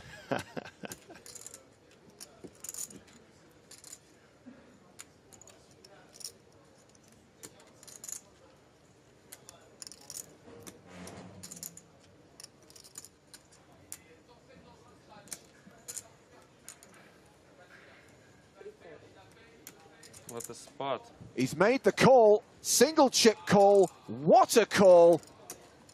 And another huge pot for Ramon Kalilas, who's now up over 1.77 million. Wow. Let's sing it together, everyone. Follow Ramon. Follow Ramon. On a Tuesday, on a Wednesday, follow Ramon. Hey! Very nice. Team Pro for life. Let's go, buddy. Very good call. He got there in the end, and that's why he's one of the best in the world. That was a plus 525,000 chip pot. That's his net profit. GG's, buddy. Well played.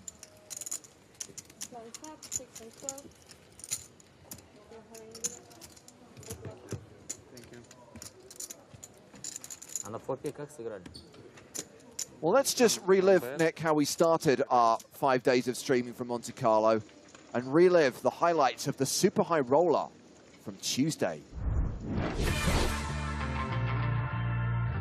And Marius Giersa is going to need to see a jack or a 4 on the river, or this is over.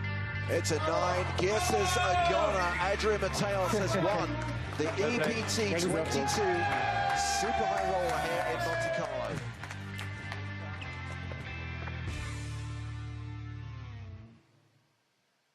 When I say highlights, I mean the winning moment. Adrian Mateos taking down that super high roller for 1.38 million. Marius Giersa, the runner-up. And congratulations to the other finalists who all made the money. That's how we started the week. Yesterday we streamed day 2 of the main event, including world-famous bubble coverage. And now we are on day 3 with 44 players remaining. And we just saw a sensational hand between Ramon Kalilas and Arthur Conan. I think we talked there about the fact that Ramon's now moved up to nearly 150 bigs, Nick. We shouldn't ignore the fact that Conan's now in the danger zone. Danger zone! Bigs. Oh, sorry. Sorry. See, guys, we're not used to doing it that way. Tried to play a Joe, but only Joe can play a Joe. Sorry about that, James. That's all right. Both he and Nikolai Tulin playing sub-20 big blind stacks because we have now gone into level 20, blinds are 6,000, 12,000 with a 12K big blind ante.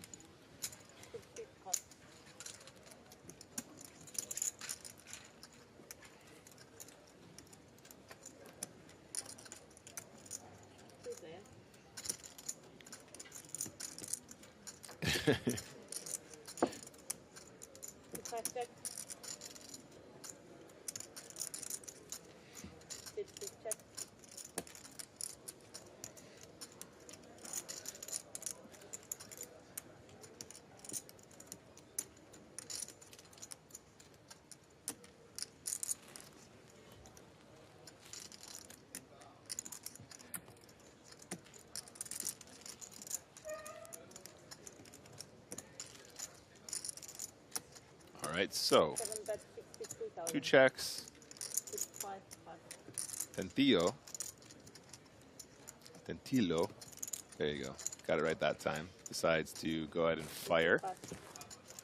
Speaking of multi-way pots, and does take it down. Tantillo. Still has the chip lead at the feature table. More than 2.18 million, a 181 big blind stack. Yeah. I don't need the cup. And no sugar as well. No. Thank you. One of our stream team, Accidental Grenade, says all these guys with their fancy watches will be very jealous of me flashing my Casio calculator model. That is a classic. Yeah, I agree. That's a flex. The Marty McFly watch. Hey, McFly. Hoverboards don't work on water. Unless you've got power. Bless you, Raksha. Those things are collector's items now, right? They still sell them. You can get one for like 30 bucks on Amazon. Yeah, it's still a flex, though. All right, Chemian decides to open up his pot to 25,000. Jack 9 suited from UTG +1. That's 1 to the left of the first player to act. And interesting spot here for Chen. Ace Jack off in the small blind. He does have about 34 bigs, so it can be tricky to play from here. I think in many cases you're just going to want to go ahead and flat. Ace Jack is such a weird hand to play. It's very, very difficult. Its suited counterpart considerably more so.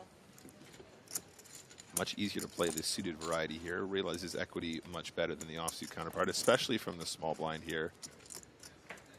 And the board comes King Jack 5, which means both players have paired their Jack, but it is a domination situation.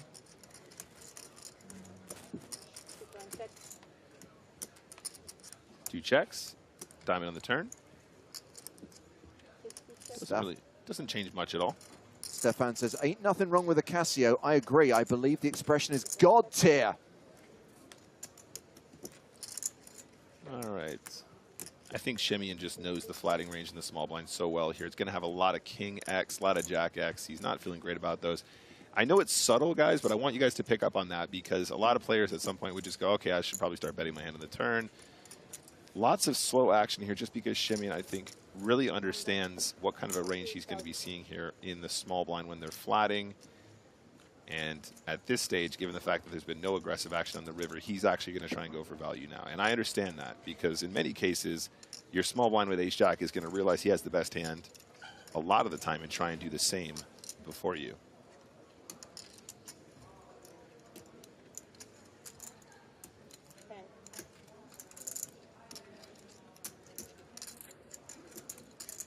Makes call.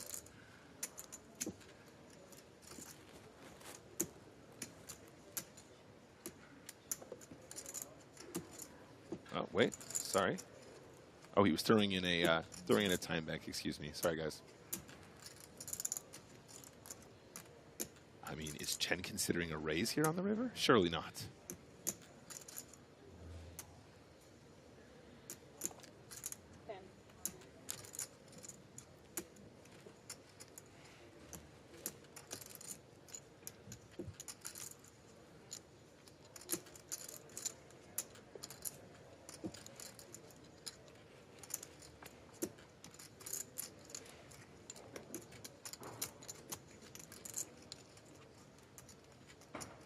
Kind of, as much as I feel that Chen should just make the call here, wow. I'm kind of happy that happened because I kind of feel Olushemian needs a confidence boost. He's not having a great day today. Wow. I was not, I mean, given the action there, James, Ace Jack is going to be the best hand so often. So often. Very interesting fold there. Cost him 2 time bank cards as well.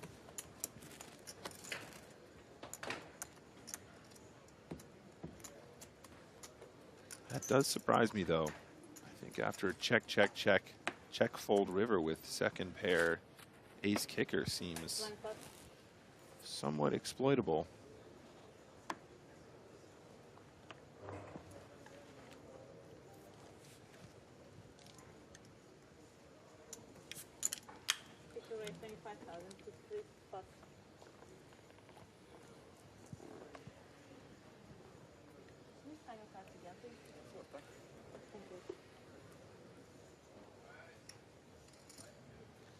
Okay, so action now to Satyayab, who makes it 25,000.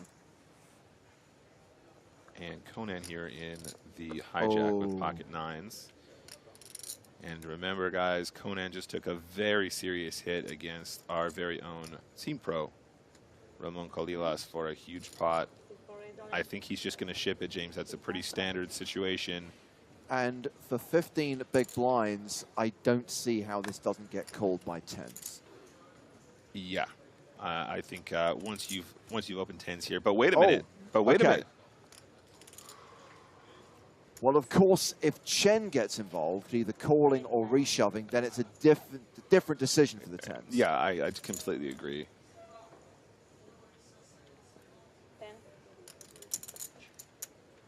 $284. I mean, the cool thing about having ace-queen here is there's already a ton of dead money in the middle, right? You got an opponent all-in who can be shoving much weaker than what you have, but you have the opportunity to pump it once more as a cold 4-bet, excuse me. Yeah, a cold 4-bet, that's right. You can be pumping it as a cold 4-bet and get, you know, tens, jacks even to fold in these situations where, you know, you're not going to be racing for, you know, you're gonna be able to collect the dead money they've already put in the pot by pushing them out and then just flip against the nines.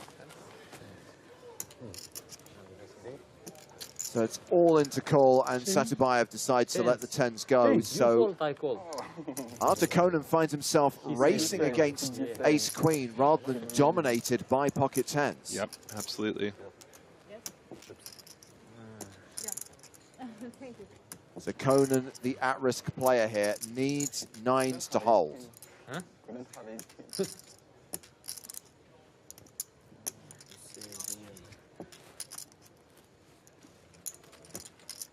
Okay, we're going to a flop, James.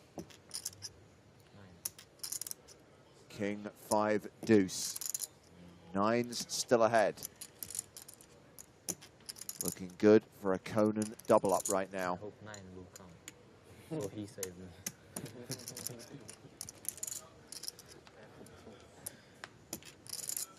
7 on the turn, changes nothing. Still 6 outs for Chen. 6 cards that Arthur Conan has to fade to survive.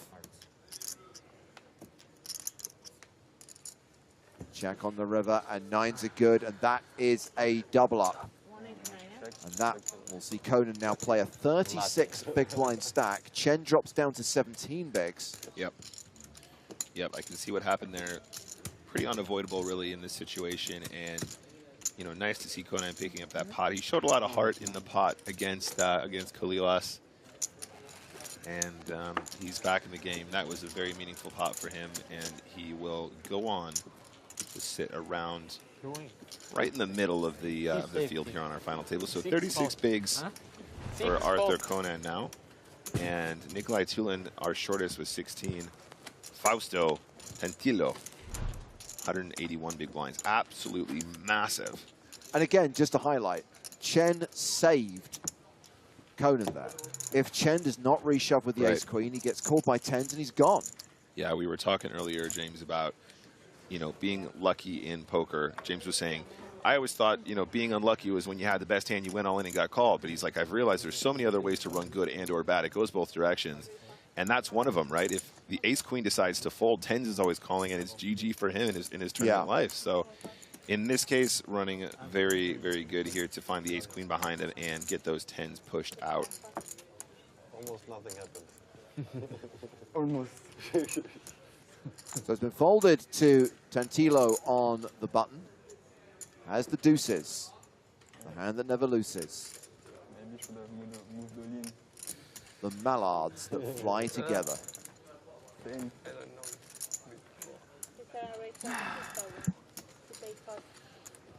Two ducks. Raises to 26,000 and gets a fold from both the blinds. Enjoy. I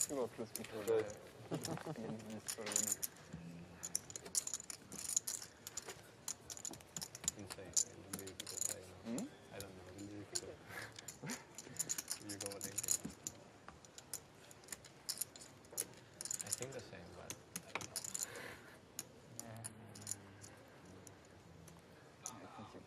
It's still at 44 players.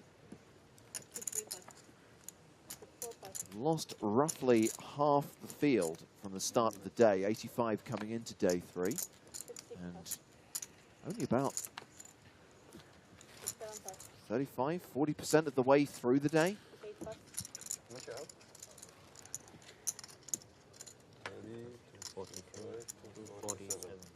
Uh-oh. Aces for Shemian in the small blind here. Tons of folds, not what you want. Shemian definitely could use a few chips in his stack. Yep, I really like this raise. I like the size. You're out of position, so you want to be using a larger size than when you're raising from in position and or from earlier position as the initial opener. But when you're blind v blind, you want to be using a larger size here. 3x seems good when you are starting the hand with, you know, 27-ish big blinds effective, maybe even 3.5 once in a while times the big blind. Queen 6 off, though. Is he going to get any action at all here? It's one of those real garbage hands. Queen 6 suited, you know, go ahead. Let's play all day. Yeah, and shaking his head there. He knows that that was an important spot for him, but just nobody had anything they wanted. On a table like this, James, you know, so many good players happy to play such a wide range in so many positions, and he just gets nothing. It happens all the time online, but lower stakes. But at high stakes, you're just thinking, nah, come on, surely not. Well, we've got some outer table action for you. A three-way pot between Neil Farrell, Flavian Roulet, and Inigo Navarro. Board of 7, Ace, Jack, 5 with 2 clubs. River card, the King of Hearts. Navarro first to act, checks. Feraldo checks. Roulet.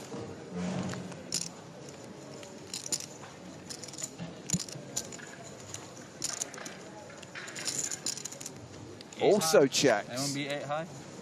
Feraldo with 8 high. I don't think that's going to be the winning hand. Is a Jack going to win here? Jack 9 for Navarro.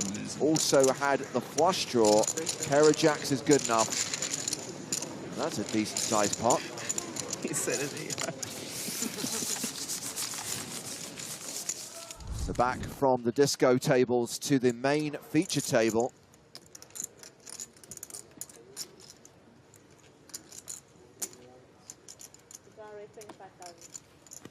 And Conan has opened under the gun to 20,000.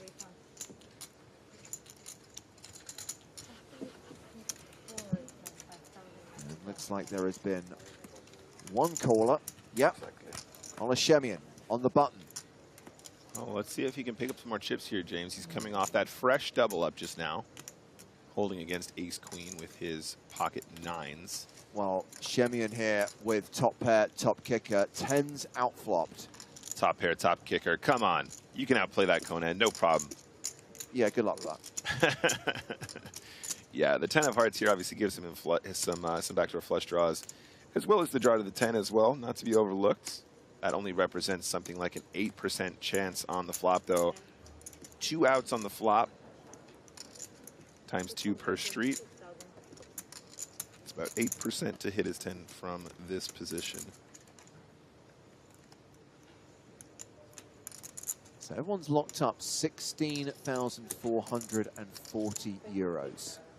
And there will not be another jump until we get to 39 players. That will be another 3K, around 19.5 grand.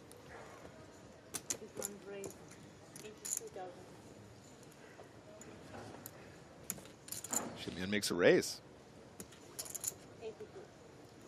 He's got top pair and he's not blocking the hearts. I think this is pretty much hashtag GTO playbook.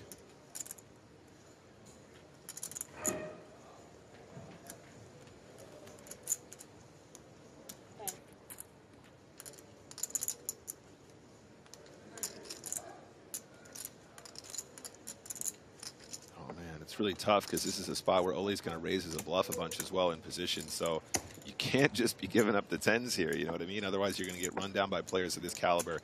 If you're playing against, you know, more recreational players, you can just give them a ton of credit here, let it go. But Ole can have all kinds of interesting draws here that he can turn into a semi-bluff and then just also have some pure bluffs as well. The King of Hearts, interesting card, because Shemian probably thinking that sometimes he might run into King-Queen here. Maybe he's running into the flush draw that's now completed. So it's definitely not a good card for him, given the range that Conan's going to raise here and then also raise bet, call, flop. Yeah. And it does give Conan considerably more equity, right? So he's got 9 cards to hit, plus 2 10s. That's 9, 10, 11. About 11%. 11% times 2 going to 1 street, about 22%. In this case, it is, in fact, 25% exactly. But that's using the rule of 2, good little way to estimate your equity in these situations. 8 of diamonds, excuse me, no help. Shimian's still the best hand. But Conan has the opportunity to bluff now.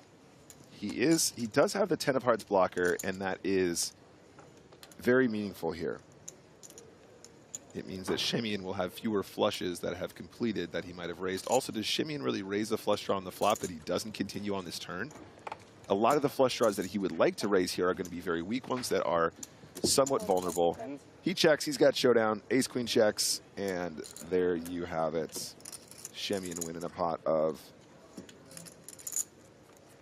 something like 234,000. That's a net increase of 132,000 chips. Come on! Vamos. Yes, the comeback is on. Shemian hovering around the 40 big blind mark now.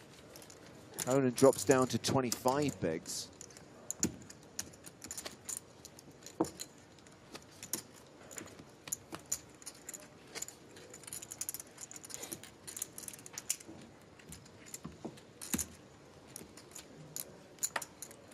Nice turn, man.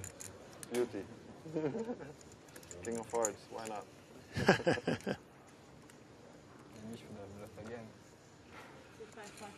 think I fold.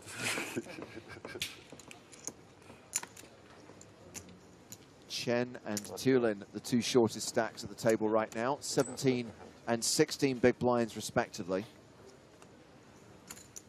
25,000.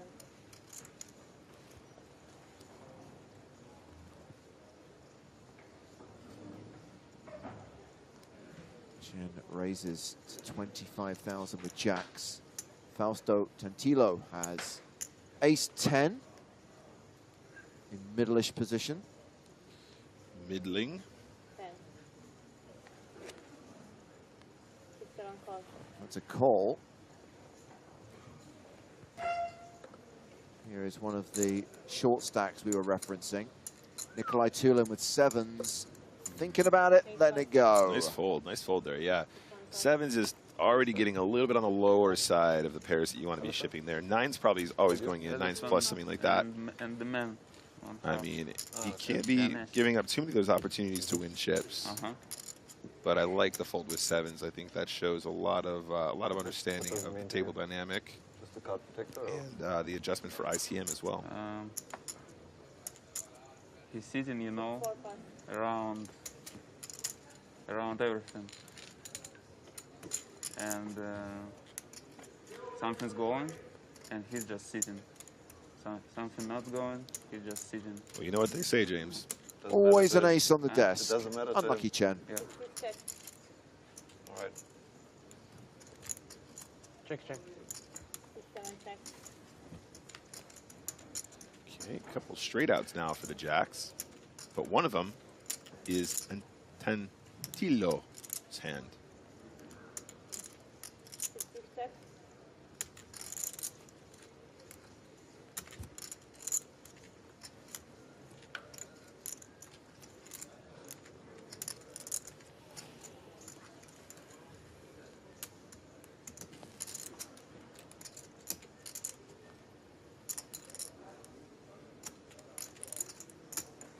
I think you got to start betting now. Yep. This is the second time we've seen missed flop top pair ace sort of flops. Second time we've seen an ace-high flop where somebody's flop-top pairing decides to play it a little bit slow. Man.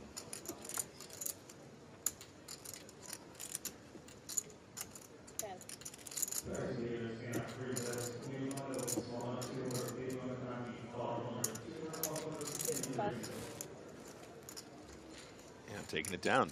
Yeah, increasing his chip lead at this table. Nearly 190 big blinds.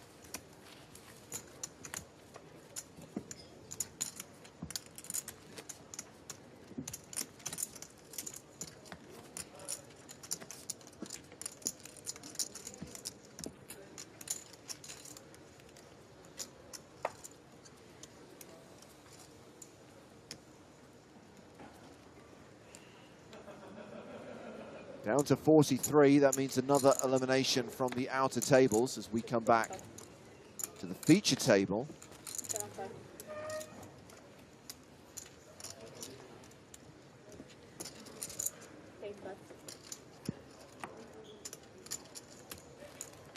Shemian with ace-jack in the hijack.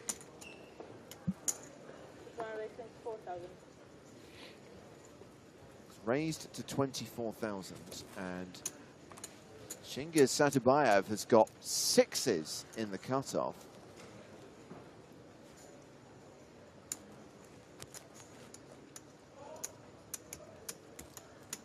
I mean, this could be a shove, James.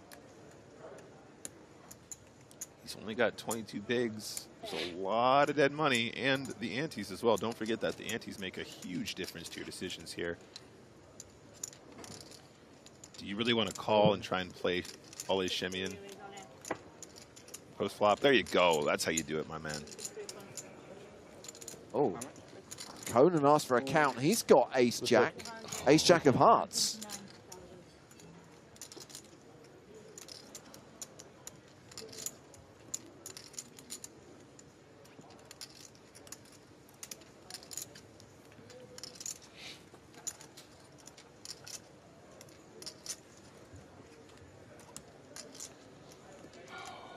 Jack of hearts. I like this fold. I think Shemian might be tempted to call, though.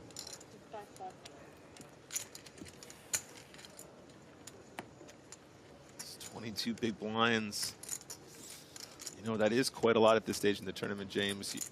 We were talking about averages earlier. He makes the call, slams down the ace-jack, and we are going to the races, ladies and gentlemen. A classic race underway, and it is Satabayev who's the at-risk player with the sixes. These are big moments, guys. Imagine yourself in that seat, flipping to remain in a tournament where you can be winning just shy of 1 million euros. This is where the dreams are made. This is how you win tournaments right here. Okay, and on the flop, 10 of spades, 4 of hearts, 9 of diamonds, 6 is still the best hand. Now 75% favorite.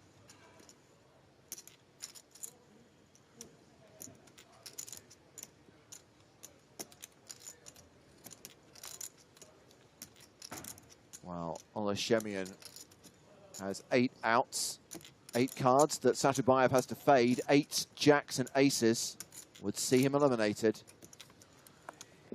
But sixes hold. It's a double up for Satabayev. And Shemian drops down below the 20 big blind mark. What did you fold? Man, winning flips feels so good. Thinking that. Thinking about that. So as things stand, we do believe that in addition to being the chip leader at this table, Fausto Tantillo is the overall chip leader with 2.26 million. Maybe. Yeah, but more combination ace-jack. So. Yes. I don't know if I found that much.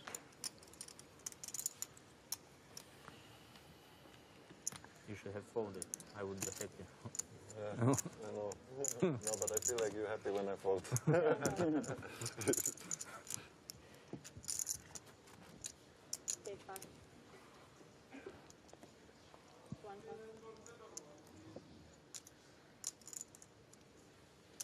Satabayev Very next hand, looking down at ace-10 of spades. Yeah, on a roll. On a little bit of a heater here, finding hands like this, winning the flip, and then straight into a perfectly reasonable open from the hijack. Ramon taking a little bit of a back seat. Obviously played a flurry of hands, won some big pots. Yeah, some huge pots. I mean, and that's, maybe there's something to be said for that, James. You know, like when you find yourself in a situation where you know you can make some plays and 3-bet some pots and spice things up, you just got to seize them, you know what I mean? You can't. Yeah. And I think some people do kind of take their foot off the gas, but let's look at this board, James. Ace-10 of spades, 1 overcard, and the flush draw. This is a very strong draw, and a set of 4s with a spade blocker for Chen. Wow. I mean, I think for the most part we see a check, bet, raise kind of situation, right? Check, bet, raise, very common. I think flatting 4s here is probably fine as well. I mean, Chen's stack is that such where he's not going to struggle to get the chips in, so probably much better just to play this as a flat, right? Because you want your opponent to find some cards he can bluff at if he's missed. You're not really concerned about much else happening. He plays it as a pure jam, though, and I think he will get called just specifically because ace-10 of spades is such a big, strong draw. But he's in much better shape than he would usually be with a top pair, for example. Set of 4 is now 76% on the flop. Yeah, and just 6 live spades for Satubayev to try to hit here. Chen is the at-risk player, but does have the advantage. 3-1 favorite.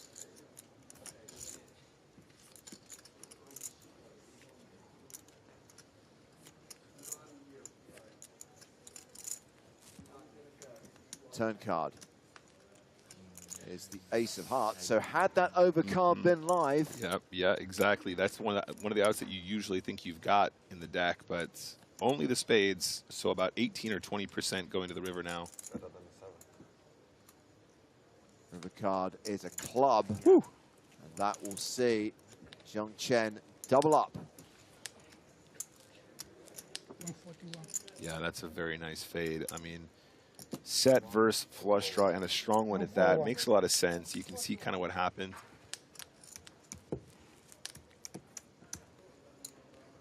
That's fair. Every short stick stays alive. You know, the cool thing about flatting with 4s there as well is you can tell yourself that I'm just not folding no matter what happens, right? Yes. You know, because if you're willing to just get it in on the flop, you can give them some rope, and if they do turn up with the nut flush draw or something of that ilk on such a sparsely populated board, you know, it came down in a way where there's a flush draw, but not a whole lot else given your kind of expected range. And in any case, gets the chips in regardless, which is what you're looking for. So a couple of double ups, and that means we now have Shemian and Tulin as the 2 short stacks at the feature table.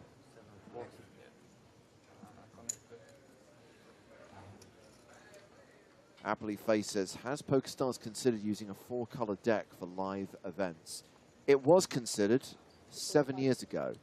It was even trialed in some side events. It was ultimately trying to solve a problem that didn't exist. Yeah. When you're only playing one table and the physical cards are in front of you, it's very easy to distinguish between the suits without having them all be separate colors. Yeah, the 4-color thing is really, I mean, I don't want to say it was invented strictly for online, but that was really one of the major benefits. Like if you're playing a few tables and the tables are quite small on your monitor, something like that, you know, you want a little bit more clarity. Maybe your monitor isn't that high res or something like that. 7 years ago, perhaps, I don't know, 10 years ago. But yeah, I think that it's pretty reasonable to just play it like this, guys.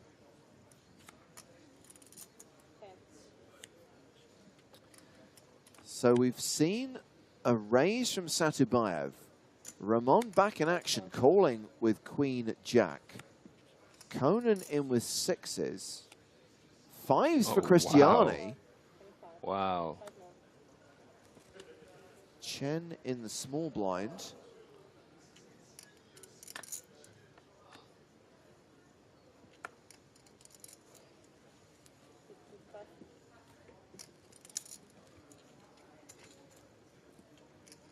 And the chip leader with Queen 4 of hearts, getting a good price, decides he's coming along as well.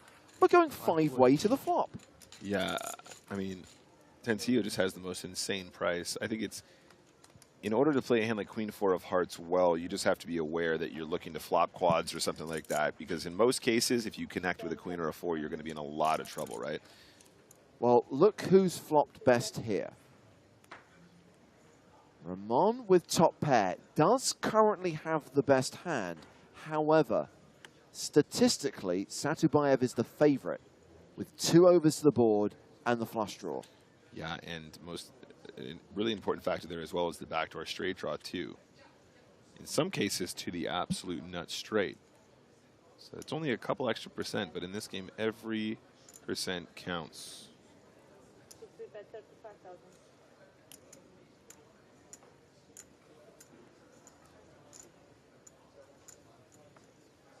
Ramon betting 35,000 gets a fold from Conan. Yep. If you're going to have a c-bet here, you want to go real small because it's not like when you're heads up and you're like, I'm going to size according to the pot, because the pot is so wildly overinflated in this situation because there's so many players and you've got so many players to get through. You can bet small.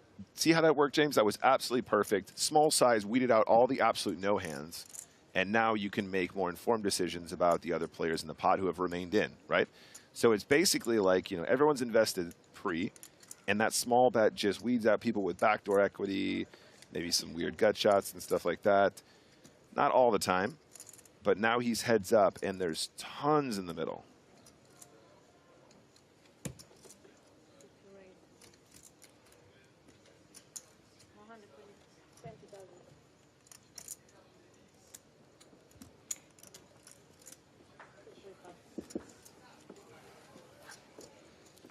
Okay, that raise fold. Yeah, I don't expect him to have a bluff there too often, given the dynamic. He's going to have a bunch of sets and some combo draws like he had, so just get out of the way, no problem. And he didn't have to bet half pot there to figure out where he was at.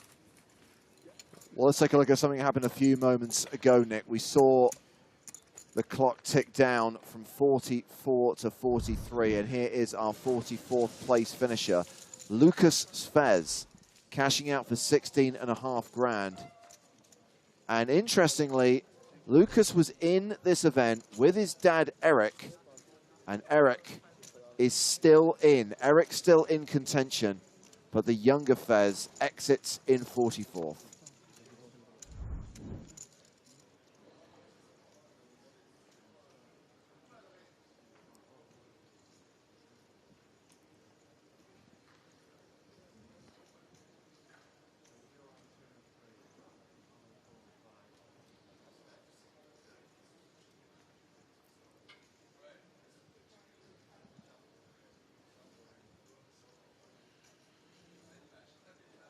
Since then, we've lost another player, and we're down to 42.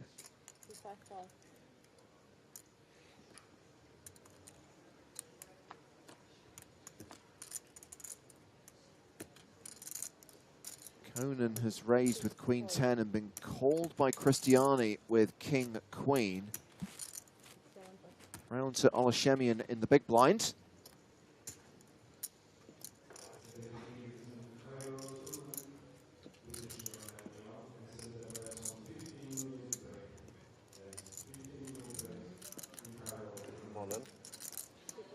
And Shimian finds another beautiful, beautiful squeeze spot. Conan was so kind as to open this, build a pot. Christiana's got some dead money in there too, lining up for that big blind special and the easiest shove ever with ace king off. 242. I mean, king queen off though. Christiani might just be like, yeah, gamble. We gamble here. Shemian will certainly be shoving, you know, some pairs here that you're going to have 2 overcards too. There's already a lot of dead money in the middle. That's going to change your pot odds pre-flop.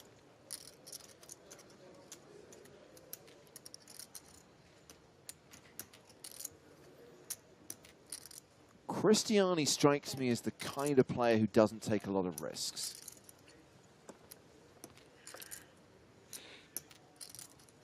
But he also kind of strikes me as a field player, James.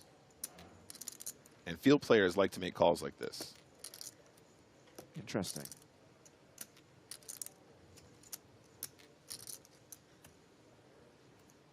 He's reaching into the ether. How do I feel today? That's what he's asking himself. Yep, well observed, Starfighter, down to 41 now. And makes the fold. James had it right. Fold, I think. Fair? He says fold, I think. You don't have fair is good fold. Ace-king. Was a good fold. Olashemian showing his opponent that he had ace-king. Queen.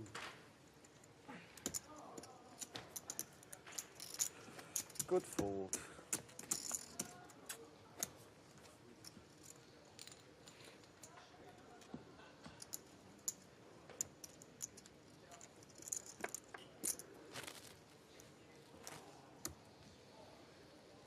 Just a couple more hands to play, I'd imagine, Nick. With just a minute left on the clock until the next break. Yep.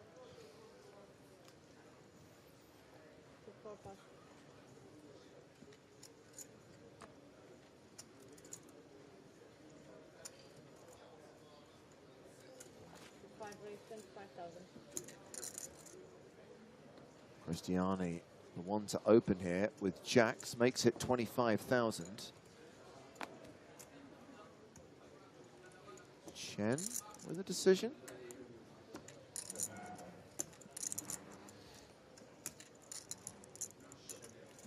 Chen looking at his opponent's stack with ace-3. Nah. Shemian. Sixes. Uh-oh. This time he's getting called. Uh-oh, he's got another perfect shoving spot here. Sixes is definitely the right shove, but in this case, running into a bigger pair, not ideal. 80-20 pre-flop, these ones are. Quick call from Cristiani this time, and it is a domination situation. Shemian at risk and way behind. Yep, he goes, I'll fold king-queen, no problem. I'll just get you in the next hand. That's how Cristiani rolls. Yeah, patience, persistence.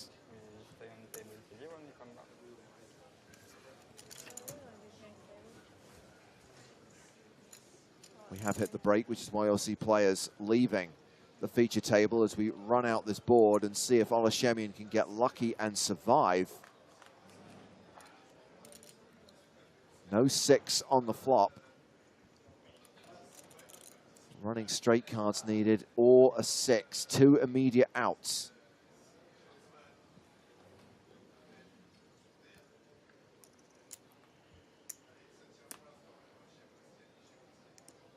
And there goes the backdoor straight draw. 6 of clubs or the 6 of diamonds. Those are the 2 cards Olashemian requires. It's the 9 of diamonds, and that is it.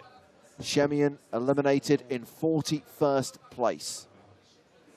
So we will come back from break with 40 players remaining in the EPT Monte Carlo 2022 main event. Sorry? Shemian cashing out for 16,440 euros. Yeah. And we are midway through this level. When we come back, we'll be picking up the action once again with the blinds at 6,000, 12,000.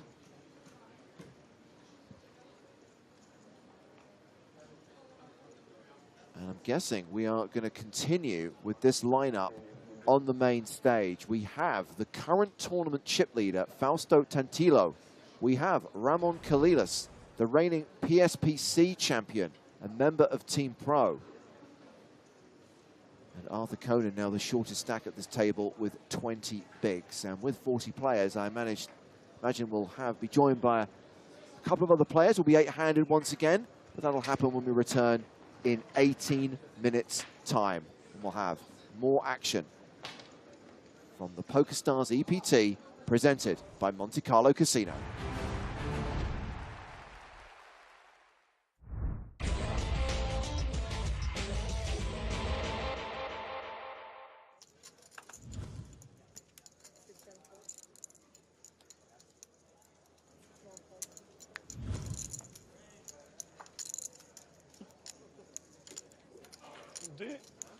So Kalilas opened with the kings, Martini in the small with 9-5. Just get out of the way. Why? All in. There we go. Perot calls all in with 6-3. 3 of it is Everybody's empty. My round. You got me. Action on the side between Kalilias and Martini. Wouldn't it be fun if Martini went for another beautiful big bluff here? J'ai deux cartes. I check.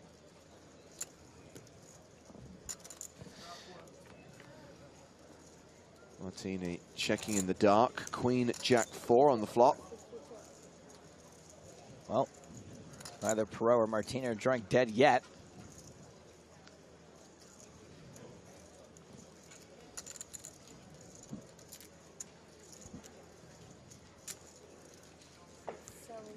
I'm gonna need to bets. get Martini very lucky. folds. Showdown. And here we go. Mark Perot with just 4% equity will need to catch running cards to survive in the PSPC.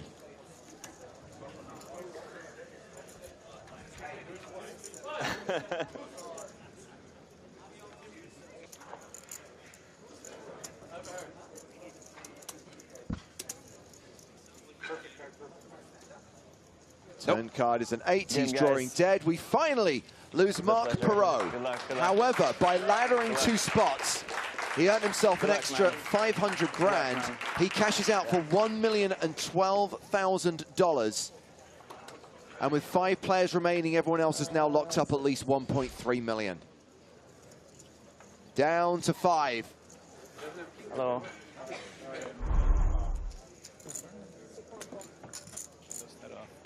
So opening raise to 650,000 from Kalilias. Ace 5 suited for Kuntz in the big. He defends.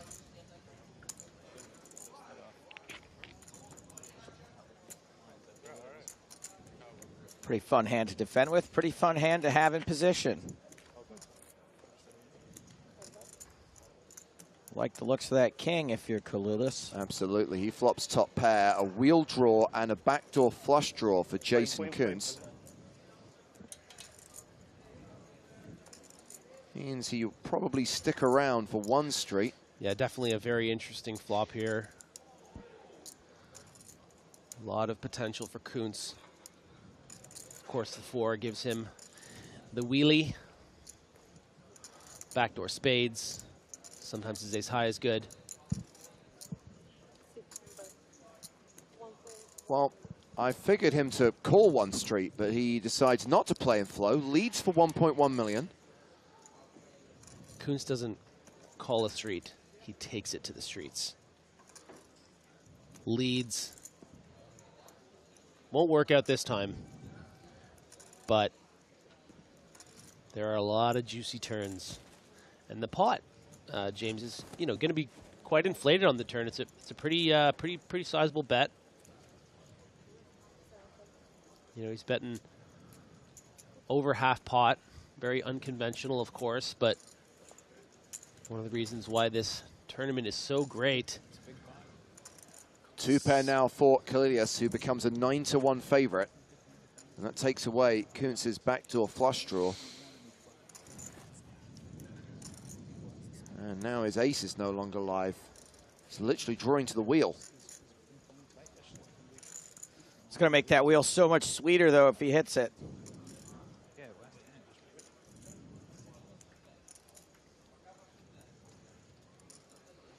Kuntz. 2.7. Oh, wow, he's firing again. Where's your nit now? 2.7 million into 3.9 million. I mean, this timing is terrible, however.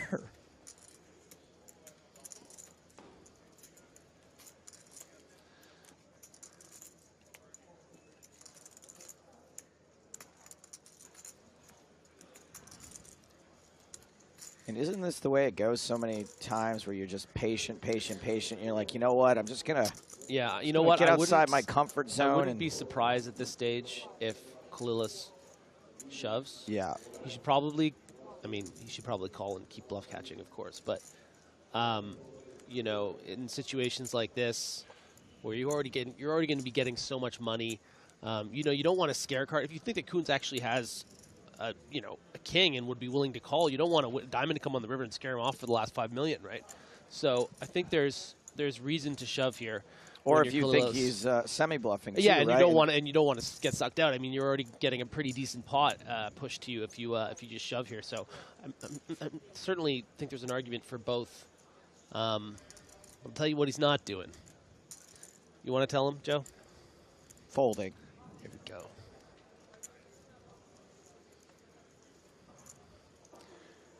And we have actually hit the break, so this hand is over. No, the break will commence when the hand concludes. But yes, we have come to the end of the first session. All these rules. We have hit the first break of the day, but I'm intrigued to see how this plays out. Cornelius does just call. Nice. And that takes the pot to 9.35 million. Just to be clear, Kuntz is the effective stack. He's got 5.2 behind. You know, it's so hard to find situations like this where you just have the frickin' blade and recreational. So he doesn't hit the 4. that Instead, he hits his ace, which does not help him. I mean, he has under half pot here. This is something. He checks river. Possibly trying to get to cheap showdown. I think that there is a chance here that Kalilis elects to go with a more milky sizing, as opposed to. I understand the pot's 9.35 million. Yep. I understand that he only has 5.2 million left. He's probably going to shove. I just think there's an argument here to bet like 3.5 million if Kuntz is rivered an ace or something like that. Well, he might not call a shove. Announces all in, is presented with the red triangle. It's all in to call for Jason Kuntz, who has rivered top pair. Should he make this call, he will be eliminated, and we will be down to 4. Wow. So let's break down some of the bluffs, Kalilis could have. Not that many. His diamond combos, the only ones where he continues on the turn include straight draws. He's gonna call the flop with ace X of diamonds. He's going to call the flop with all the diamond combos. But once the turn comes to 10, he bets 2.7 into 3.9. Yeah. He's folding 8-9 of diamonds. He's folding, 8-7 of diamonds. Queen 8 of diamonds. Even he might fold. So Jack 8 of diamonds probably he folds. So the only diamonds that he has are Queen Jack of diamonds, Queen 9 of diamonds, which is a bluff, Ace X of diamonds, which is now better than Ace 5. So he's just beating you here. Or he's turning a king and 10 into a bluff. He could have 10x of diamonds that is turning his hand into a bluff. That is certainly possible, actually. I should have seen that. Wow. Okay, so there's more bluffs than I thought. That's my mistake. And now it's Jason's turn to play the time bank cards. 10, huge decision. all the 10x of diamonds. That's why we talk it out, certainly creates a lot more. Yeah.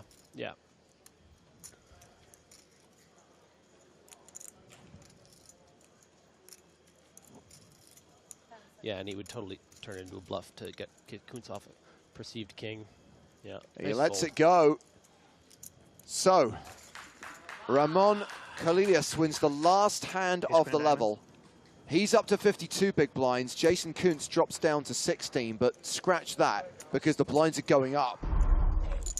Jason Kuntz, 10-7 of diamonds. He's all in on the button. He is the shortest stack at the table. So this shove does make sense. It's not super likely to be dominated if he gets called. Yep. Got suited cards. They connect.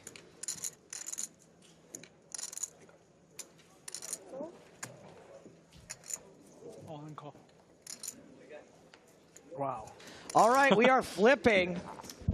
I got 10-7 of for diamonds. potentially 5th place. 2 overcards for Jason Kuntz. Pocket 5s for Cornelius.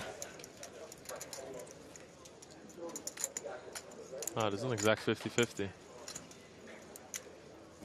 Well, With a 1% chop. Slight advantage, I guess, to Kuntz somehow. Had a lot of fun watching this fella. It will be a shame to see him go, but we still got the matter of dealing out a board here first before we decide whether or not will be saying goodbye to Jason Kuntz, or he will be doubling up. 10.5 million in this pot, and that is a pretty low flop. Does not connect with Kuntz in any way. Five's holding here.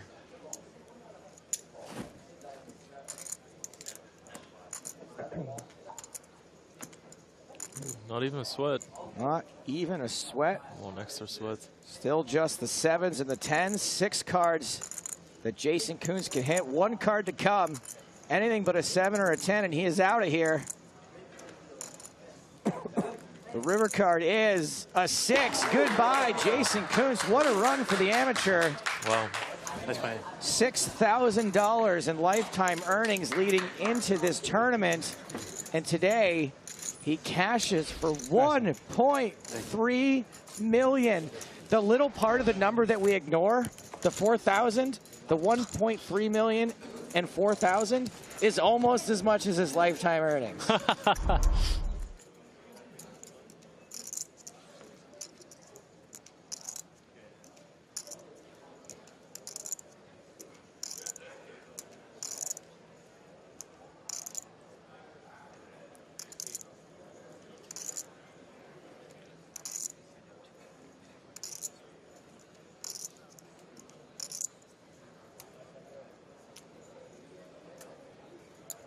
We are affected to a new blind level as well here. Oh yeah, the level's ticked over. Blinds now 250,000, 500,000, and that's another 500K. So you're putting in 1 million chips every time it's your big blind.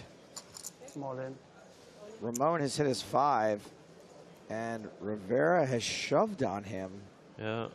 With a backdoor diamond draw, ace high, and a gut shot. That's nice, the call. Yeah, great call. From Kolelius. He is ahead. He is the player at risk. A la spa.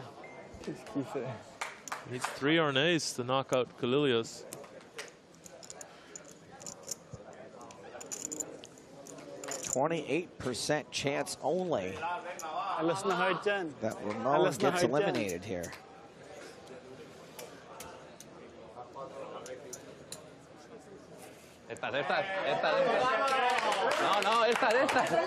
Rivera's rail on their feet. Kolelius' rail on their feet.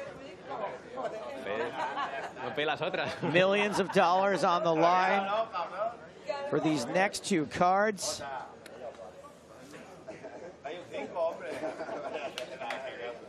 Nine of diamonds on the turn makes things way sweatier. 13 outs for Rivera to knock out Ramon Kolelius. It's a 6. Kolelius doubles up. And now they're virtually even again. Julian Martini's got 80 big blinds, but it's 20 here for Kolelius and 20 big blinds for Mark Rivera.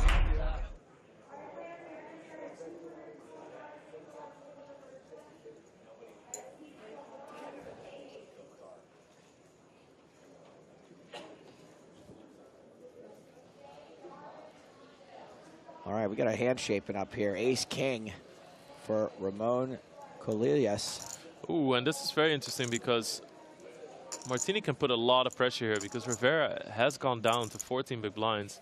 And Kolelius is playing a pretty comfy 30. Ooh, and this is an action board. But it's just... Oh, man, you're underselling that, Lex. Action board, top pair. Versus an up and down and a flush draw. This isn't an action board. This is all of the action. Yeah, this is as good you can hope for pretty much with a hand like Queen 7 suited. There's a bet of 800,000 from Kolelius. Get the stretcher. See you at the river.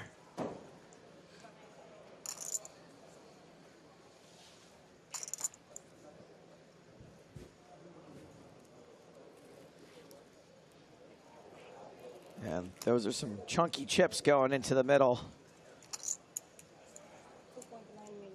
Raise 2.9 million. Yeah. Hold on to your butts.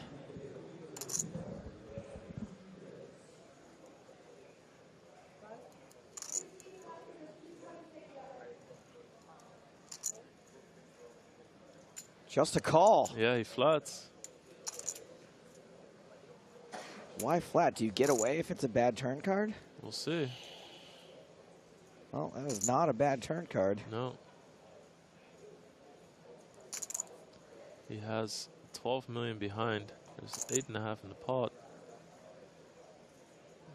Martini misses. I guess maybe one reason you flat is that if it's a good turn card, then maybe they'll fold some of their draws. Yeah. Or if it's a good one, they'll rip it in and you're miles ahead. I'm sorry, yeah. Yeah. I think that's what you're... Martini checks. I really wonder if he's going to go for the double check raise, but I mean, if you... Man, it's interesting spot here. Check, Ooh. check. Very interesting. Yeah, really is. Wow, bricks it out. And Kalilias has got to like that run out. Yeah. I mean, it doesn't get more bricky than this. Of course, he could be beat already. He could have been beat already on the flop, but this board stayed pretty clean for him.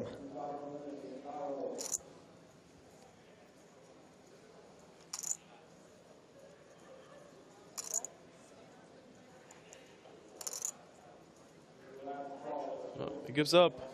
Now we're going to see if Kalilias tries to value bet. We obviously know that Martini is not going to call, but still cool to see from overall strategy point of view if Kalilias is going to go for a bet there or not. Sure. Kind of also shows the planning through the hand or how he's feeling with regards to the shorter stack in play.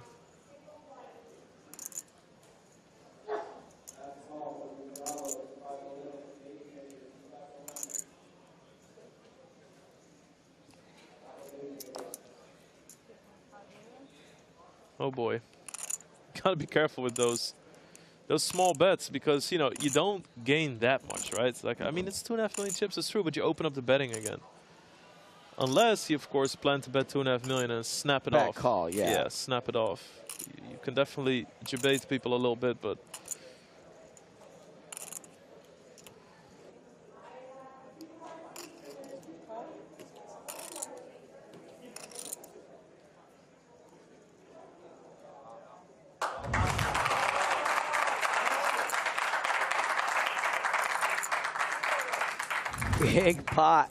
Big pot for Kalilias.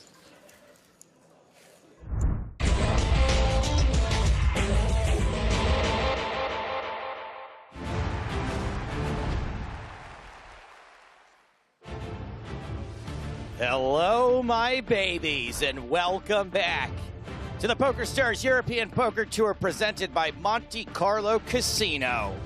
Live coverage of the main event, day 3. 5,300 euro buy-in. The hairpin turn, both literally on screen and figuratively in the tournament. 40 players remain. It's hairpin turn time. Joe Stapleton, Griffin Benger.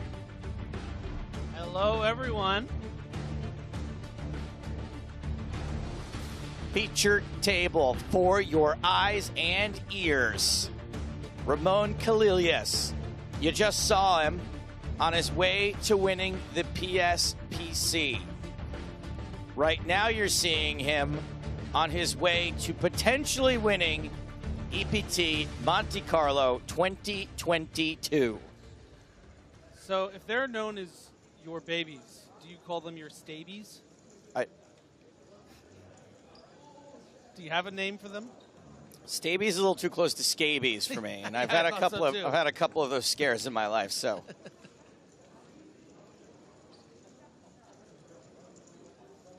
players returning from break. Table chip captain Fausto Tantillo, Italiano. 2.26 million in chips. Ramon in second. This fella Shingis Sarabayev out of Kazakhstan has the unfortunate seat of being to the direct right of Ramon.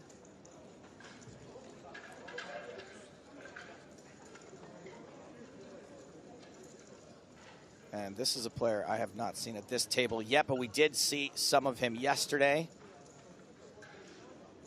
Fabian Motta. That's not Motta. That was Jacques Magrichian then.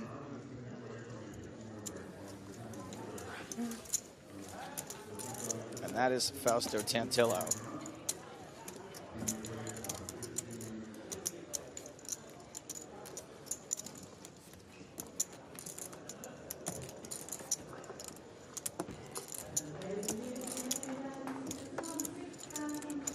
Tantillo. Great hair product or just electric? Great sweater. Oh, he's like, and how about my watch? He knew. He knew. Live EPT commentary coming at you in multiple languages. You're listening to English, but you already knew that. Am I supposed to know other languages? No, sir. Well, I mean, one would be good. One would be a good start. Brazilian Portuguese, French, Deutsche,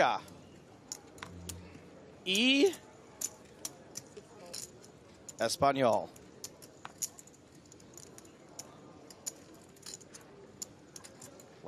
Laughing cameraman. I wonder what happened.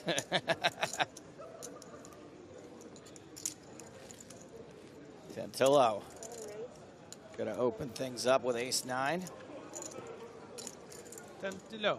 This is Fabian Motta. Yes, I was confusing white-haired Europeans. Apologize, French dudes. This, yes, is Jacques Magrichian. Nailed it. Where's Baby Yoda?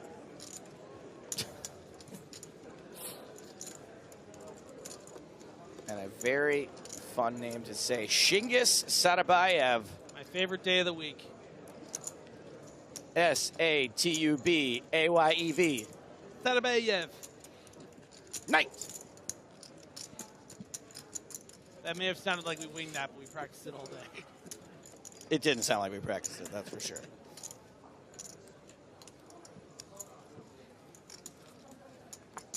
Sarabayev in. Ramon out. Pretty tight fold from the big blind there, playing 1.6 million. I think with the extra chip flick in, of course we can see Tantillo with the ace-9 is dominated, but I mean we've seen people complete with 10-4 offsuit there.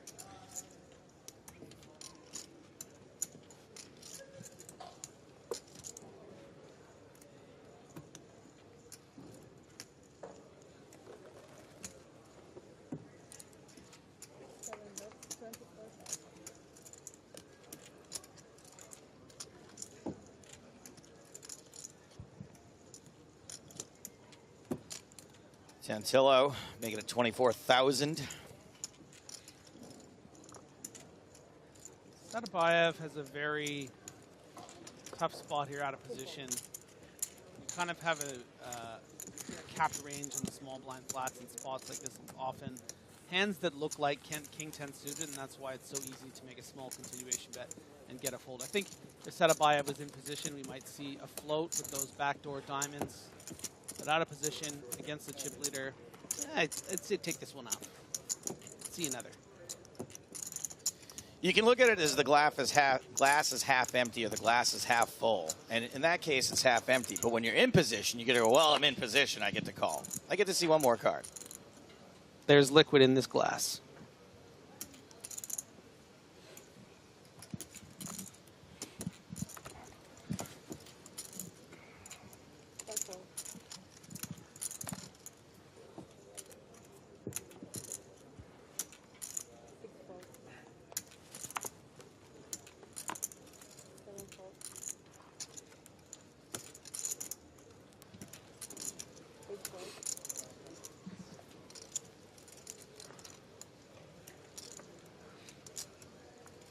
Graditchian in the cutoff, folding Jack 8.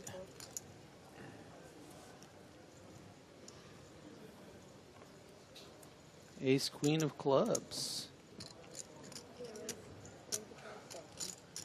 Shingets.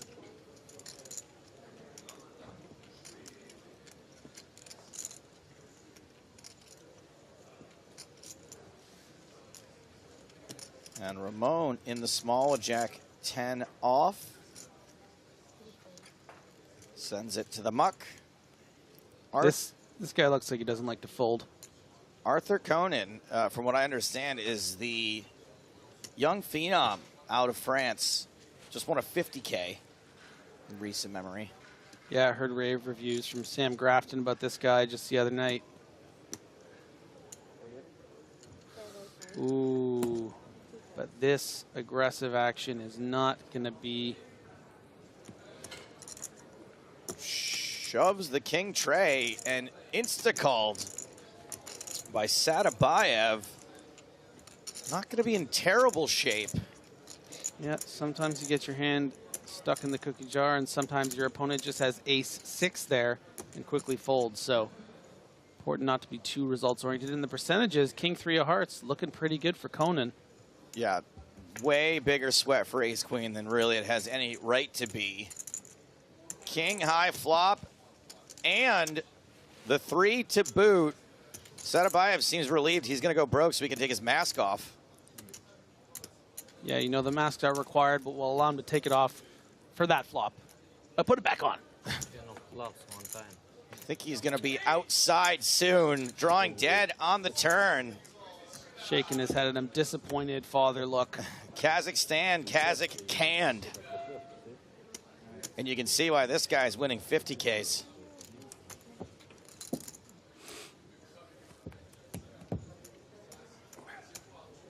Don't worry, Kazakhstan's still in the tournament, not actually eliminated.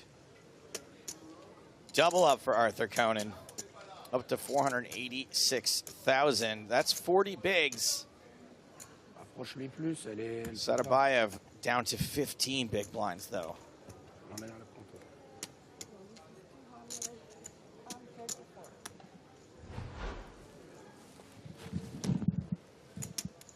I just said that.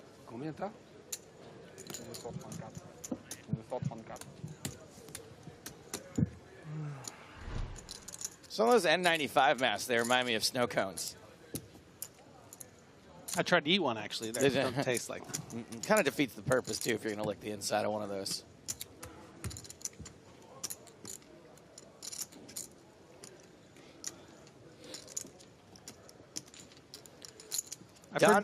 I've heard good things about the N95, but I'm going to wait for next fall's N96. For the 96, yeah. I only get the odd ones. I'm going 97. Comment here from Donna, who says, what's Conan thinking with King 3? So Conan is thinking, you know, I have a decent amount of chips to get some fold equity from some pretty middle strength hands that are stronger than, you know, King 3. Not a lot of better kings are willing to call 20 blinds. Actually, really only one of them. You know, King Queen might call there, but for 223K, you know, not a lot of people are even calling King Queen necessarily every time. King Jack's probably going in the muck. You're folding out King 10. You're folding out King 9. So the times that you do get called, which are pretty infrequent if you think of the kind of hands that are going to be raising the button, pretty much all aces. How many aces are going to call that 20 big blind shove? You know, Ace King, which you block, Ace Queen, Ace Jack, maybe Ace 10, you know, probably folding out some Ace 9s and anything worse than that. So you're getting a ton of folds, and then the times that you do get called and you're sitting there with the King 3, you probably have a live King to a pair, or, you know, even a live King and 3 against a hand like Ace Queen. So, you know, it's hard not to look at that and think that just seems bad. But he just created a 500,000 chip pot. You know, if he had just called pre-flop, flop King 3-8, you know, maybe it's one street of action. Instead, forces an all-in, does get called because Sadabayev has one of the few hands he can call with, and wins at 45%, 56%. That's a wonderful result for a very aggressive move that creates a big pot. And I completely understand where Arthur Conan is coming from there. And it's, I think, a move that a lot of really, really, you know, super high roller players will make in a situation like that. I think Griffin did a great job of explaining that. I'm just going to summarize it by saying you're going to get lots of hands to fold when you make that play, and the hands that call you, you're going to have okay equity against. Yeah. As we saw. I think it was, what, 54-45? I mean, that's not much further off than if he had had, what, 2 sevens in that spot. Well, Lilius deciding to take a flop with Chen, who raised deuces under the gun. Chen's going to continue. We'll be able to rep an ace here pretty regularly. Luckily for him, not a great board for king-queen. You know, to get deep in a tournament like this, to win a tournament like this, you need to push some edges and create some big pots where you're going to have a lot of fold equity, and the times that you do get called, you know, you have a decent chance of getting lucky. Jedi Kit Fisto asks, is there a book you can read to learn those things? Yes. Thank you for your question. And Chen double barreling the deuces here is something a lot of folks wouldn't have done, including raising deuces to begin with under the gun, and muscles out a slightly worse hand. Yeah, very aggressive move, even opening the deuces on that stack. And to find 2 barrels against, you know, a flatting range, pretty strong. Pretty strong.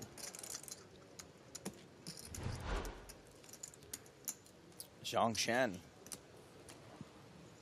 Just above the 400K mark.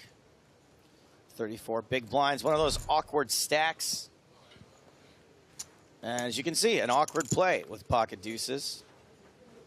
I mean, look, if you're willing to open a hand like deuces on a stack like 25 big blinds in early position, which, by the way, you should not do as a rule.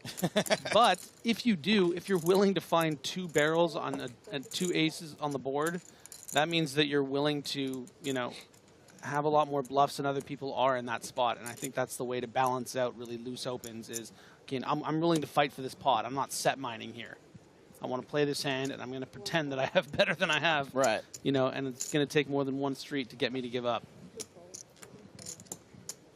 Speedy asks, are you reading Twitch chat or YouTube messages?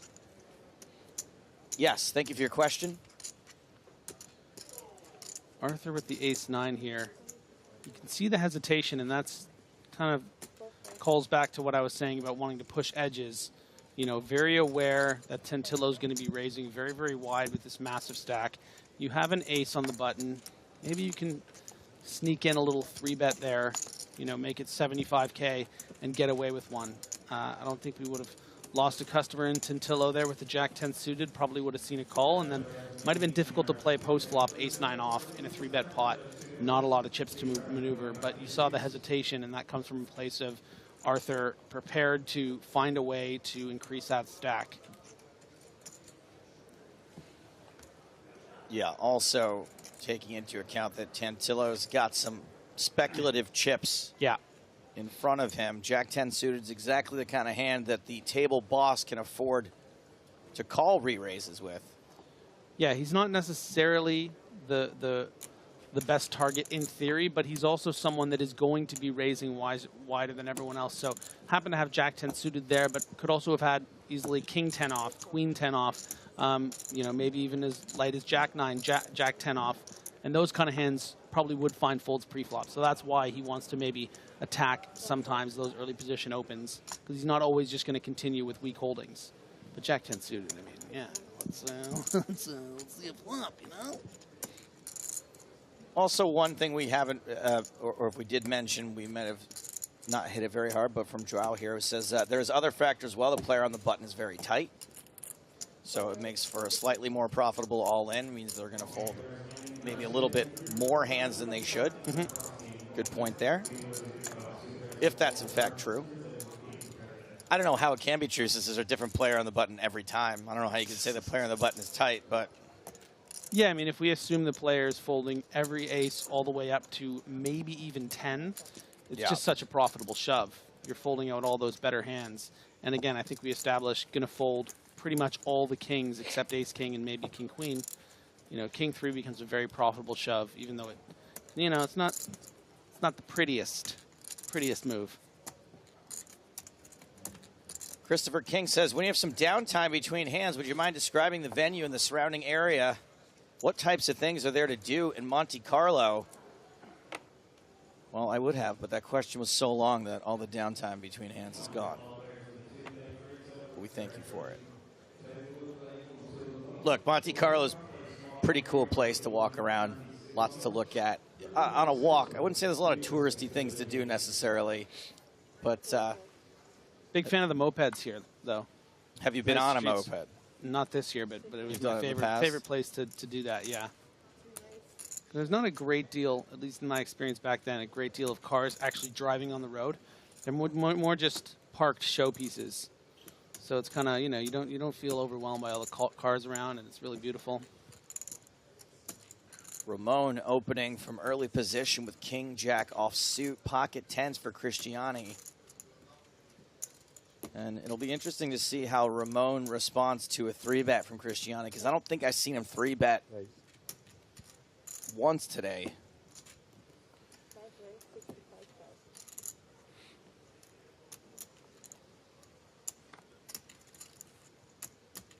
So, oh boy. And based off what you said, having not seen Cristiani 3-betting once, this ace-queen shrinking up real fast. You can see that look of defeat on Chen's face. Really an all-in or fold situation for those 32-ish blinds. And I think a fold is the move.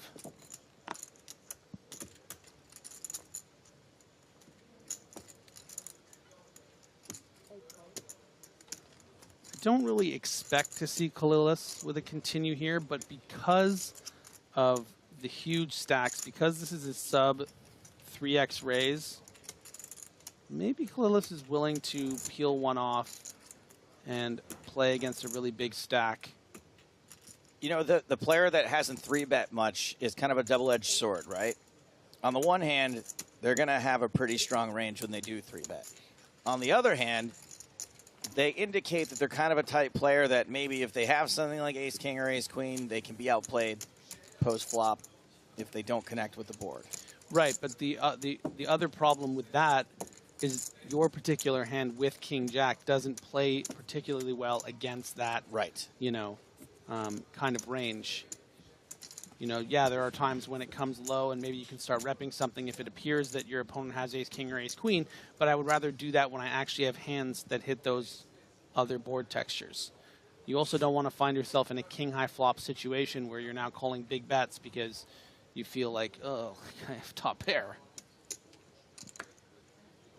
Oh. But certainly if that hand was suited for Kalilis, or if that hand was, you know, something even like 10-8 suited, we would have seen definitely seen a continue.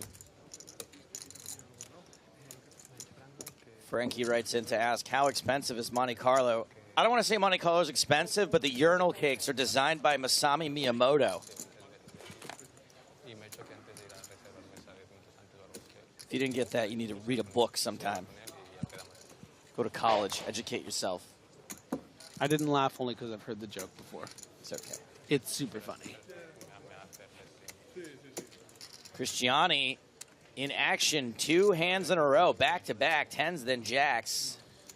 This is an incredibly tempting spot to attack your opponents as the chip leader, and I think we're going to definitely see a 3-bet here. You're in position, you have the chip lead. You know, someone's range at the hijack going to be a lot looser than, say, earlier position. And they are so deep that you would expect Cristiani to continue with just calls with most of his range that isn't folding. Not a ton of 4-bets, given how deep they are. But it is an all-in for $1 million, and that's how you do it. Okay, all right. No hesitation. Like, I don't believe you. 1 million, all in. The right way to play jacks. Burton says, just wondering if Joe is capable of responding to fans' questions without sarcasm and instead just be genuine and less of a jerk. No. Thank you for your question. For your question. And you banned. Follow up. You banned. Follow up. That's right. Asked and answered. Good to have you, Burton. I look forward to whatever your next screen name is going to be. Yeah, later, Lamar.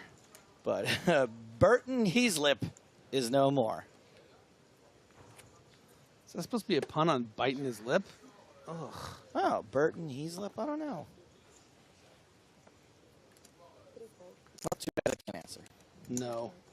Because they're burning their lip.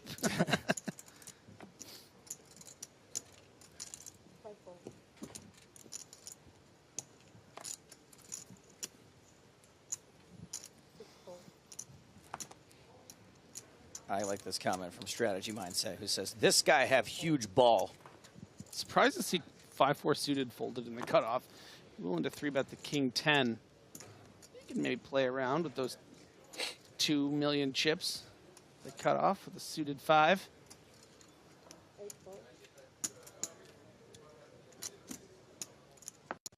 Monte's out. And there's going to be walk time. Weak. Come on. Should have raised the 5-4. Got spooked by that $1 million 4-bet. Sudabayev deserves it after that king, tray, ace, queen debacle.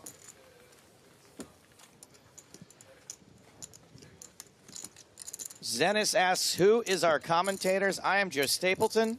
I am Griffin Benger.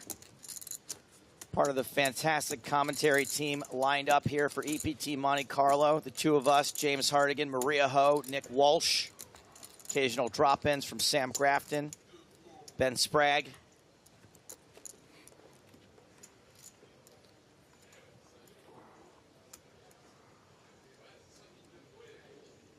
Bear Totem says, if you want a serious answer, you have to ask James or Griffin. If you want a serious answer, you have to ask a not idiotic question. Thank you for your comments. For your comment. Your comment. No, your comment. I answer good questions with good answers.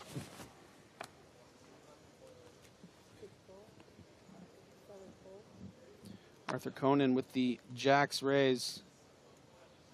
You know, I'm friends with the guy who voiced Arthur. The glasses mouse? Yeah, is the that what it is? aardvark. It's an aardvark? Yeah.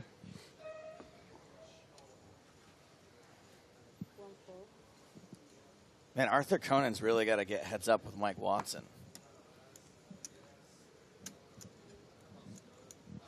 Conan and Watson? Arthur and Watson? Arthur Conan Doyle. Right. Oh, wow. Oh, yeah. Or I guess Arthur Conan versus Doyle also might work. Cornelius defending his big blind. I'm just thinking about the Rip Doyle meme, which actually does make me laugh. What's the Rip Doyle meme? Just people in every poker stream ever just write Rip Doyle. Like as if he just died. Oh. And I know I shouldn't, but it always makes me laugh. Because it's not true, that's why. And one day it will be, and you won't believe anyone. Well, the best part about that is that Doyle really hates that. Really? From what I understand. And he announced another poker player dying erroneously one time on Twitter. So it's the irony of the whole thing. I mean, that's just, I'm sorry. I know it wasn't in your intention, Doyle, but you just made it way funnier. That's even better than the Fabian Quast thing. Yeah, way better. I don't mind, but it's pronounced Kavos. Is that what it was? Look, I really don't mind, but it's actually pronounced Kavos.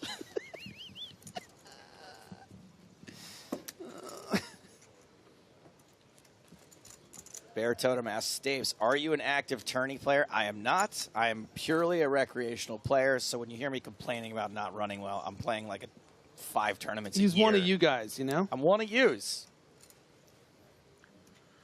I'm one of yous. And if you haven't heard, he is your father. I'm Uncle Daddy. I'm fun like an uncle, but I'll discipline you like a daddy.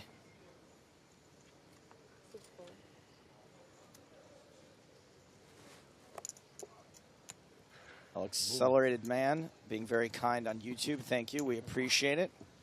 As Tantillo gets things going here with King Queen off. Not sure I've forgiven Tantillo for folding that 5-4 suited. But Setabayev was short, I guess.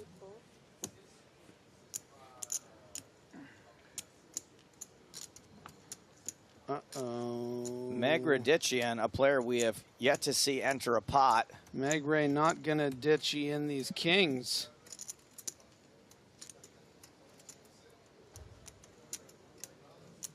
Can we get a laugh track for that one? Thank you.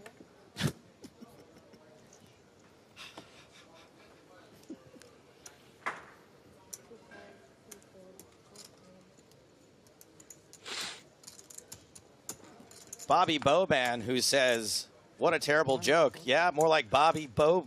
Oh, it's right in the name. Ban. Megradician shoving. Anyway, telling me that was a bad joke is making me win because I was baiting people like you to get you banned. We only want true believers here. Cultist level lovers of Joe and I.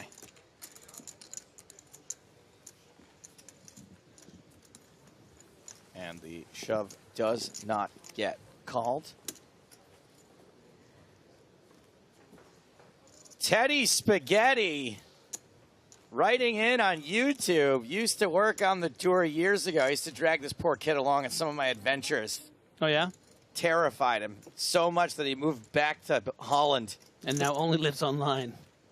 Says, nice. Didn't realize the tour was back. I know you don't do shout-outs, Joe, but maybe say hi to the crew from Teddy Spaghetti. Teddy, you are missed. I think he's a lawyer now. Oh, yeah? Yeah. He's probably real rich. I dragged him along on a double date one time. But both girls were for me. Kind of, actually. The crew says they miss you back, Teddy. They didn't say that, but that's very sweet, Joe.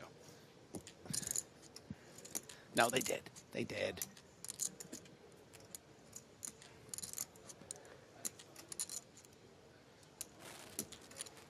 Pocket tens for Chen. And Grafton rolling over in his grave with the 10-9 suited, folded. Didn't know Sam had passed. Check Doyle's Twitter. Megradician ditching the 9-7. See, that was cleaner. Yeah. I've been at this a little while. Yeah, I'm the idea man, you know. You're the execution. Polish. There's a million times I say a joke in the moment. I'm like, oh, I wish I could have just reworded that slightly. Yeah, of course. Yeah, model it.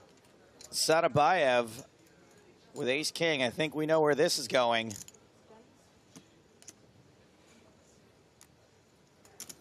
You know what I'm really glad didn't catch on? Raise. Oh. I didn't know where this was going. What are you glad didn't catch on? The, what's his name again? The guy that did the triangle thing? Jack Salter? Yeah. Triangle me dealer? Yeah. He really was pushing for that to trend. I liked it in a vacuum. Yeah. Like it being his thing, yes. Yeah. 41,000 behind. 41,000 behind, leaving himself 3.5 big blinds. Chen now all in. Sadabayev gonna have to call it off. There is a pay jump exactly now, though, which is a reason why you might take a moment before making this call. I mean, Chen's not going to have to call off for his effective stack, and this is only, you know, about 15 big blinds. It is under the gun to cut off. You know, if you had something like 8s, you might fold. 9s, you'd probably. Oh, this is purely a ladder pause. But 10s. Oh, he put them all in for the rest. Sorry. Yeah. No, it's purely a ladder pause. I was confusing Chen and Sadabayev there. 40 players left. 40th place gets 16K. 39th place gets 19K. So if somehow somebody goes broke out in the field before this call is made and Sadabayev doesn't survive, he makes another 3,000 euros. Pretty smart play that I definitely wouldn't think to make. I would just be like, yeah, I'll call, like whatever. I'll give up 3K in equity. Eventually does make the call. We are flipping. Flipping? Like penguins versus koalas, one of these two things has a slight mathematical advantage. I just want to hold one of them, one time. Koalas. Either one. I choose koalas. You think koalas have the slight mathematical advantage? I do, but, you know, so does 10s in this spot. Oh, no. So does ace king here. Penguins mate for life. And I koalas you know what? I get heard around that, so I much heard that was they a- get I heard that was a myth. they get tons of chlamydia. I heard that was a myth. I think you're more of a mate for life kind of guy than a chlamydia guy. Why not both? Someone needs to call Griffin's girlfriend. To the flop. 7-5 deuce, 2 clubs. Sotobayev has not been running well in races. More like set a bye-bye, Ev.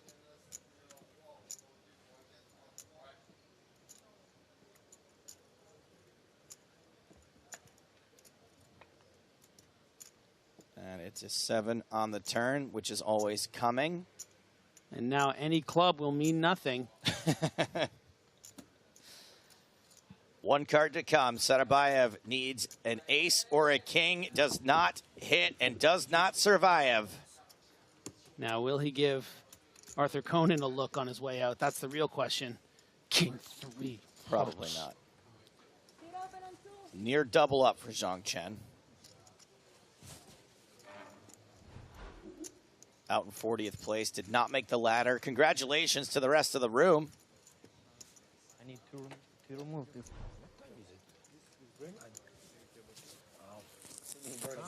Yes, please remove it before you go to the bathroom. We don't want one of those situations. Thank you, man.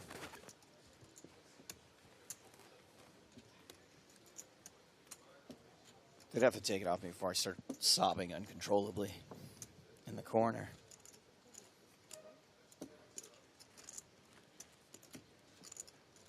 Time to maybe focus up here too. 39 players. I mean, now we're at the business end.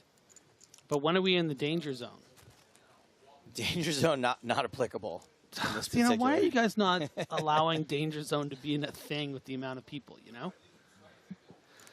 I'm in shackles here, people. Let I'm a us peacock, you gotta let me fly. Let us have danger zone. Tantillo under the gun, ace king suited.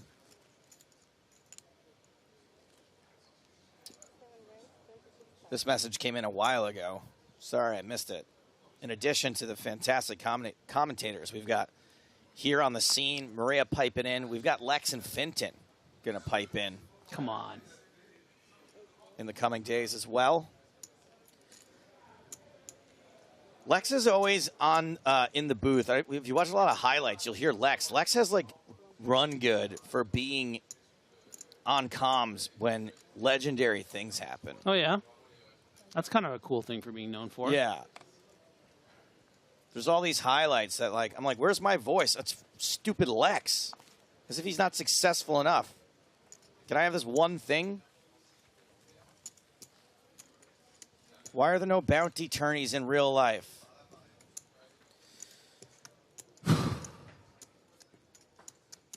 mean, you guys have a lot of bounty tournaments on PokerStars. That's a fair question.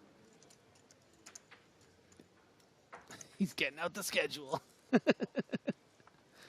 There's literally a bounty tournament happening right now in this same room. Okay, we don't, cover the bounty tournaments because they're not the main events. But goddamn, is it a good idea? You're hired. PSPC. Bounty.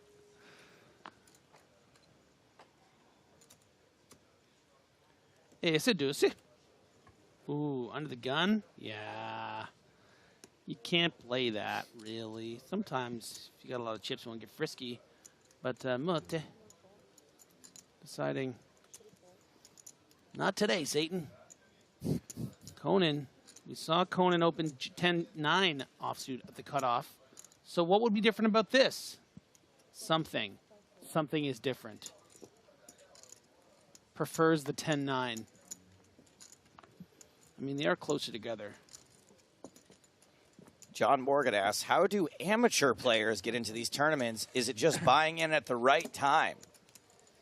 You're half right. The right time being any time until registration closes. You can buy in whenever you want. Well, until you're not allowed anymore. Right.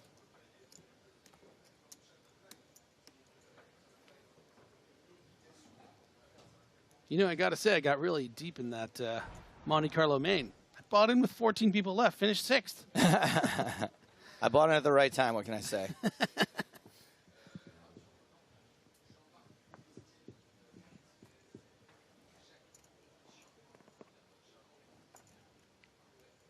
a look at the chip counts. Tantillo, of course, still on top.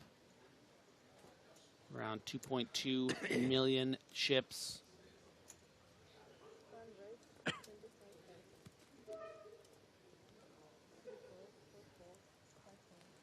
All right, Megradician, let's go. Finding some raising chips. Jack 9 suited, under the gun. Gonna have to play a pot eventually. Why not this one? Oh, but Mode's got that look on his face. Ah, but I don't know if I can fold this. I'm such a 49ers fan.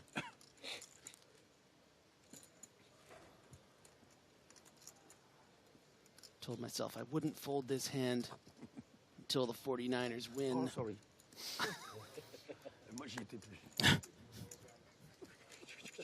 The Super Bowl. I love it when that happens, actually. Yeah, you like that? I love it. It's just a little bit of slapstick for you. We've all done it. And you know what? It's one of the few things in poker. We have got outer table action.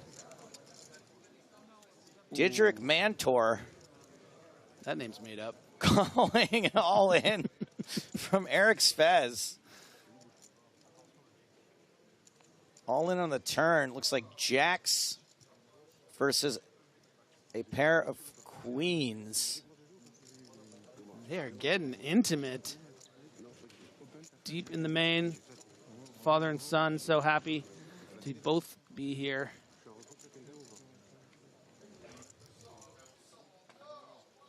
Mantor out. But we just found out he existed, and now he's out of the tournament. Was he ever really here? Yeah, I know.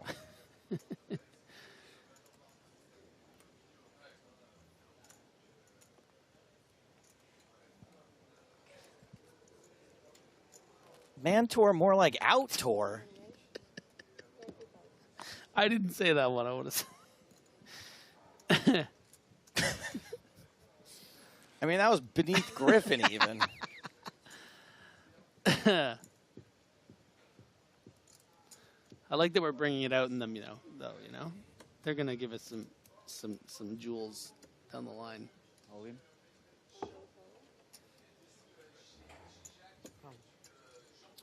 Megradician found some backbone all of a sudden. I mean, listen, Tantillo's in a spot here. It's 25 big blinds. You're raising the button and getting shoved on. It's not for a lot of your chips. You might just be willing to go for the flip. You don't want to be raise folding pairs to shoves in late position, really, as a chip leader. You want to be able to protect your opens by calling hands like this. But sixes is tough because it is a lot of chips. I think... Is it weird that I adjust my ranges based on the intensity of the whiteness of their hair? Like the whiter the hair. Look at Opstead. He's going to be, oh, man. The whiter the hair, the stronger my hand's going to have to be. I think 9's here is the worst. I'm going to have 1.93 if I lose this. Why am I so stupid? Megradician is in front, the big favorite.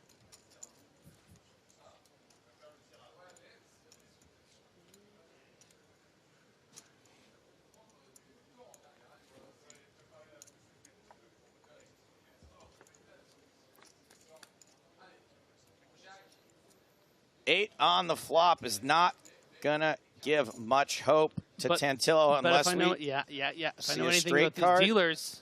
Or a diamond on the turn. 5, 9, or 10 of diamonds is the turn card. Because we got to do it for TV. It is a 5.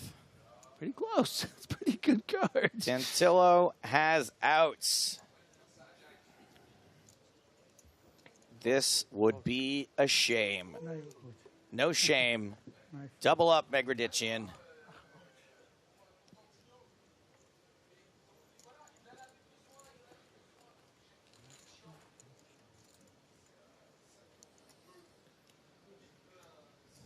Up to 51 bigs now.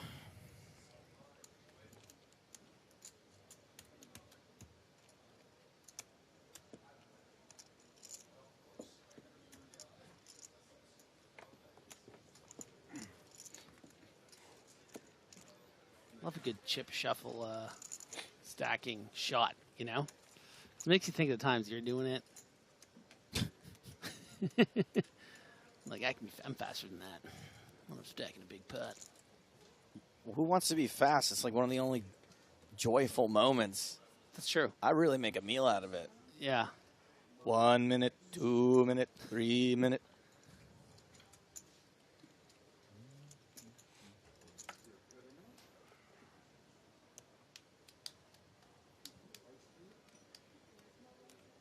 Great question here from GTA. Says, thanks for the commentary, keeping the game fun. After this tournament, what tournament are you going to be doing? Would like to hear your angelic voice.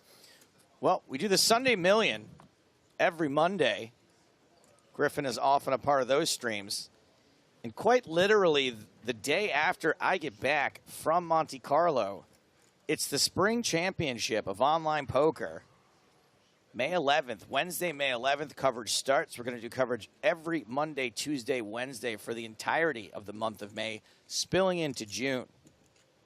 You can see it right there at the bottom of the screen. I'd like to say I did that on purpose, but it's the Crackerjack production team, once again, doing their best to make me look slightly less like an idiot. Malta pocket sevens has made it 30,000. Megradician in pain against the button raise with ace queen. Megradician looks like he's really good at squash. He does look like a fantastic squash player. Like one of those guys, you're like, oh, yeah, no, and then he just destroys mops you. the floor with you. He spends about 40 minutes putting on, like, knee braces and then just completely owns you. Megradician, 3-betting. 105,000.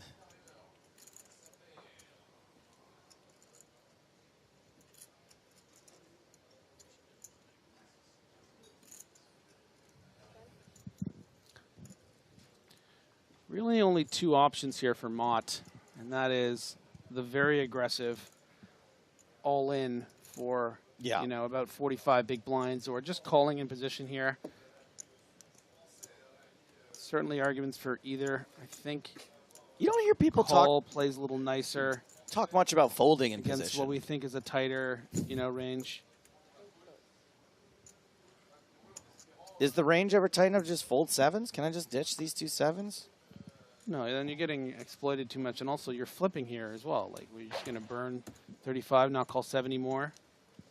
Like, you just had a whole speech the other hand about when people have ace king and ace queen 3-betting you, they might play it passively. And yeah, but that's against. That's against what? Other players. Jack 10-9, 2 hearts, big heart for Megradician.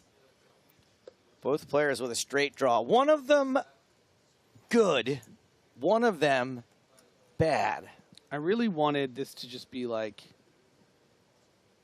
10 high and Megradician not bet, just to prove to you that you suck. But Megradician is going to bet that big draw and those big daddy overs. And I don't expect Mott to enter the pot.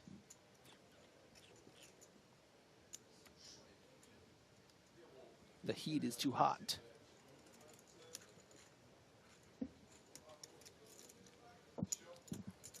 And that's why you fold sevens pre-flop. What flop are you going to like, Griffin? What flop are you going to like? Joe? You're driving me up the wall, Joe. Even 4, 5, 6, right? You're like, oh, this is, well, I got to get it in here, I guess. Oh, I'm up against queens. Brick, brick.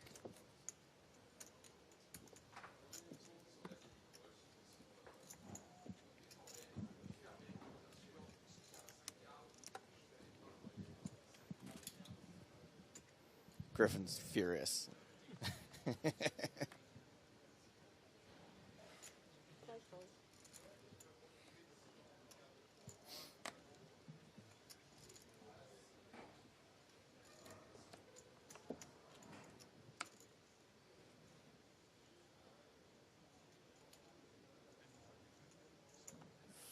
40 deuce for Chen.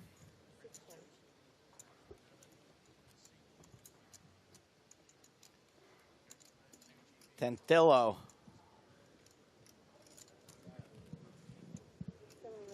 Two chips. Queen suited. Joe, you know how hot King Queen suited gets me. Might just be this crowded basement room we're in, but might be King Queen suited. Why not both?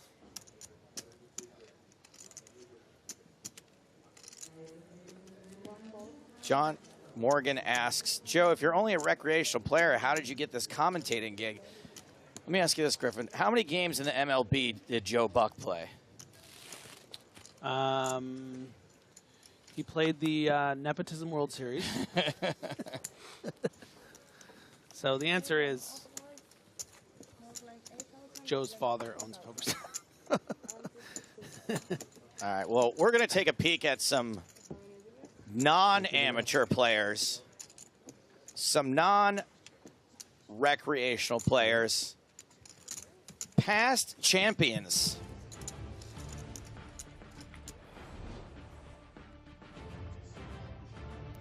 Going all the way back to the year 2005. These are your champions in chronological order. Guess which one's my favorite? Glenn Chorney? Mohsen Charania. Gavin Griffin. Gavin Griffin. Oh, right, of course. Stupid.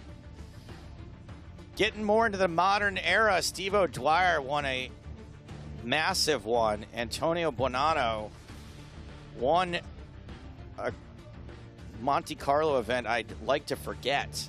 Probably never will. Adrian Mateos won when he was just 20 years old. And Manik Lerzer won another Monte Carlo event that went so late I couldn't stay until the end. Yeah, you had a flight to catch. I had to go to the airport. Still didn't make that flight and just stayed since then.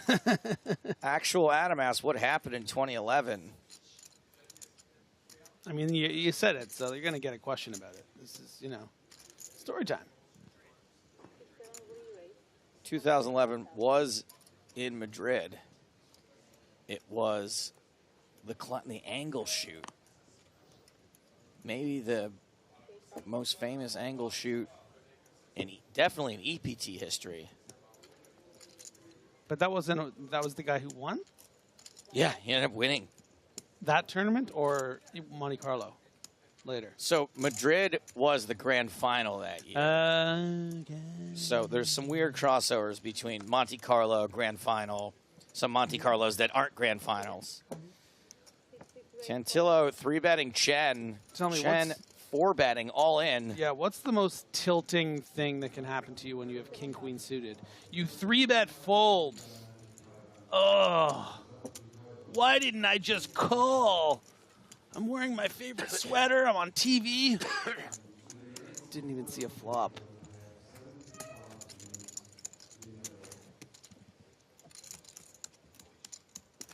It's always weird when you get 4-bet shoved on after 3-betting King Queen. It's like, what did you have?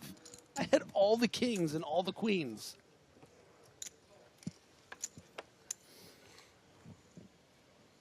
Got a couple of folks writing in to correct us on the flag usage for Bendick.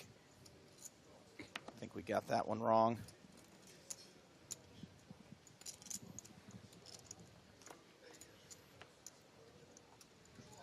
A couple of folks noticed. In the words of my girlfriend, sorry.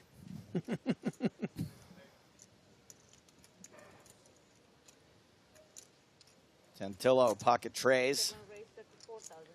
I'm feeling it. You know, sometimes you just feel a set coming. Yeah. I'm feeling a set of threes here. Feeling it. Uh-oh. Think the price of admission might go up.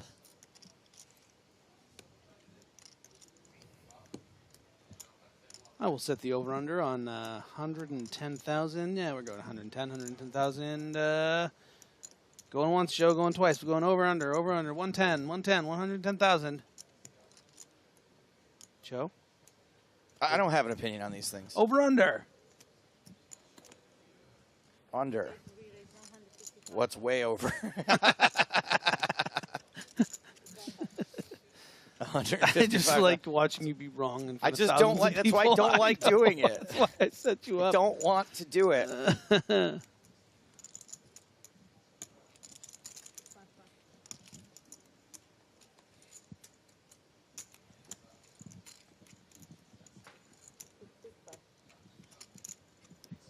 Back to Tantillo.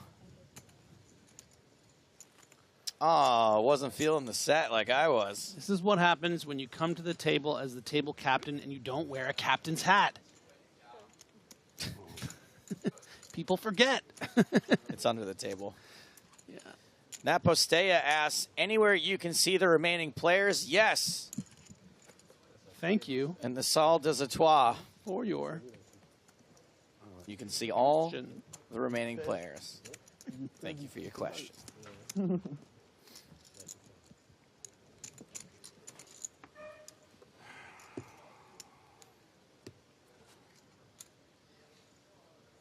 Absolutely gorgeous set. Not over it yet. No. I'm going to prove it later. Super flashy in all the right ways. After the final table, I'm going to prove you can eat off the floor.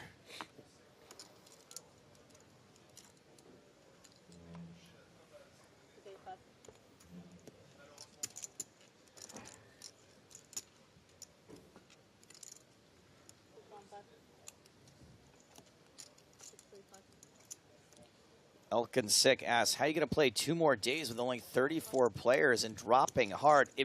I know it feels like that. It feels like it's going to be over today with 34 players left. But take it from the experts. It ain't. We got plenty of poker left. We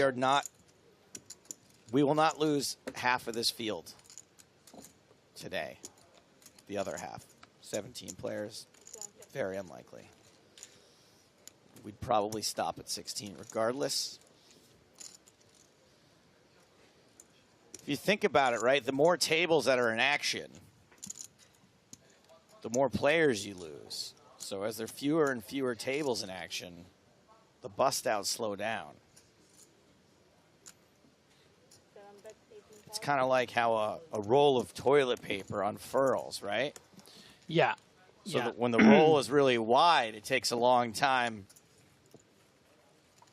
for the paper, more paper is being unrolled. First 2/3 of a day 3 are like a Michael Bay film, Go on, I'm listening. I'm interested in your film. This metaphor. better be going somewhere. Well, no, but then, once we sort of get down to where we are and a little lower, it suddenly becomes a Nicholas Winding Refn movie. It's going to go slow. Okay, right. It's going to be a slow burn. You're going to be in the car with Ryan Gosling. I mean, that's one of his least slow movies, too. The only one I could think of. Only God forgives you for that bit. And only God forgives Nicholas Winding Refn for that movie. Great question, Bagpuss. Am I a toilet roll folded over or under guy? Over. There's under. Come on. If I go to your house and it's under, it's over. I'll flip it. Yeah. Yeah.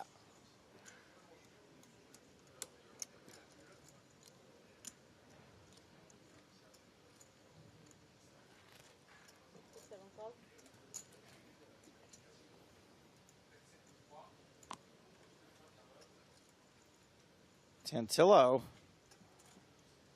probably not super scared to play a pot blind on blind versus Mota. Neither one of them's got a hand. Neither one of them connects with this flop. 6-5-6, 2 spades.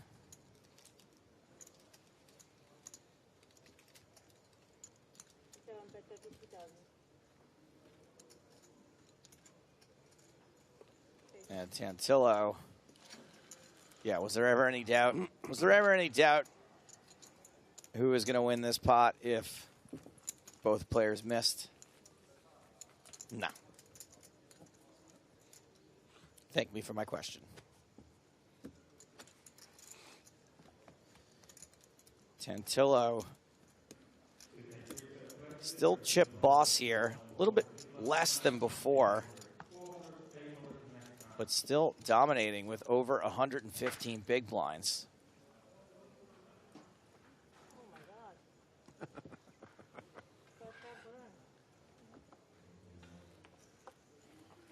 Pitar writes in to say, Phil Ivey. Yeah, maybe it's. Thank you for your comment. Azamarov asks, I just started watching today. Are there any major pros left? Yes, thank you for your question. It's not really.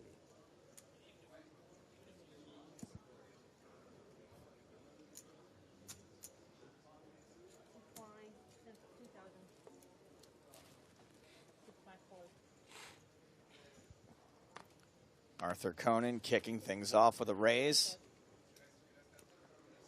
Ace Queen. Oh boy. Fabian Mota with the only better unpaired hand. Raise. Announces raise.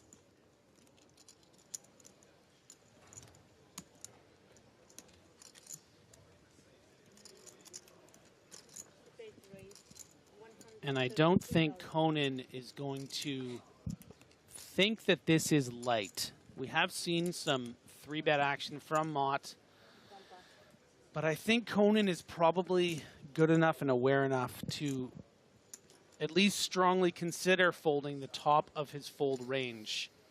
You know, obviously, Ace-King would be going in here for Conan. Ace-Jack, I don't think would think twice. Ace-Queen is just right on that line where it feels like a premium, but then it shrinks up when, you know, a non-reg makes a big 3-bet from the small blind like this. But gonna put it all in and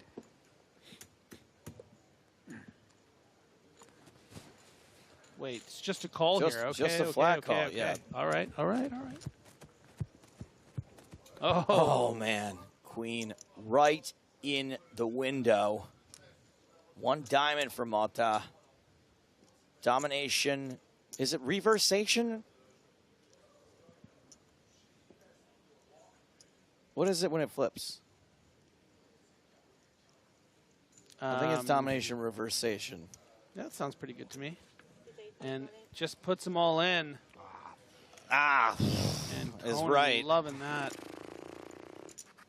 Mota did his absolute best to get it in good.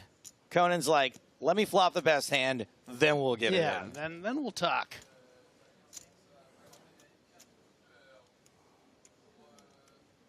Domination, turnation. Domination, consternation. Sorry, Joe, I have to interject. Yeah. Are you trying to remember your own catchphrases? I'm just a little shell-shocked by this queen high flop. Well, this is domination rotation. Rotation.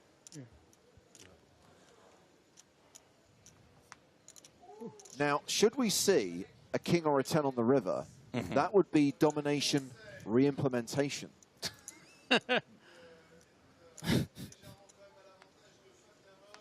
Is that a 10? Nay. Well, the good news, Mata isn't out. The bad news? I get to use my catchphrase. I see that he only has 7,000 chips, which is less than a small blind. Right, but if you remember, James, back in 2014, we saw a situation just like this. Again, you're misremembering it, Joe. It's much more recent than that. It was 2017. 2017, when I famously coined the catchphrase, all it takes is a chip and a chair. I mean, when they and eventually... it was a clanger. When they eventually write your obituary, I hope they detail all the things that you gifted to poker. That should be top of the list, by the way. That's probably going to be my lasting legacy is inventing the phrase, all it takes is a chip and a chair.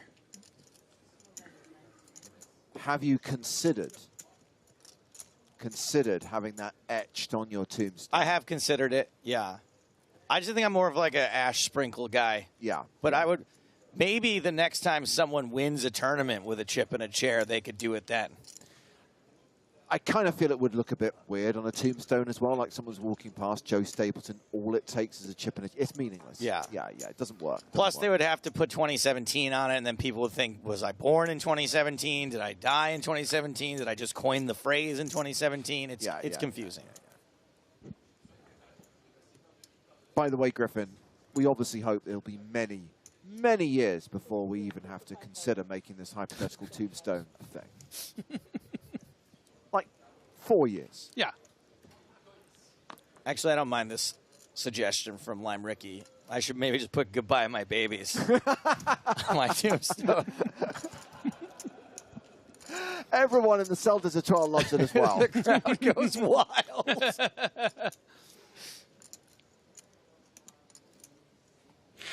Oh my God, he has a beard. Oh yeah, dude. I wasn't expecting that. Come on. Everyone at home was like, yeah, this guy's got a little stubble, you know. A few days on the grind. No, he's got a full-fledged goatee.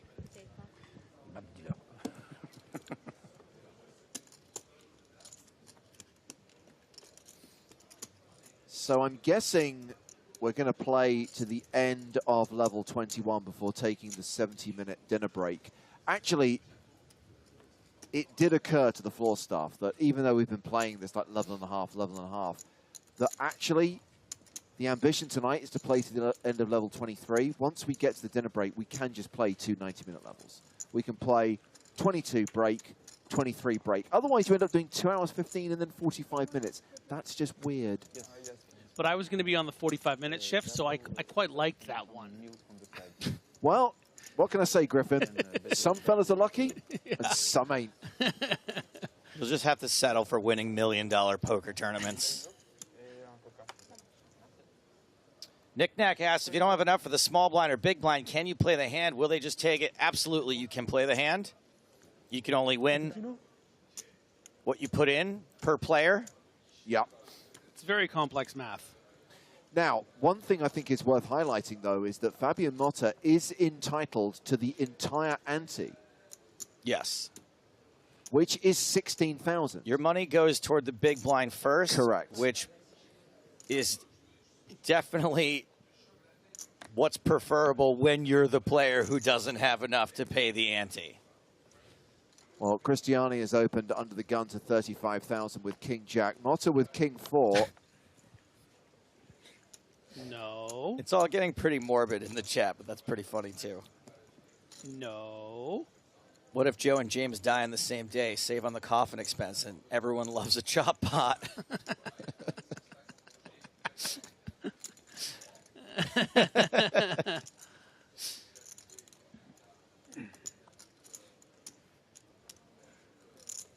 I'm like you, Joe. No coffin, please. No grave.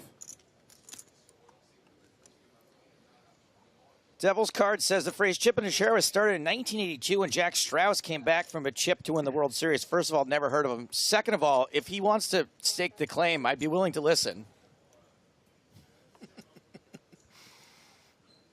All he has to do is get in touch with me. I'll hear him out. We'll give him until, I don't know, 9 o'clock this evening. Yeah, just have him get in touch. I mean, it's the worldwide internet. Hashtag PokerStars TV.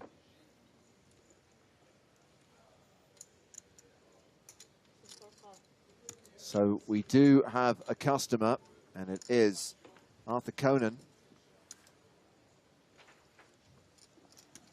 And King Jack is still ahead of King 10.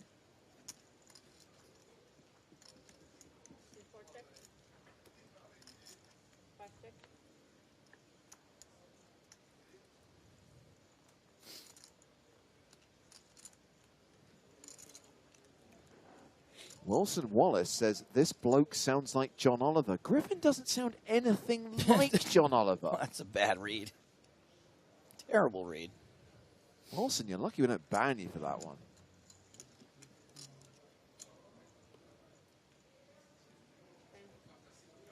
I'm pretty sure he was talking about Joe. I mean, I can see Joe sitting behind a desk, slamming it loudly and shouting at a studio audience. Yeah.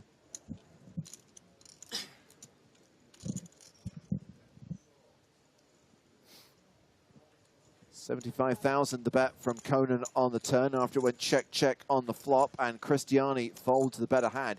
Can we just salute Arthur Conan for an amazing comeback from being on vapors down to around 12, 13 big blinds not that long ago. Very nice aggressive bet sizing there. After the pre-flop aggressor had shown some weakness with the king-jack, pounces with the worst hand, king-10, bets pot, folds it out. Thank you for the sub, Baines. It's kind of like if you work at McDonald's and someone buys you a Big Mac. It's a nice gesture, but neither one of us really needs it.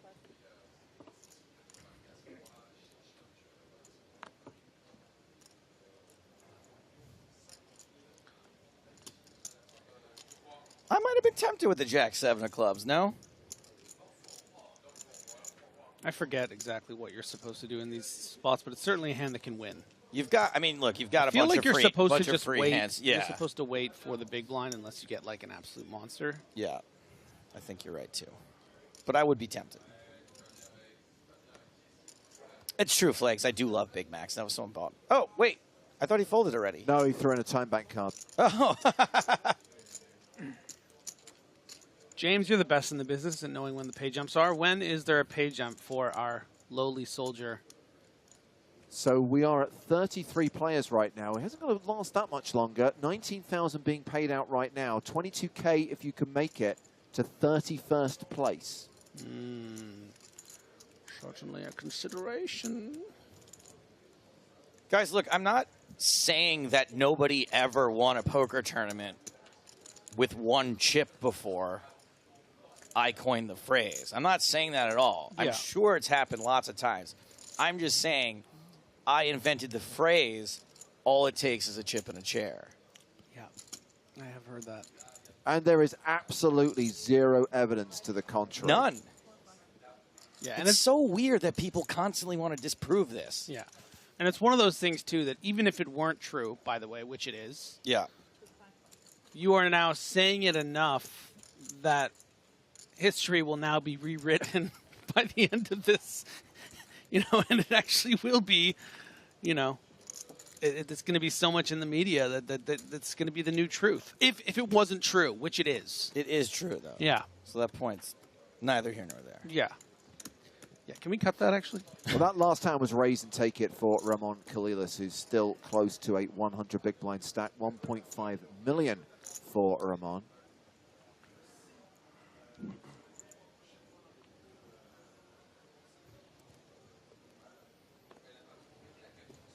If Fabian Malta comes back to win this tournament, it will be undeniable. Joe Stapleton, all it takes is a chip and a chair, will take over all of the search engines for all these other fake news out there. Yeah.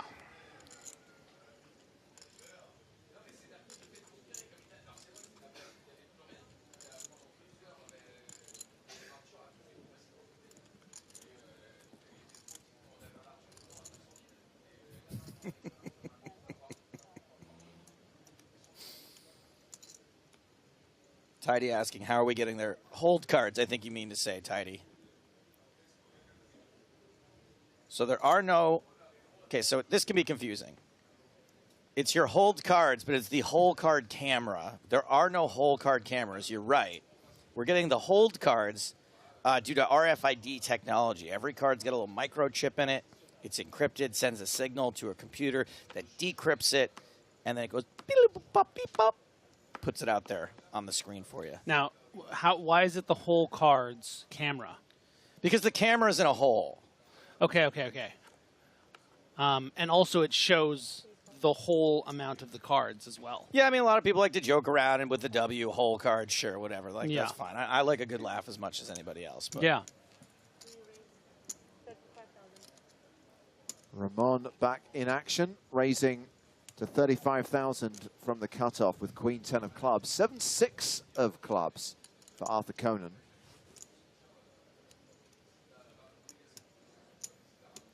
Not the kind of hand you expect a young phenom to just fold on the button facing a cutoff raise.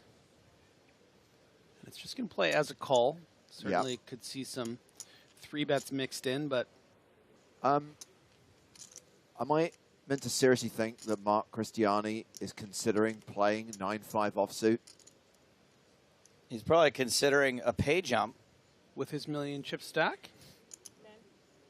Doesn't know it's on him. This is your favorite thing, right? I do love Joe? it. If this is Joe truly loves this, by the way, James. Loves when someone doesn't know. He knows. Oh, he knows. Because he likes to play that 9-2-5.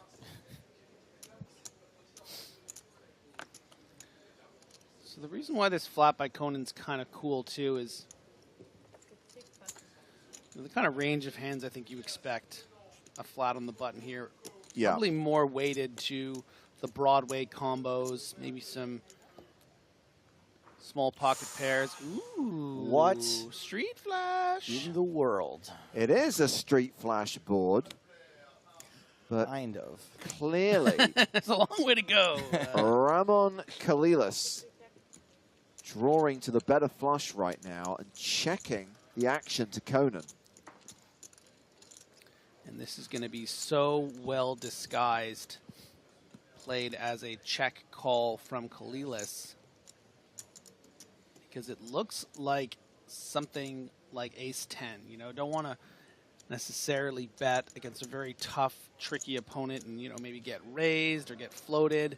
So instead, playing this as a check call, you know, it appears to be not pairs and not necessarily flush draws. And Conan is going to take the bait, of course, with all that equity. So a bet of 40,000 into a pot of 110,000.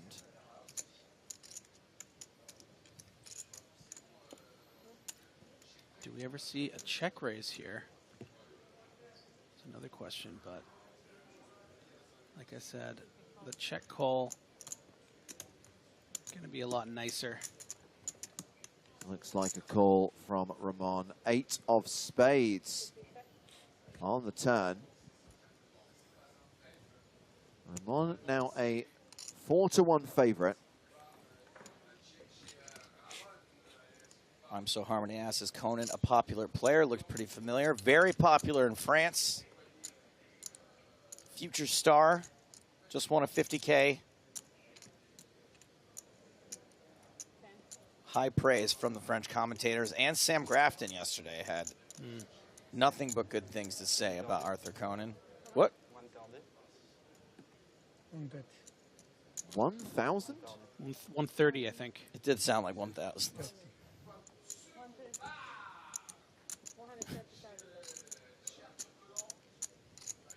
130K, so this is chunky. But Kalilas needs to stay the course here. Some excellent implied odds when you do bink off that club. When you hit a queen or 10, you can pretty comfortably call. Spectre does not fold to a bet of 130,000.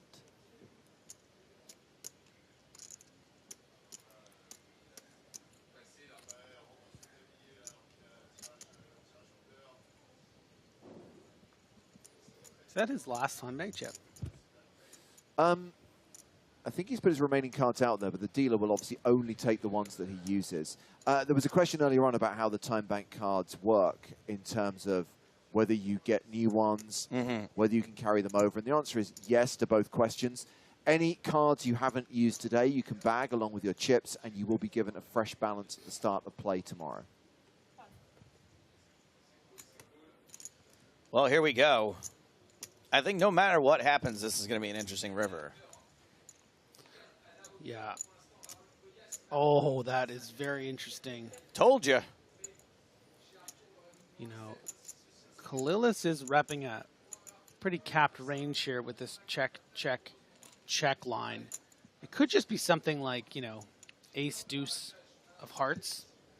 You know, check call on the flop. You got all that equity on the turn. You think you could be ahead of a hand like what Conan has. So now there's all these overcards to those kind of hands, like ace deuce, ace four, ace three suited. But Conan's going to have to really come out firing now that the river is a 10. And nice discipline. I don't think Kalilis was folding there. You ready to sing the song, Griffin? Follow Ramon. Follow Ramon. On Monday, Tuesday. Tuesday. Oh, you're terrible, all of you. I didn't know the song. There was a song? Now, hold on a second. Why you wasn't I went briefed on a on this? Monday, Tuesday's Tuesday. That's not how the words go. No, because you threw me because you didn't join in with that bit. You kept going, follow Ramon. No, I said on a Monday. It was him that screwed it up. Okay.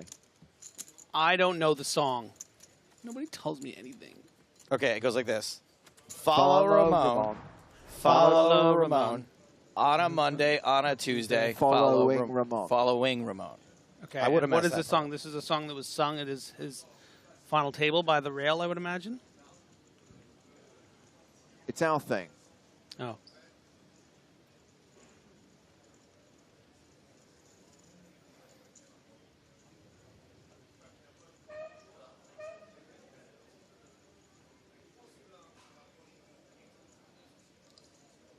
Well, Kalilis now playing 111 big blinds.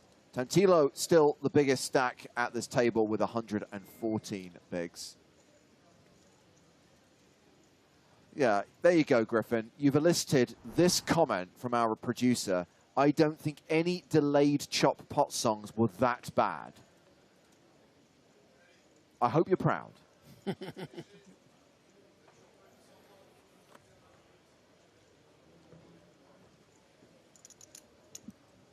Horizon says that song is going to overshadow Chip in a Chair in fame. Here we go. Fabian Motta all in from under the gun.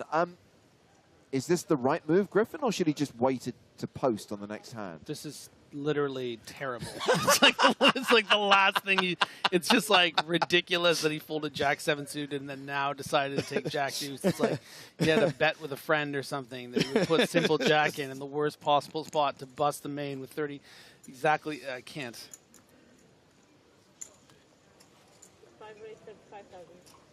Look at Cristiani.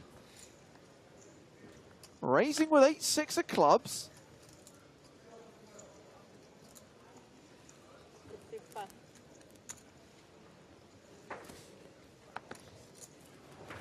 Oh my gosh, gets it in good. What am I talking about?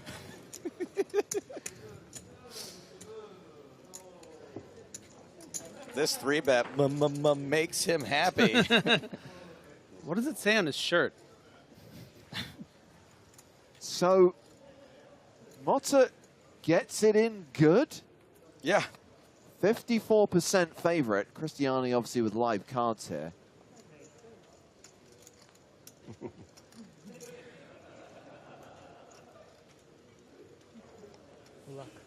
Look, thank you. Say hi, it's good.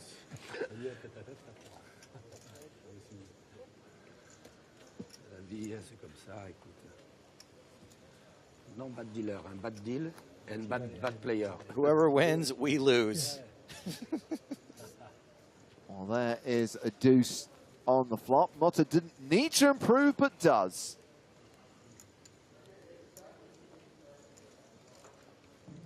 GG See You Later says, good shove. Commentator is clueless.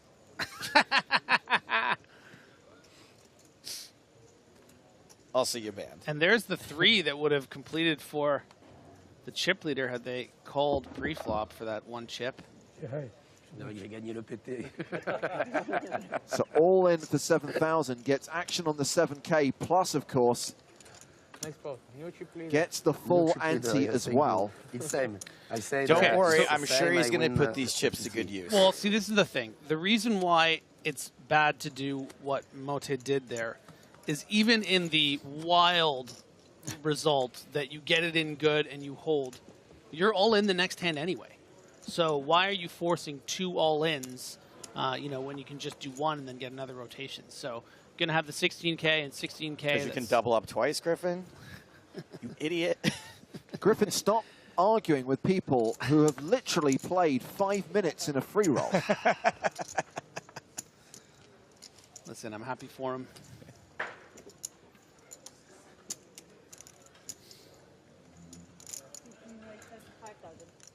This is Jacques Mercadician. Just skip everybody else. What's he got in the big blind? Well, boy, he's going to have to beat queens. Christiani with ace-king. So, wow, we've got this bizarre situation where we're setting things up for the sickest and classicest of all races, while there's also a player likely to be forced all in from the big blind.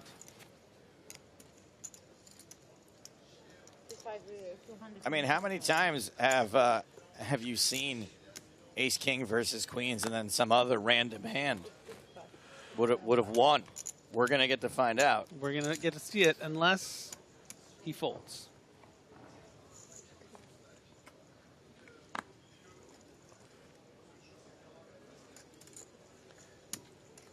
Six-four offsuit. He can fold and be then forced all in from the small blind. Whatever he wants. Griffin, would folding here be objectively terrible? Is that what I said earlier? Something like that. Okay, so Motta all in. There he goes. But more significantly, Kalilas has to respond to the 3-bet from Christiani. Yeah, and looking up at the clock, reminding himself maybe of the blinds and how deep Christiani is playing. Doesn't always want to play this for the million, but might very well be willing to. 60 bigs. At least he can really ruin the day of someone else, too, while he's at it here. Yeah. Could just play this as a call, but more likely going to be prepared to 4-bet and get it in. But does just call, right? Yeah. Let's do this. Come on. Please. So we are going 3-way to the flop. Motta all in. Christiani and Kalilas playing for a not insignificant side pot. I'm tempted to use my one time for Motta here. I kind of want to see him win too, in fairness, even though the joke's on me. The flop is 9-8 deuce. Ramon, big favorite here, checks the action to Christiani, who quickly checks behind. What? Does not check. Snaps, announces all in. Yeah, I'm not surprised. We saw how quickly Christiani was just blasted in the jacks earlier. And this is, real tough because this is the kind of spot, where you just like expect your opponent to just turn up kings and aces. You're like, why didn't I just find a better spot? This is torturous in this spot with queens. I think Ramon is running out of time bank cards, by the way, so... And that's why asking for a count does freeze the clock there. It does. It does. Good point, Griffin. And I was so confident that Christiani had checked it back because he acted so quickly, but instead he was just announcing all in. I think that if you're a viewer at home right now, you're just thinking, what are you doing? You got queens, call. But really think about this situation. Think about how many people are in this tournament. Think about Kalias' edge in this tournament. And to just call here and have kings or aces turned up, it's just disaster. Ramon looks like my dad when I told him I drove our car into the garage. You know, I think he might fold, but he's also really rich. So look at him, just so stressed. The time might just run out on him. Part angry, part sick, part confused. Yes! There it is. Puts it in. Huge like a pot boss. here. 2 players at risk. Not looking good for Motta. Christiani still has immediate outs. Aces and kings working for him. A main pot of only 108,000, but nearly 2 million in the side pot. Man, that's twice that another French player tried to protect Motta. Yeah, look at the way Roman's talking. It's just like, this is like, I mean, how big was that shove? 750 into 300 something? Pretty ridiculous. 738. Yeah. So we still have a turn and a river to come. Definitely want to see a 7, by the way, just for fun. It's hard to, you know, Ramon has won plenty, so he's got his already. But man, if an ace or a king came, that would be so gross. Down to 32, by the way. Turn card is a 10. Ramon now a 75% favorite to eliminate 2 players. Joe's just focusing on the 10% Mont just got. It is always coming. He finally invokes the 7 god. The river is another 10. Queen's hold, and we do get 2 players eliminated. Fabian Motta will officially bust in 32nd place.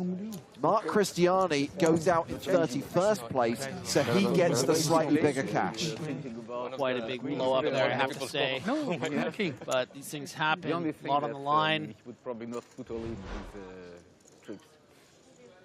And Ramon Kalilas now playing 172 big blinds, 2.76 million. Clearly now chip leader with 30 players remaining.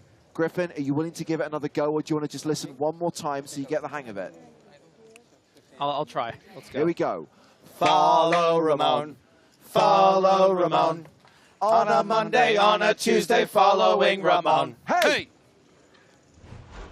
I didn't know about the hay, but I think we did okay. It doesn't matter that it's Thursday. If we stick to Monday and Tuesday, that way we'll always get it right. It's implicit, Chris, that you follow him for the whole week. I don't know. I think we should do it again with Thursday, Friday, Saturday. What do you think? Well, let's remind ourselves of when we saw Ramon in the Bahamas. The first time we met this guy at the PSPC, January 2019. Martini shoving with Jack 9. There's the call. Kalias has the slight advantage and is on the verge of becoming a champion. It's an ace-high flop. There is a 9 as well. Martini has outs. Turn card is a deuce. No additional outs for Martini. He needs to hit a jack or a 9 on the river. He has 5 outs. Any other card, and we have a winner. The energy in the room is incredible. This could be the moment. The river card is a 5-2 pair for Kalias. The Platinum Pass winner from Spain takes down the PokerStars Players No Limit Hold'em Championship. $5.1 million. The winner of the biggest 25K event in poker history.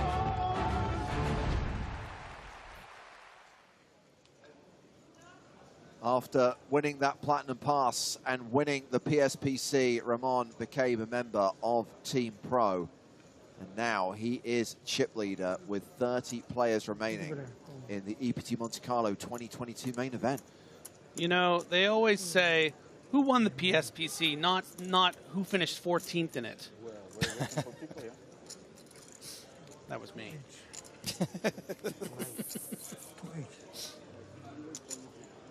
Did you play pots with Ramon? Yeah. Yeah, over the course of the few days I did for sure.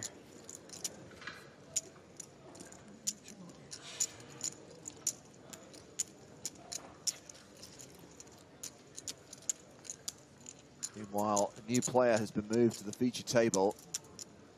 Dragos Timofeyev. Apologies, Trofimov.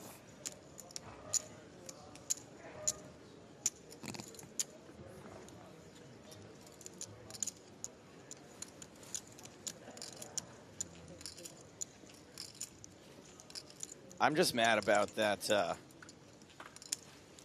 that short stack play just because it's making some of the YouTube comments correct.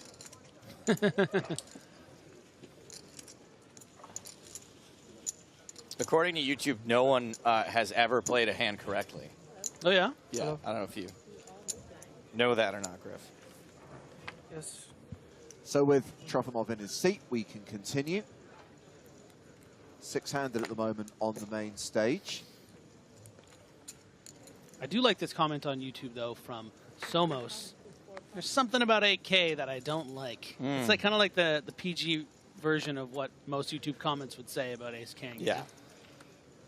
There's something about it I don't like. That's a fair Other people statement. are just like, oh, you know, it's the worst hand. You should just go all in. Or just a really sexist, outdated comment about a professional tennis player. Mm-hmm. So Chen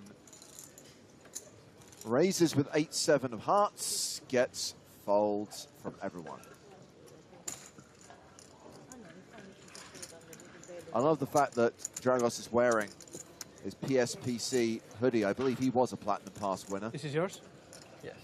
Okay. I will say, though, Ace King hasn't aged well as far as, like, I don't think people consider it pretty. I don't like looking at Ace King that much anymore. I haven't used any, and I should have 5. But King Queen suited, for I'm instance, coming from table 5. I love to see. Never gets old. Yeah. I haven't used any. Yeah. No, I'm just saying. Come on. Ramon is in the market to trade some chips for some time bank chips. Memory serves me correctly, Dragos was actually part of the Players' Council that we ran in Barcelona, which decided the format and structure of the PSPC. It was a combination of high-stakes pros and Platinum Pass winners.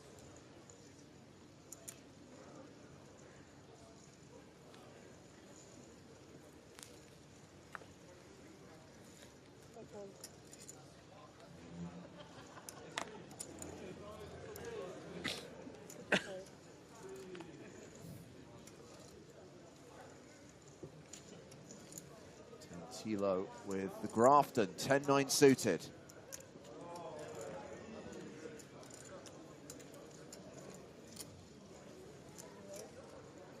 Tombo asks, when's the next PSPC going to be?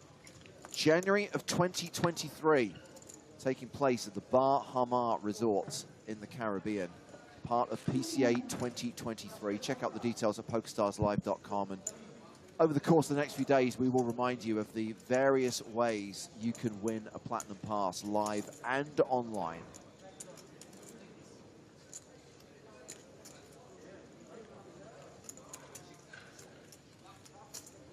Ramon defending his big blind here with ace-6. And we have an ace-jack-9 flop. Top pair versus bottom pair. Obviously better for Kalilis here, but a board that you really want to find a bet with the Grafton. You're going to be able to turn a lot more equity and be able to keep betting with that stronger razor range.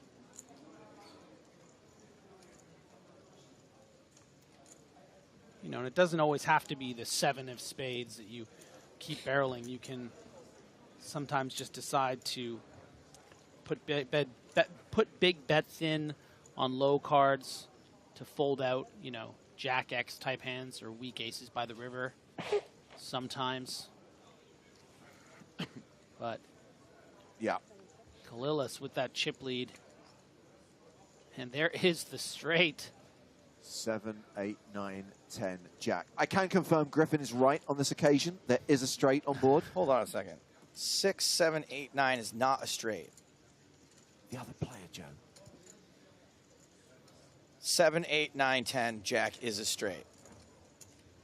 Hey. Yeah. Proud of you. Asamrov asks, how many time bank cards do they get? Yeah, I need to know the answer to this too. Are they all at once, or do they get them every day they are in? They get 5 time bank cards at the start of day 3, 5 at the start of day 4, and 5 at the start of the final table. They can carry over any cards they haven't used. A reminder that time bank cards are non-transferable. This is a pretty tough spot here for Kalilis. But does, and that is why we see makes the quick call. You know, the problem is that you're going to think a lot of combos that include a 10 would have maybe barreled the turn. You know, something like Queen 10 or King 10 would have fired twice to fold out a jack, fold out a 9. So hard to put him on a 10 there, and that's why we see the paid-off bet. Well, you may have seen that we have ticked down to 29 players, and that's because just a few moments ago we lost Eric Svez. You might remember his son was eliminated not that long ago, so now both generations of Fezes have departed the Monte Carlo main event. In case you want the details, Fez got it in with 8s versus Hugo Pingray's 5s. It was a 5-high flop.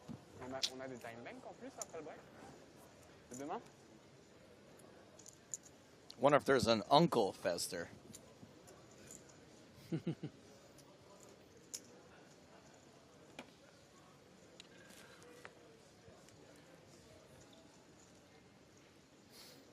So I've just realized that there is due to be a redraw at the final 3 tables.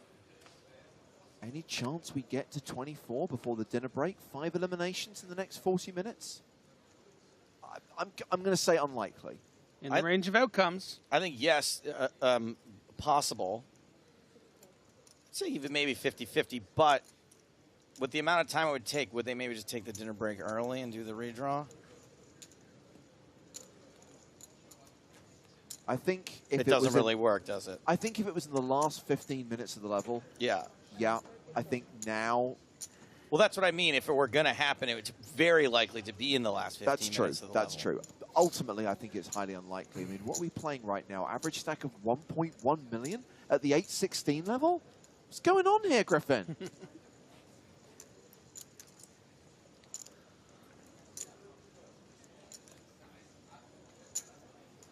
Are playing very deep stacked in general, but having said that, we have seen some pretty big pots.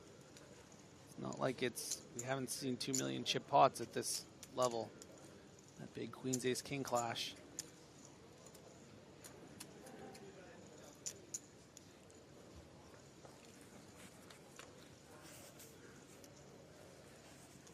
Well, 8-7 flopping best here. This is a case of domination, rotation.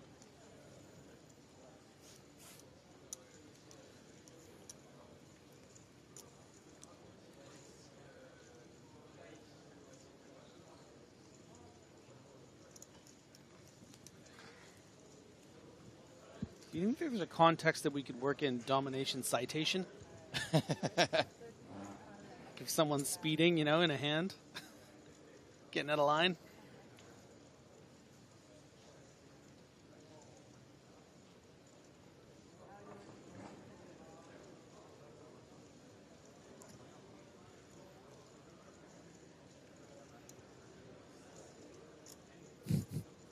What's up, Eagle Eyes? Hey, buddy.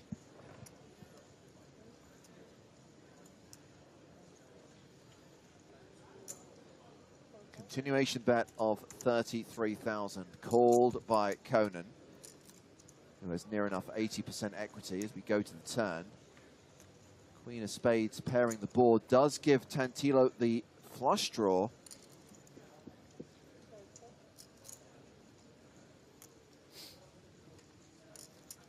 Very interested to see how Tantilo plays this. You know, you don't want to just blast more money into a queen here. You also block the straight draws like 8-9, 8-5. That might be calling the flop. So more likely your opponent has a piece of the board or a diamond flush draw and is, for those reasons, going to bet again. You're saying those are reasons to bet? Well, if you bet again here and you're up against like a 6 or a weak flush draw, you can maybe get some folds. You also just don't want to necessarily give the aggressive action to your opponent here in the event that you do miss your backdoor spades. And going with quite a big bet. And you know, hands like a 6 and a 7 are put in a real tough spot here. Of course, you see Conan does have the 7, which is... So are some diamond draws. Yeah. yeah, it's very tough to continue with a, you know. 154,000 called by Conan. And this hand going to the river. Yeah, Conan too good to consider folding here, knowing that a big bet like this does look a lot like exactly what Tentillo has. While instead of the spade, he hits a king, domination, re-implementation, and Tentillo will win this pot. Meanwhile, Edward on YouTube is asking about platinum passes for the next PSPC. Where do you get them live? Good question, Edward. We are running a series of tournaments called the Road to PSPC. This series starting in June. And these are events where you can play, Ruad, and a platinum pass is added to the prize pool, and the winners of these tournaments get platinum passes. Now, if you want to know where Road to PSPC events are taking place, I am going to send you to PokerStarsLive.com, where the full schedule is there. Bear in mind that we're adding new ones all the time. So if it's like, oh, there's none near me, keep coming back. Because there are parts of the world which I think are going to be getting Road to PSPC events very soon. Right now, they're mostly in Europe. The Road to PSPC is under construction. New exits being built on the regular. Ruad. Rude. Rude. Obviously, we've got Brazil looked after because there's a Road to PSPC at the BSOP. I know there's one in Manila, but I know a lot of people are looking at North America, wondering what's going to happen there. All I can say is I'm sure there'll be news down the line. I'm looking at North America, wondering what's happening there. Griffin is looking at North America. I'm looking at a map right now. Yeah. No, that's Greenland. Damn. Geography was never my strong suit.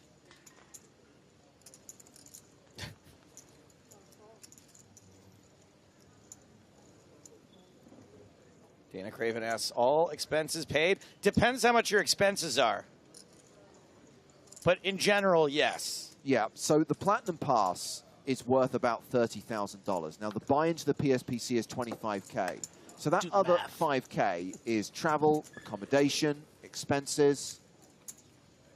It's just if you live the baller lifestyle like Griffin, it's not going to cover all of your expenses. The other thing I would say, though, and look, I would ask anyone who was fortunate enough to have a Platinum Pass to the first PSPC, there's also a lot of fun experiences that get put on for the Platinum Pass winners, right, Yeah. that aren't part of that 30K And package. don't cost any money. Yeah.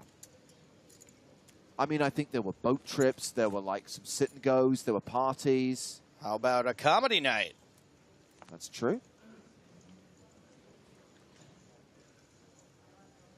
We'd have to find a comedian. that Where? people would want to Where to will we watch. find one of those? Ugh.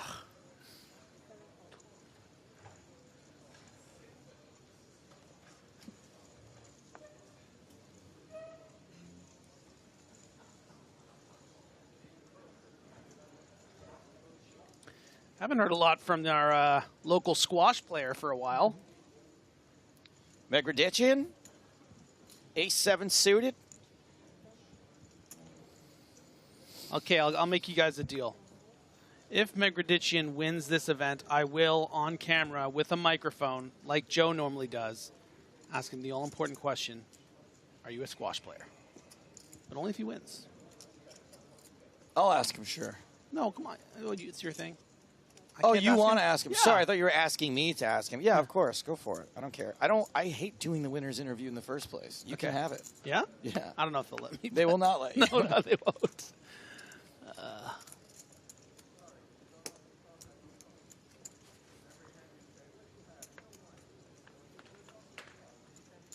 So you think that if Francine says you can do it. Does she? Where? Yeah. Give it a go. It's fine. Give it a go, Griff. I was worried they'd squash that idea. Was that all just so you could say squash right now? Please. Domination, situation, rotation, reversation, sevens. For everyone's favorite racket, Domination. Guy, is there a racket citation. is there a racket in squash? Yes. Okay. Yeah, there is. Absolutely.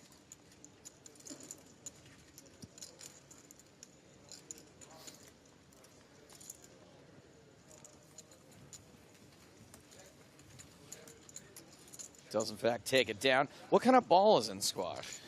A squash ball is a very small, about. Is it like wood? Yay big. No, it's rubber. It's rubber. It's rubber. But but you need to like warm it up first. Is it like a racquetball type, like a soft rubber ball, or is it like a lacrosse hard rubber ball? Soft. It's a soft ball, but there are different like softness strengths. Intensities. Yeah, like Okay. there's the red, yellow, the color spot. But on you it. have to beat it up like really to get yeah. it going. To like it comes in cold, and you just got to smack it against the wall a bunch of times until it's all hot and bothered, and then you're good. I love squash. I haven't played it in a while. I did like racquetball when I played it. Mm-hmm. My dad was a big squash player. Got me into it. What about pickleball? You do pickleball? No, what's that? Oh, seriously? Pickleball might be pound for pound the best sport that's ever been invented. Really? It's like a cross between tennis and ping pong. You play with a wiffle ball. Okay. Pickleball paddles, and you like just use the inside of the tennis court. So there's not as much running around. It's not as bad on the knees. Not as much changing direction. It's the fastest growing sport in the world right now. Come pickleball. on. It is. Okay, I got to see some footage of this. You got to show me later. Squash is maybe the worst sport in the world for your knees. It is worse than tennis. Francina's right. Pickleball is for old people, but what's cool is that it sort of levels the playing field between young and old. Also, Joe is getting on a bit. All right, let's keep it down. Let's change topics. Let's stick to the poker. Yeah.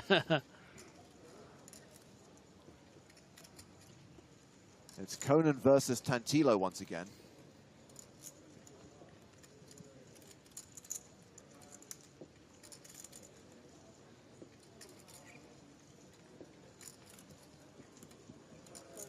And this is going check, check on the flop.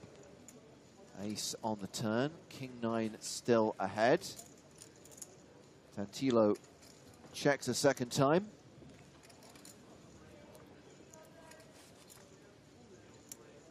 The thing that's nice and tricky about checking back this black king queen here is it allows you to credibly rep a turn card like an ace, because you would check back the ace sometimes on this 10-4-4 board. And by not continuation betting a hand like this, you know, you're not opening yourself up to getting check raised by certain hands. When you have black cards like this, you know, a smaller chance your opponent could have hearts or one heart in their hand and get tricky. So it's just a small little move there, that check back. A lot of players, I think, would just automatic c-bet. But when you're up against a tricky player with a lot of chips, maybe you want to mix in some checks.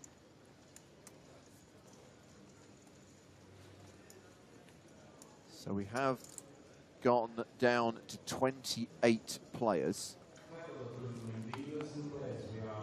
And you said the redraw's at 24? Correct. So you don't think it's going to make it, James? And Joe? I don't think it's going to make it either, because you know what always happens? We go to dinner, we come back, and there's two hands, and then we have to break again for the redraw. That's like what he said. Yeah. 27 now. Oof. But also I expect things... Okay, so the redraw happens before the pay jump. Okay.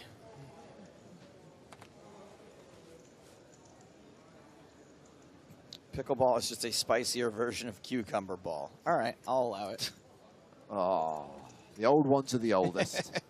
So, Vlado Benicevic is the better here. 35,000 with ace-queen suited. And Jacques Negredician with 4-3 of hearts in the big blind. That is some flag.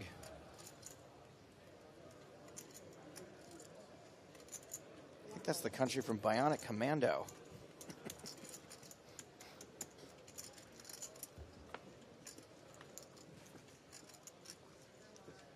Negredician calls. And we get the 9-8-7 flop. Such a good flop for suited connectors, just not those two.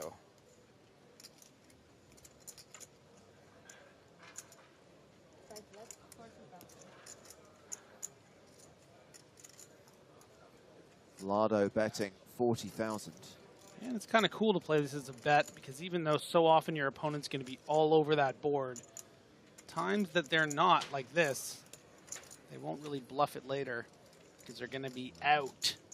You got the one heart too. Live Ride Enjoy asks, how long will they play today? Thanks in advance. You're welcome. They will play another 2 levels after this. So we're going to take a 70-minute dinner break at the end of this session. And then they'll play 2 more 90-minute levels. The only way we would stop before the end of that second level, the last level of the night, would be if they got to the final 16, if they managed to reach the final 2 tables, which I still consider to be unlikely.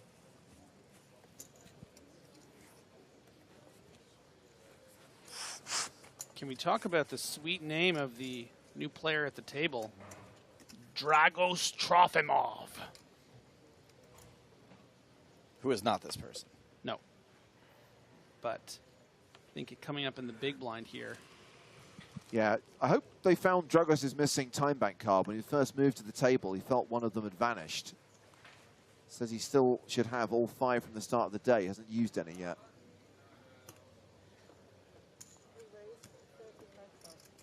So 2 Platinum Pass winners from the first PSPC sat next to each other, but only one of them. Who finished higher? Was actually victorious, and yes, that would be Ramon. Ramon has opened with ace-10 here. Chen with jack-8 in the cutoff.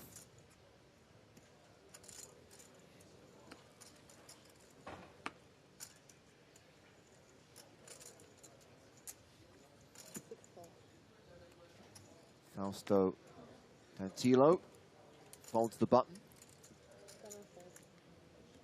That means action is on Jacques Megradician in the small blind. He's folded. And now Dragos Trofimov in the big blind, who has 10s. But facing this under the gun open, nice to just play it as a call here. You're very under-repped. You know, if you do 3-bet, I think you're going to find a lot of folds and then often some continues with some better hands. So kind of cheeky to just flat here. While the board gets straightier on the turn. Interesting looks exchanged between these two. Trofimov near enough a 3-1 favorite.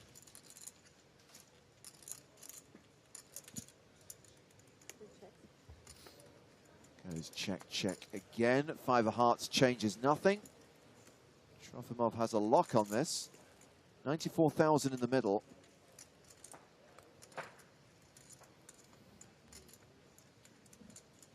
Trofimov may be considering a very thin value bet with 10s. And that's what he does end up doing for even less than 30%. And the intention of this is to target hands like 9s, maybe 7s or 6s, where if you were in Kalila's shoes, you're thinking, okay, maybe he's just betting the small amount to get value from ace high with a 5 or something. So that's why we see the very thin value bet. We would have heard from Kalilas with a queen as early as the flop and certainly the turn, maybe even a jack on the turn. But ace-10 high, not going to call because you could be getting value bet by something as thin as a 5 here.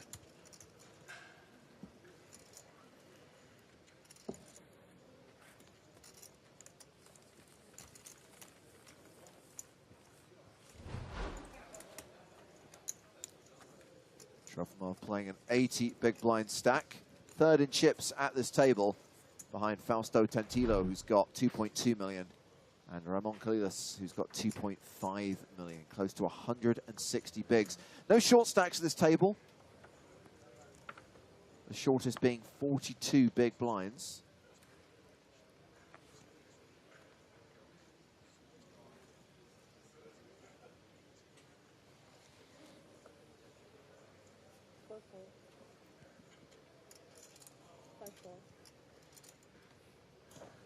Action folded to Chen in the hijack. Nope.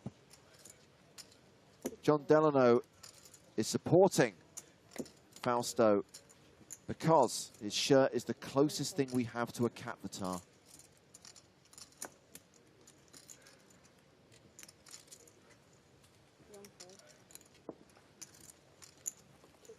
And I think that was a walk for Ramon. Well played, Ramon. You don't get the song for that one.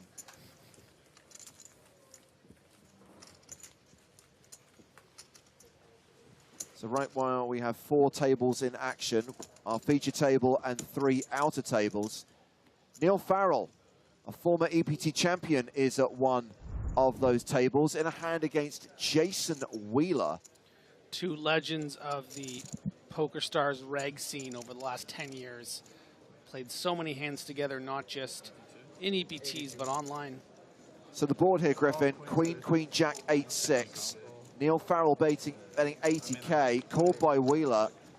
Queen 10 for Neil Farrell, trip queens, aces for Jason Wheeler.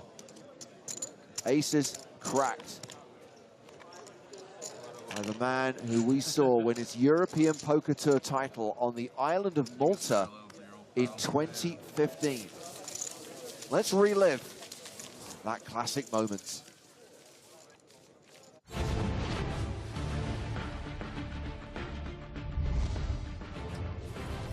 Neil checks again. Giving Bielich the rope. Bielich bluff shoves. Went for it. 2.55. I call. Farrell calls. Good. And he wins EPT Malta. He is good. He is champion. Feraldo at one of the disco tables. We're heading back to the feature table. You know, I want everyone to know that Feraldo 5-bet all in with 10-9 suited and cracked queen. Someone that good gets that lucky, they usually win the event. Tends to work out that way.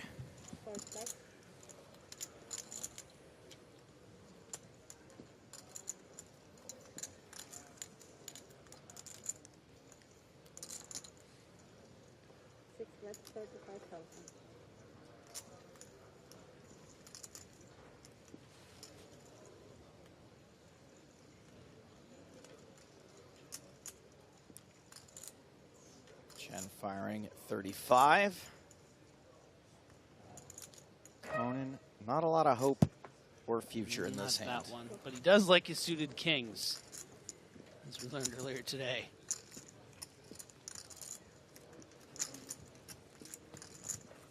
Sebastian has joined us on YouTube. He says, yo, what's up? We're watching some poker in Monte Carlo, Sebastian. What is up with you? Thank you for your comment.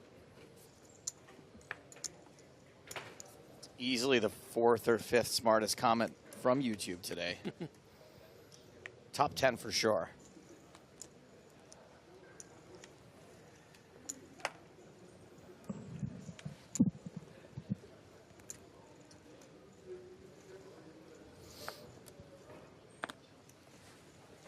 So we are 17 minutes from the end of the level. 17 minutes from the dinner break. A 70-minute hiatus. During which, if you've got nothing better to do, you can watch all the key hands from today's action so far. That will be playing on this on YouTube and Twitch here? Absolutely. Cool. And then when we come back from that break, we will have the last 2 levels of the night. Super cat. I do like key hands. Haven't you always wanted a key hand? Ramon opening with Queen 3 suited on the button, called by Benicevic in the big blind. And that is top pair for Benicevic.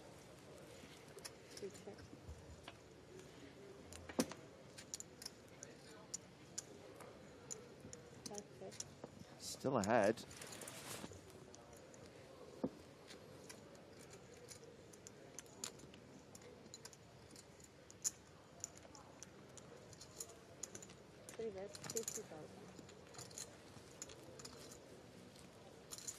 Taking a stab here is Kolilas. Please fold. No, no, no, no, no.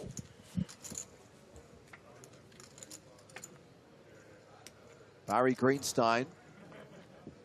And if you're going to bet the turn here, you would hate to lose at showdown against an 8 or a 6. Yeah. So might have to fire again now that you're kind of at the bottom of your range. I think a lot of river cards, Kalilis would just give up, but this particular one might be a bit too nice. This is just unfair. You should lose to an 8 or a 6. Representation situation. And Ramon will bet on the river. 50,000 on the turn, 65,000 on the river. Pretty cheeky sizing here from Kalilis. It doesn't look very bluffy. It wants to give the illusion that it's value, but maybe the price is now just too good for Benicevic. Well, that looks like a shaky hands raise. Yeah, the 7 of diamonds in the hand there. I like this. I mean, we can see, of course, it's like, oh, why don't you just call there if you think he's bluffing? Well, you have a diamond in your hand. You know, you have a 7, so you could have something like 5-7. You don't want to get value bet by an ace or a jack here as well when Kalilis does have it. So Kalilis is balanced between the few bluffs that he has and then the value hands that are slightly better than an 8. So let's just pop things up, see what happens.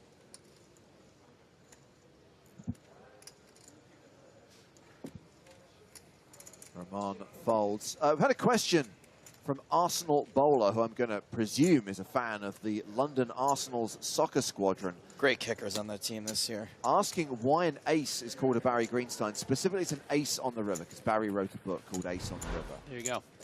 Hence, the Flaming Barry meme. Some very interesting chapters in that book, by the way, if you haven't read it. Yeah, I've read it. It's one of the few poker books I have read. It's pretty wild. And the banker one. I'm just going to bring up every book I have read. That's a really good, it is a great story. Yeah. I've pretended to have read it multiple times.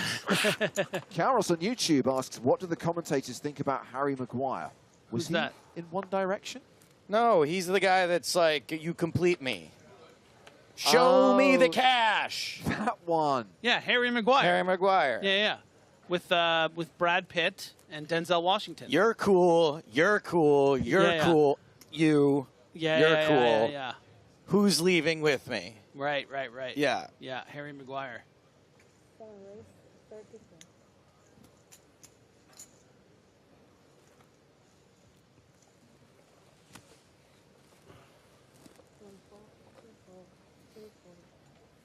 Such an iconic moment, though, that Show Me the Cash thing. So, yeah. I mean, it's a little overplayed. Like, we've all heard it so many times. But we have. But, you know, yeah. in the moment. And the Julia Roberts, you had me at goodbye. Is Sorry, I screwed it up. Yeah. Well, Julia Roberts is great in that.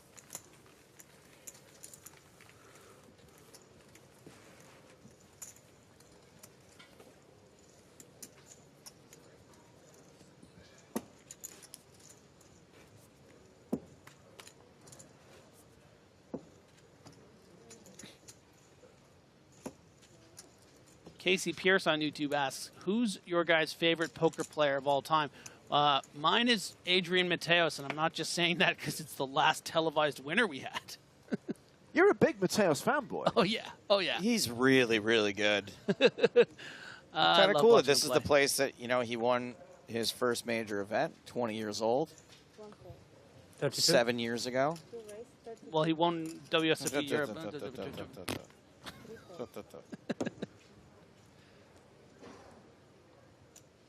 Nines for Trofimov.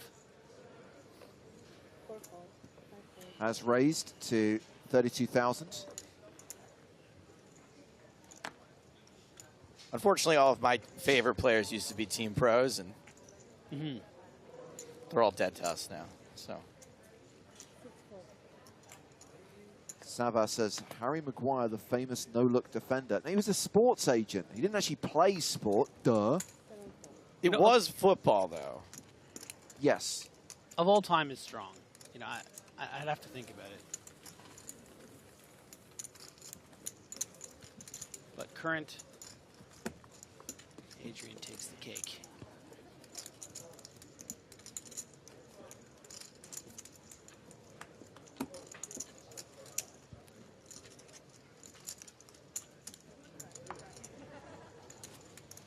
Oh, Joseph, I've just been handed what I believe is known as a PSA by... A PokerStars advertisement? Nope, a public service announcement. Oh, okay. Now, I'm going to specifically need to address a certain section of our audience. And it's the audience watching on Joe's favorite platform, YouTube. So basically, because the days here in Monte Carlo are so long, we have to restart the stream at some point on YouTube. That is going to happen during the dinner break.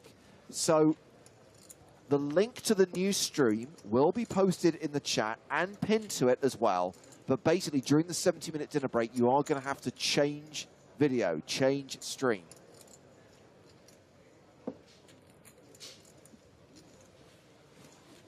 I'll remind you again before we get to that dinner break. Just want to give a quick shout out to Keith Becker in chat, Accidental Grenade. Brings me a lot of joy. PokerStars PA streamer. Give him a follow.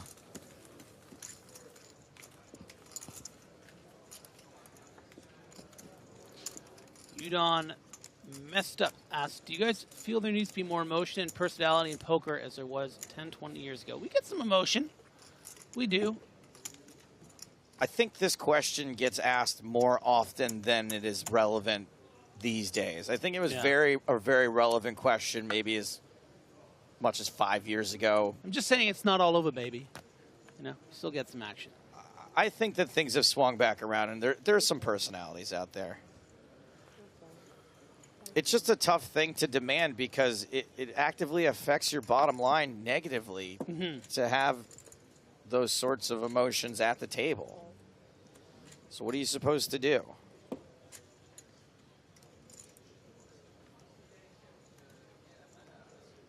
You got to hire Phil Hellmuth, who uses it to his advantage.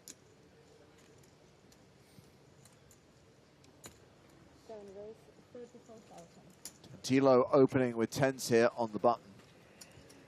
More like 10 Tilo. Oh, Griffin, I think it's Tens really Tilo? sweet that you tried. 10s Tilo. Really, really sweet. Joe, help me out here. Polish up my joke. Do you like 10 Tilo or 10s Tilo? Neither one. You could have seen that coming. Sorry, I wasn't even trying to burn you. I don't mind 10 Tillo. 10s Tillo. No. 10? No, he has 2 10s. 10 Tillo.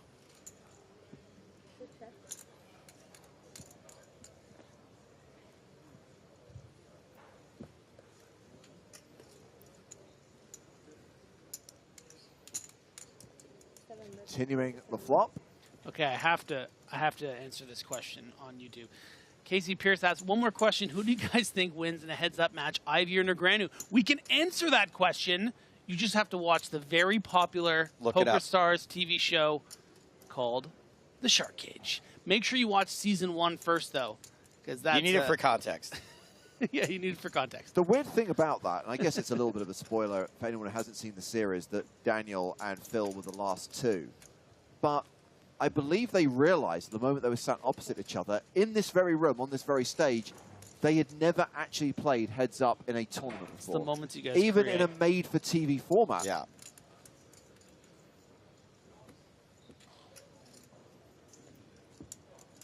And everyone knows that one made-for-TV flush. Oh, well, that's not fair. Flush for Tentillo. Even in a made-for-TV format, truly one heads-up match is how you determine the better player.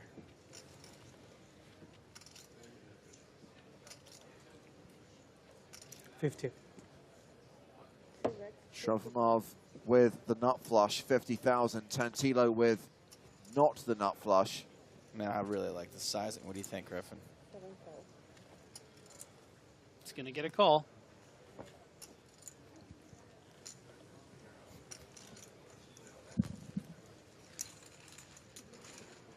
Yeah, that guy's a little funny, but I don't want to give him attention.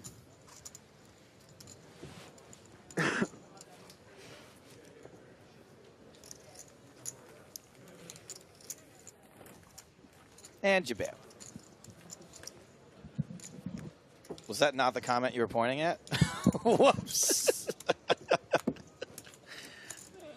That's not Denzel, buddy. It's just funny because we were talking about that like 10 minutes ago when I was saying it was What about this guy who's saying season one fluked?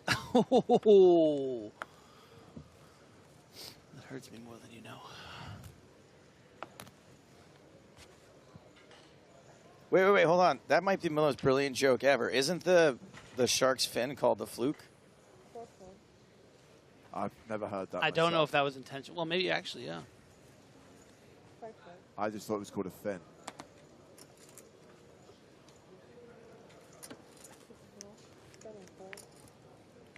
I'm sure one of the marine biologists watching will, will get in touch. When I went to go see Star Wars Episode 7, The Force Awakens, I was watching it, and afterwards I turned to my buddy and I said, Finn's a really cool name. I like that name. I wish my name was Finn. And then he said, dude, your name is Finn.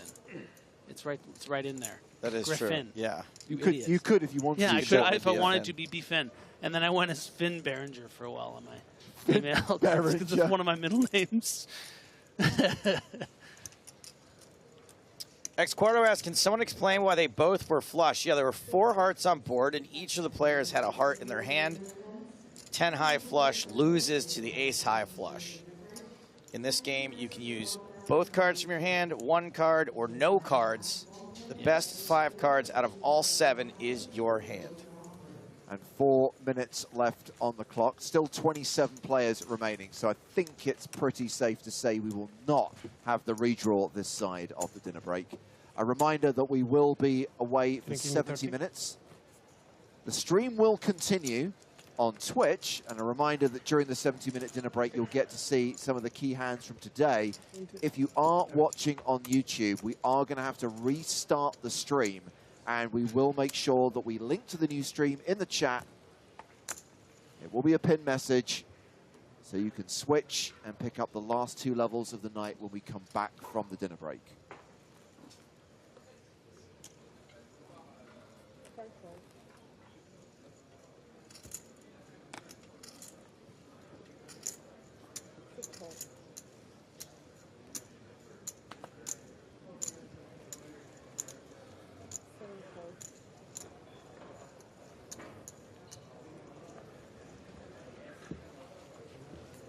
$32.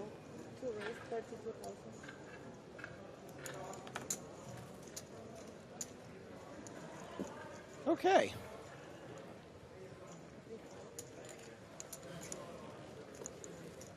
And that's why you raise on the button. One of the few you're going to find a fold from Arthur Conan. On a scale of 1 to random, what do you think dinner's going to be like tonight? Well, actually, I have a reservation at the Thai place at 10 o'clock with Jean, my girlfriend. This is not the kind of information you want to be bragging about to the people that control your schedule.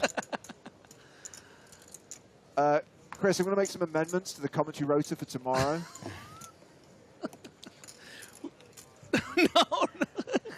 I was going to say something. I was able to sneak in a Thai dinner. I booked it 3 days ago. I'm excited about it. I'm sorry. I was going to say something equally tempting the fates by saying, I don't think the food can get any more random than it's been. Which, again, I'm not complaining. It has just been a strange mishmash of egg and jelly and... I found it kind of edible, though. Grains. Yeah, no, again, I'm not complaining. It's not bad, yeah, but it's very strange. Deep fried quinoa with a side of duck. He's not exaggerating, by the way. That's exactly what we had last night. Every single thing I've gotten, from salad to rice, has come with a side of mayonnaise mustard. Oh, and don't forget, you get a hard roll with everything. In fairness, you asked for more. When I went to get my food, you're like, can you give me another one of those rolls? Because it's the only normal thing. It's like in that episode. It tastes like home. It's like that, Give me a roll, it's like that please. scene from Temple of Doom when she's like, do you have any soup? You should have seen my game back. I didn't get an extra roll, and I just gave him my 1 roll. He's like, thank you. They gave me cheese with no biscuits. Oh, yeah, what did we get? It was cheese and flan for dessert. flan was actually quite tasty. We are still playing poker here, but only 43 seconds remain before flan and mayo and jelly here in Where we Monte find Carlo. out which parts of the dartboard the chef hit today.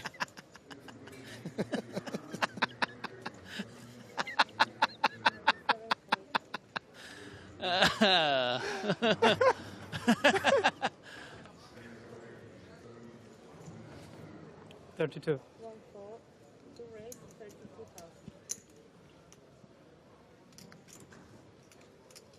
Trofimov getting pretty active here, and someone might try to keep him in line, like Conan with this suited ace on the button.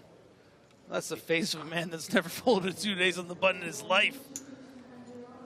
Oh, proved me wrong. First time for everything, buddy. Yeah, yeah. It's dinner. I will say there is something obvious about the pre-dinner 3-bet. Yeah. And Trofimov doesn't look like the kind of guy that's going to play around.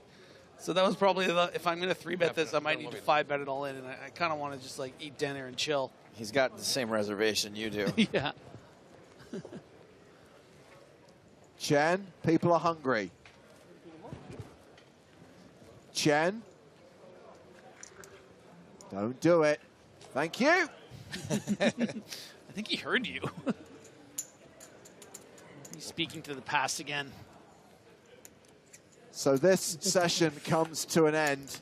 We are about to go on dinner break. When we come back, we'll have 2 more levels to play tonight, unless we get down to the final 16, which I still consider to be an unlikely proposition. These are the stacks of the players that we have been looking at on the feature table over the course of the last few hours. Ramon Kalilas may well be tournament chip leader right now with 2.4 million. Enjoy some highlights from the day so far, some of the best hands of the day so far coming your way, and a reminder that we will restart the stream on YouTube during the dinner break, and we'll provide you with a new link in the chat. See you in 1 hour and 10 minutes time.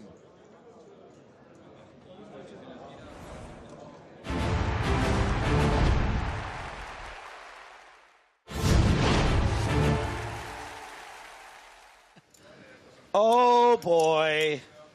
Yeah. Uh-oh. Arnaud Matern went to the flop against Morten Havam. Flopped pretty good, however. Havam has turned a set, and Matern is drawing dead. HVAC, more like HVAC, because this is a cooler.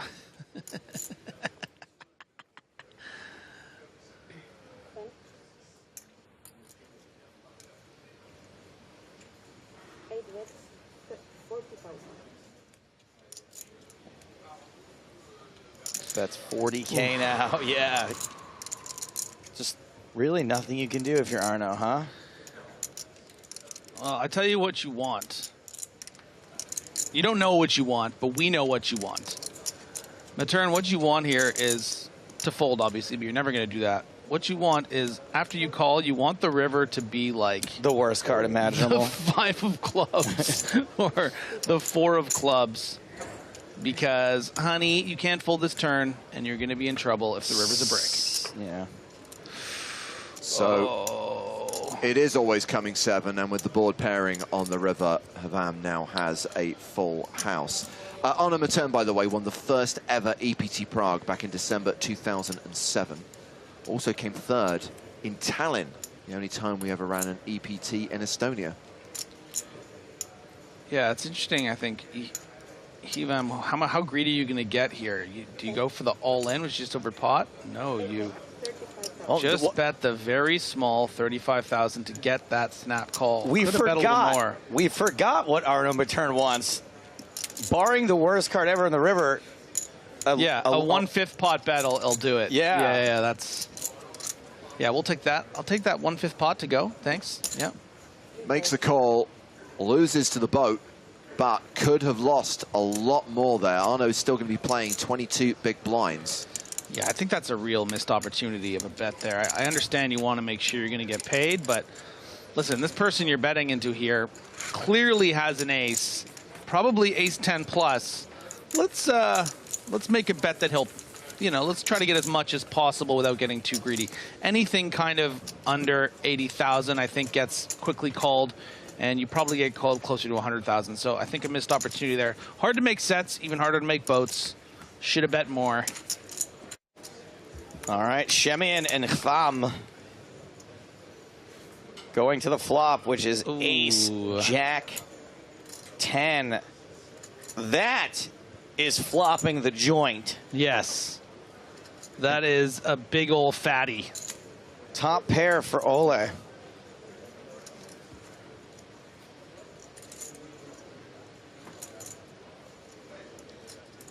And as far as situations go, Ole is going to feel very comfortable with top pair against the button raising range, but it's pretty much always going to play this passively. Oh, that is a heck of a cooler turn, but I think it speaks more to the, I guess, sort of obviousness that Shemian's going to call 3 big barrels here than it is that he's going to double up Khvam here. Khvam with a lot of chips still, you know, over 40 big blinds. Not necessarily going to play this as a check raise to get in. Going to want to just keep the bluffs in there and then not get coolered, I think, by the better hands that Khvam can have. You know, you check raise here 42,000 to 130 and your opponent shoves for $500,000. What are you really beating with ace 6 here? So I don't think Ole's intention would be to get more chips in than he's already put in. You don't want to run into a set of jacks here, 10s, Isn't something like that. Weird that the guy whose name is almost the abbreviation for air conditioning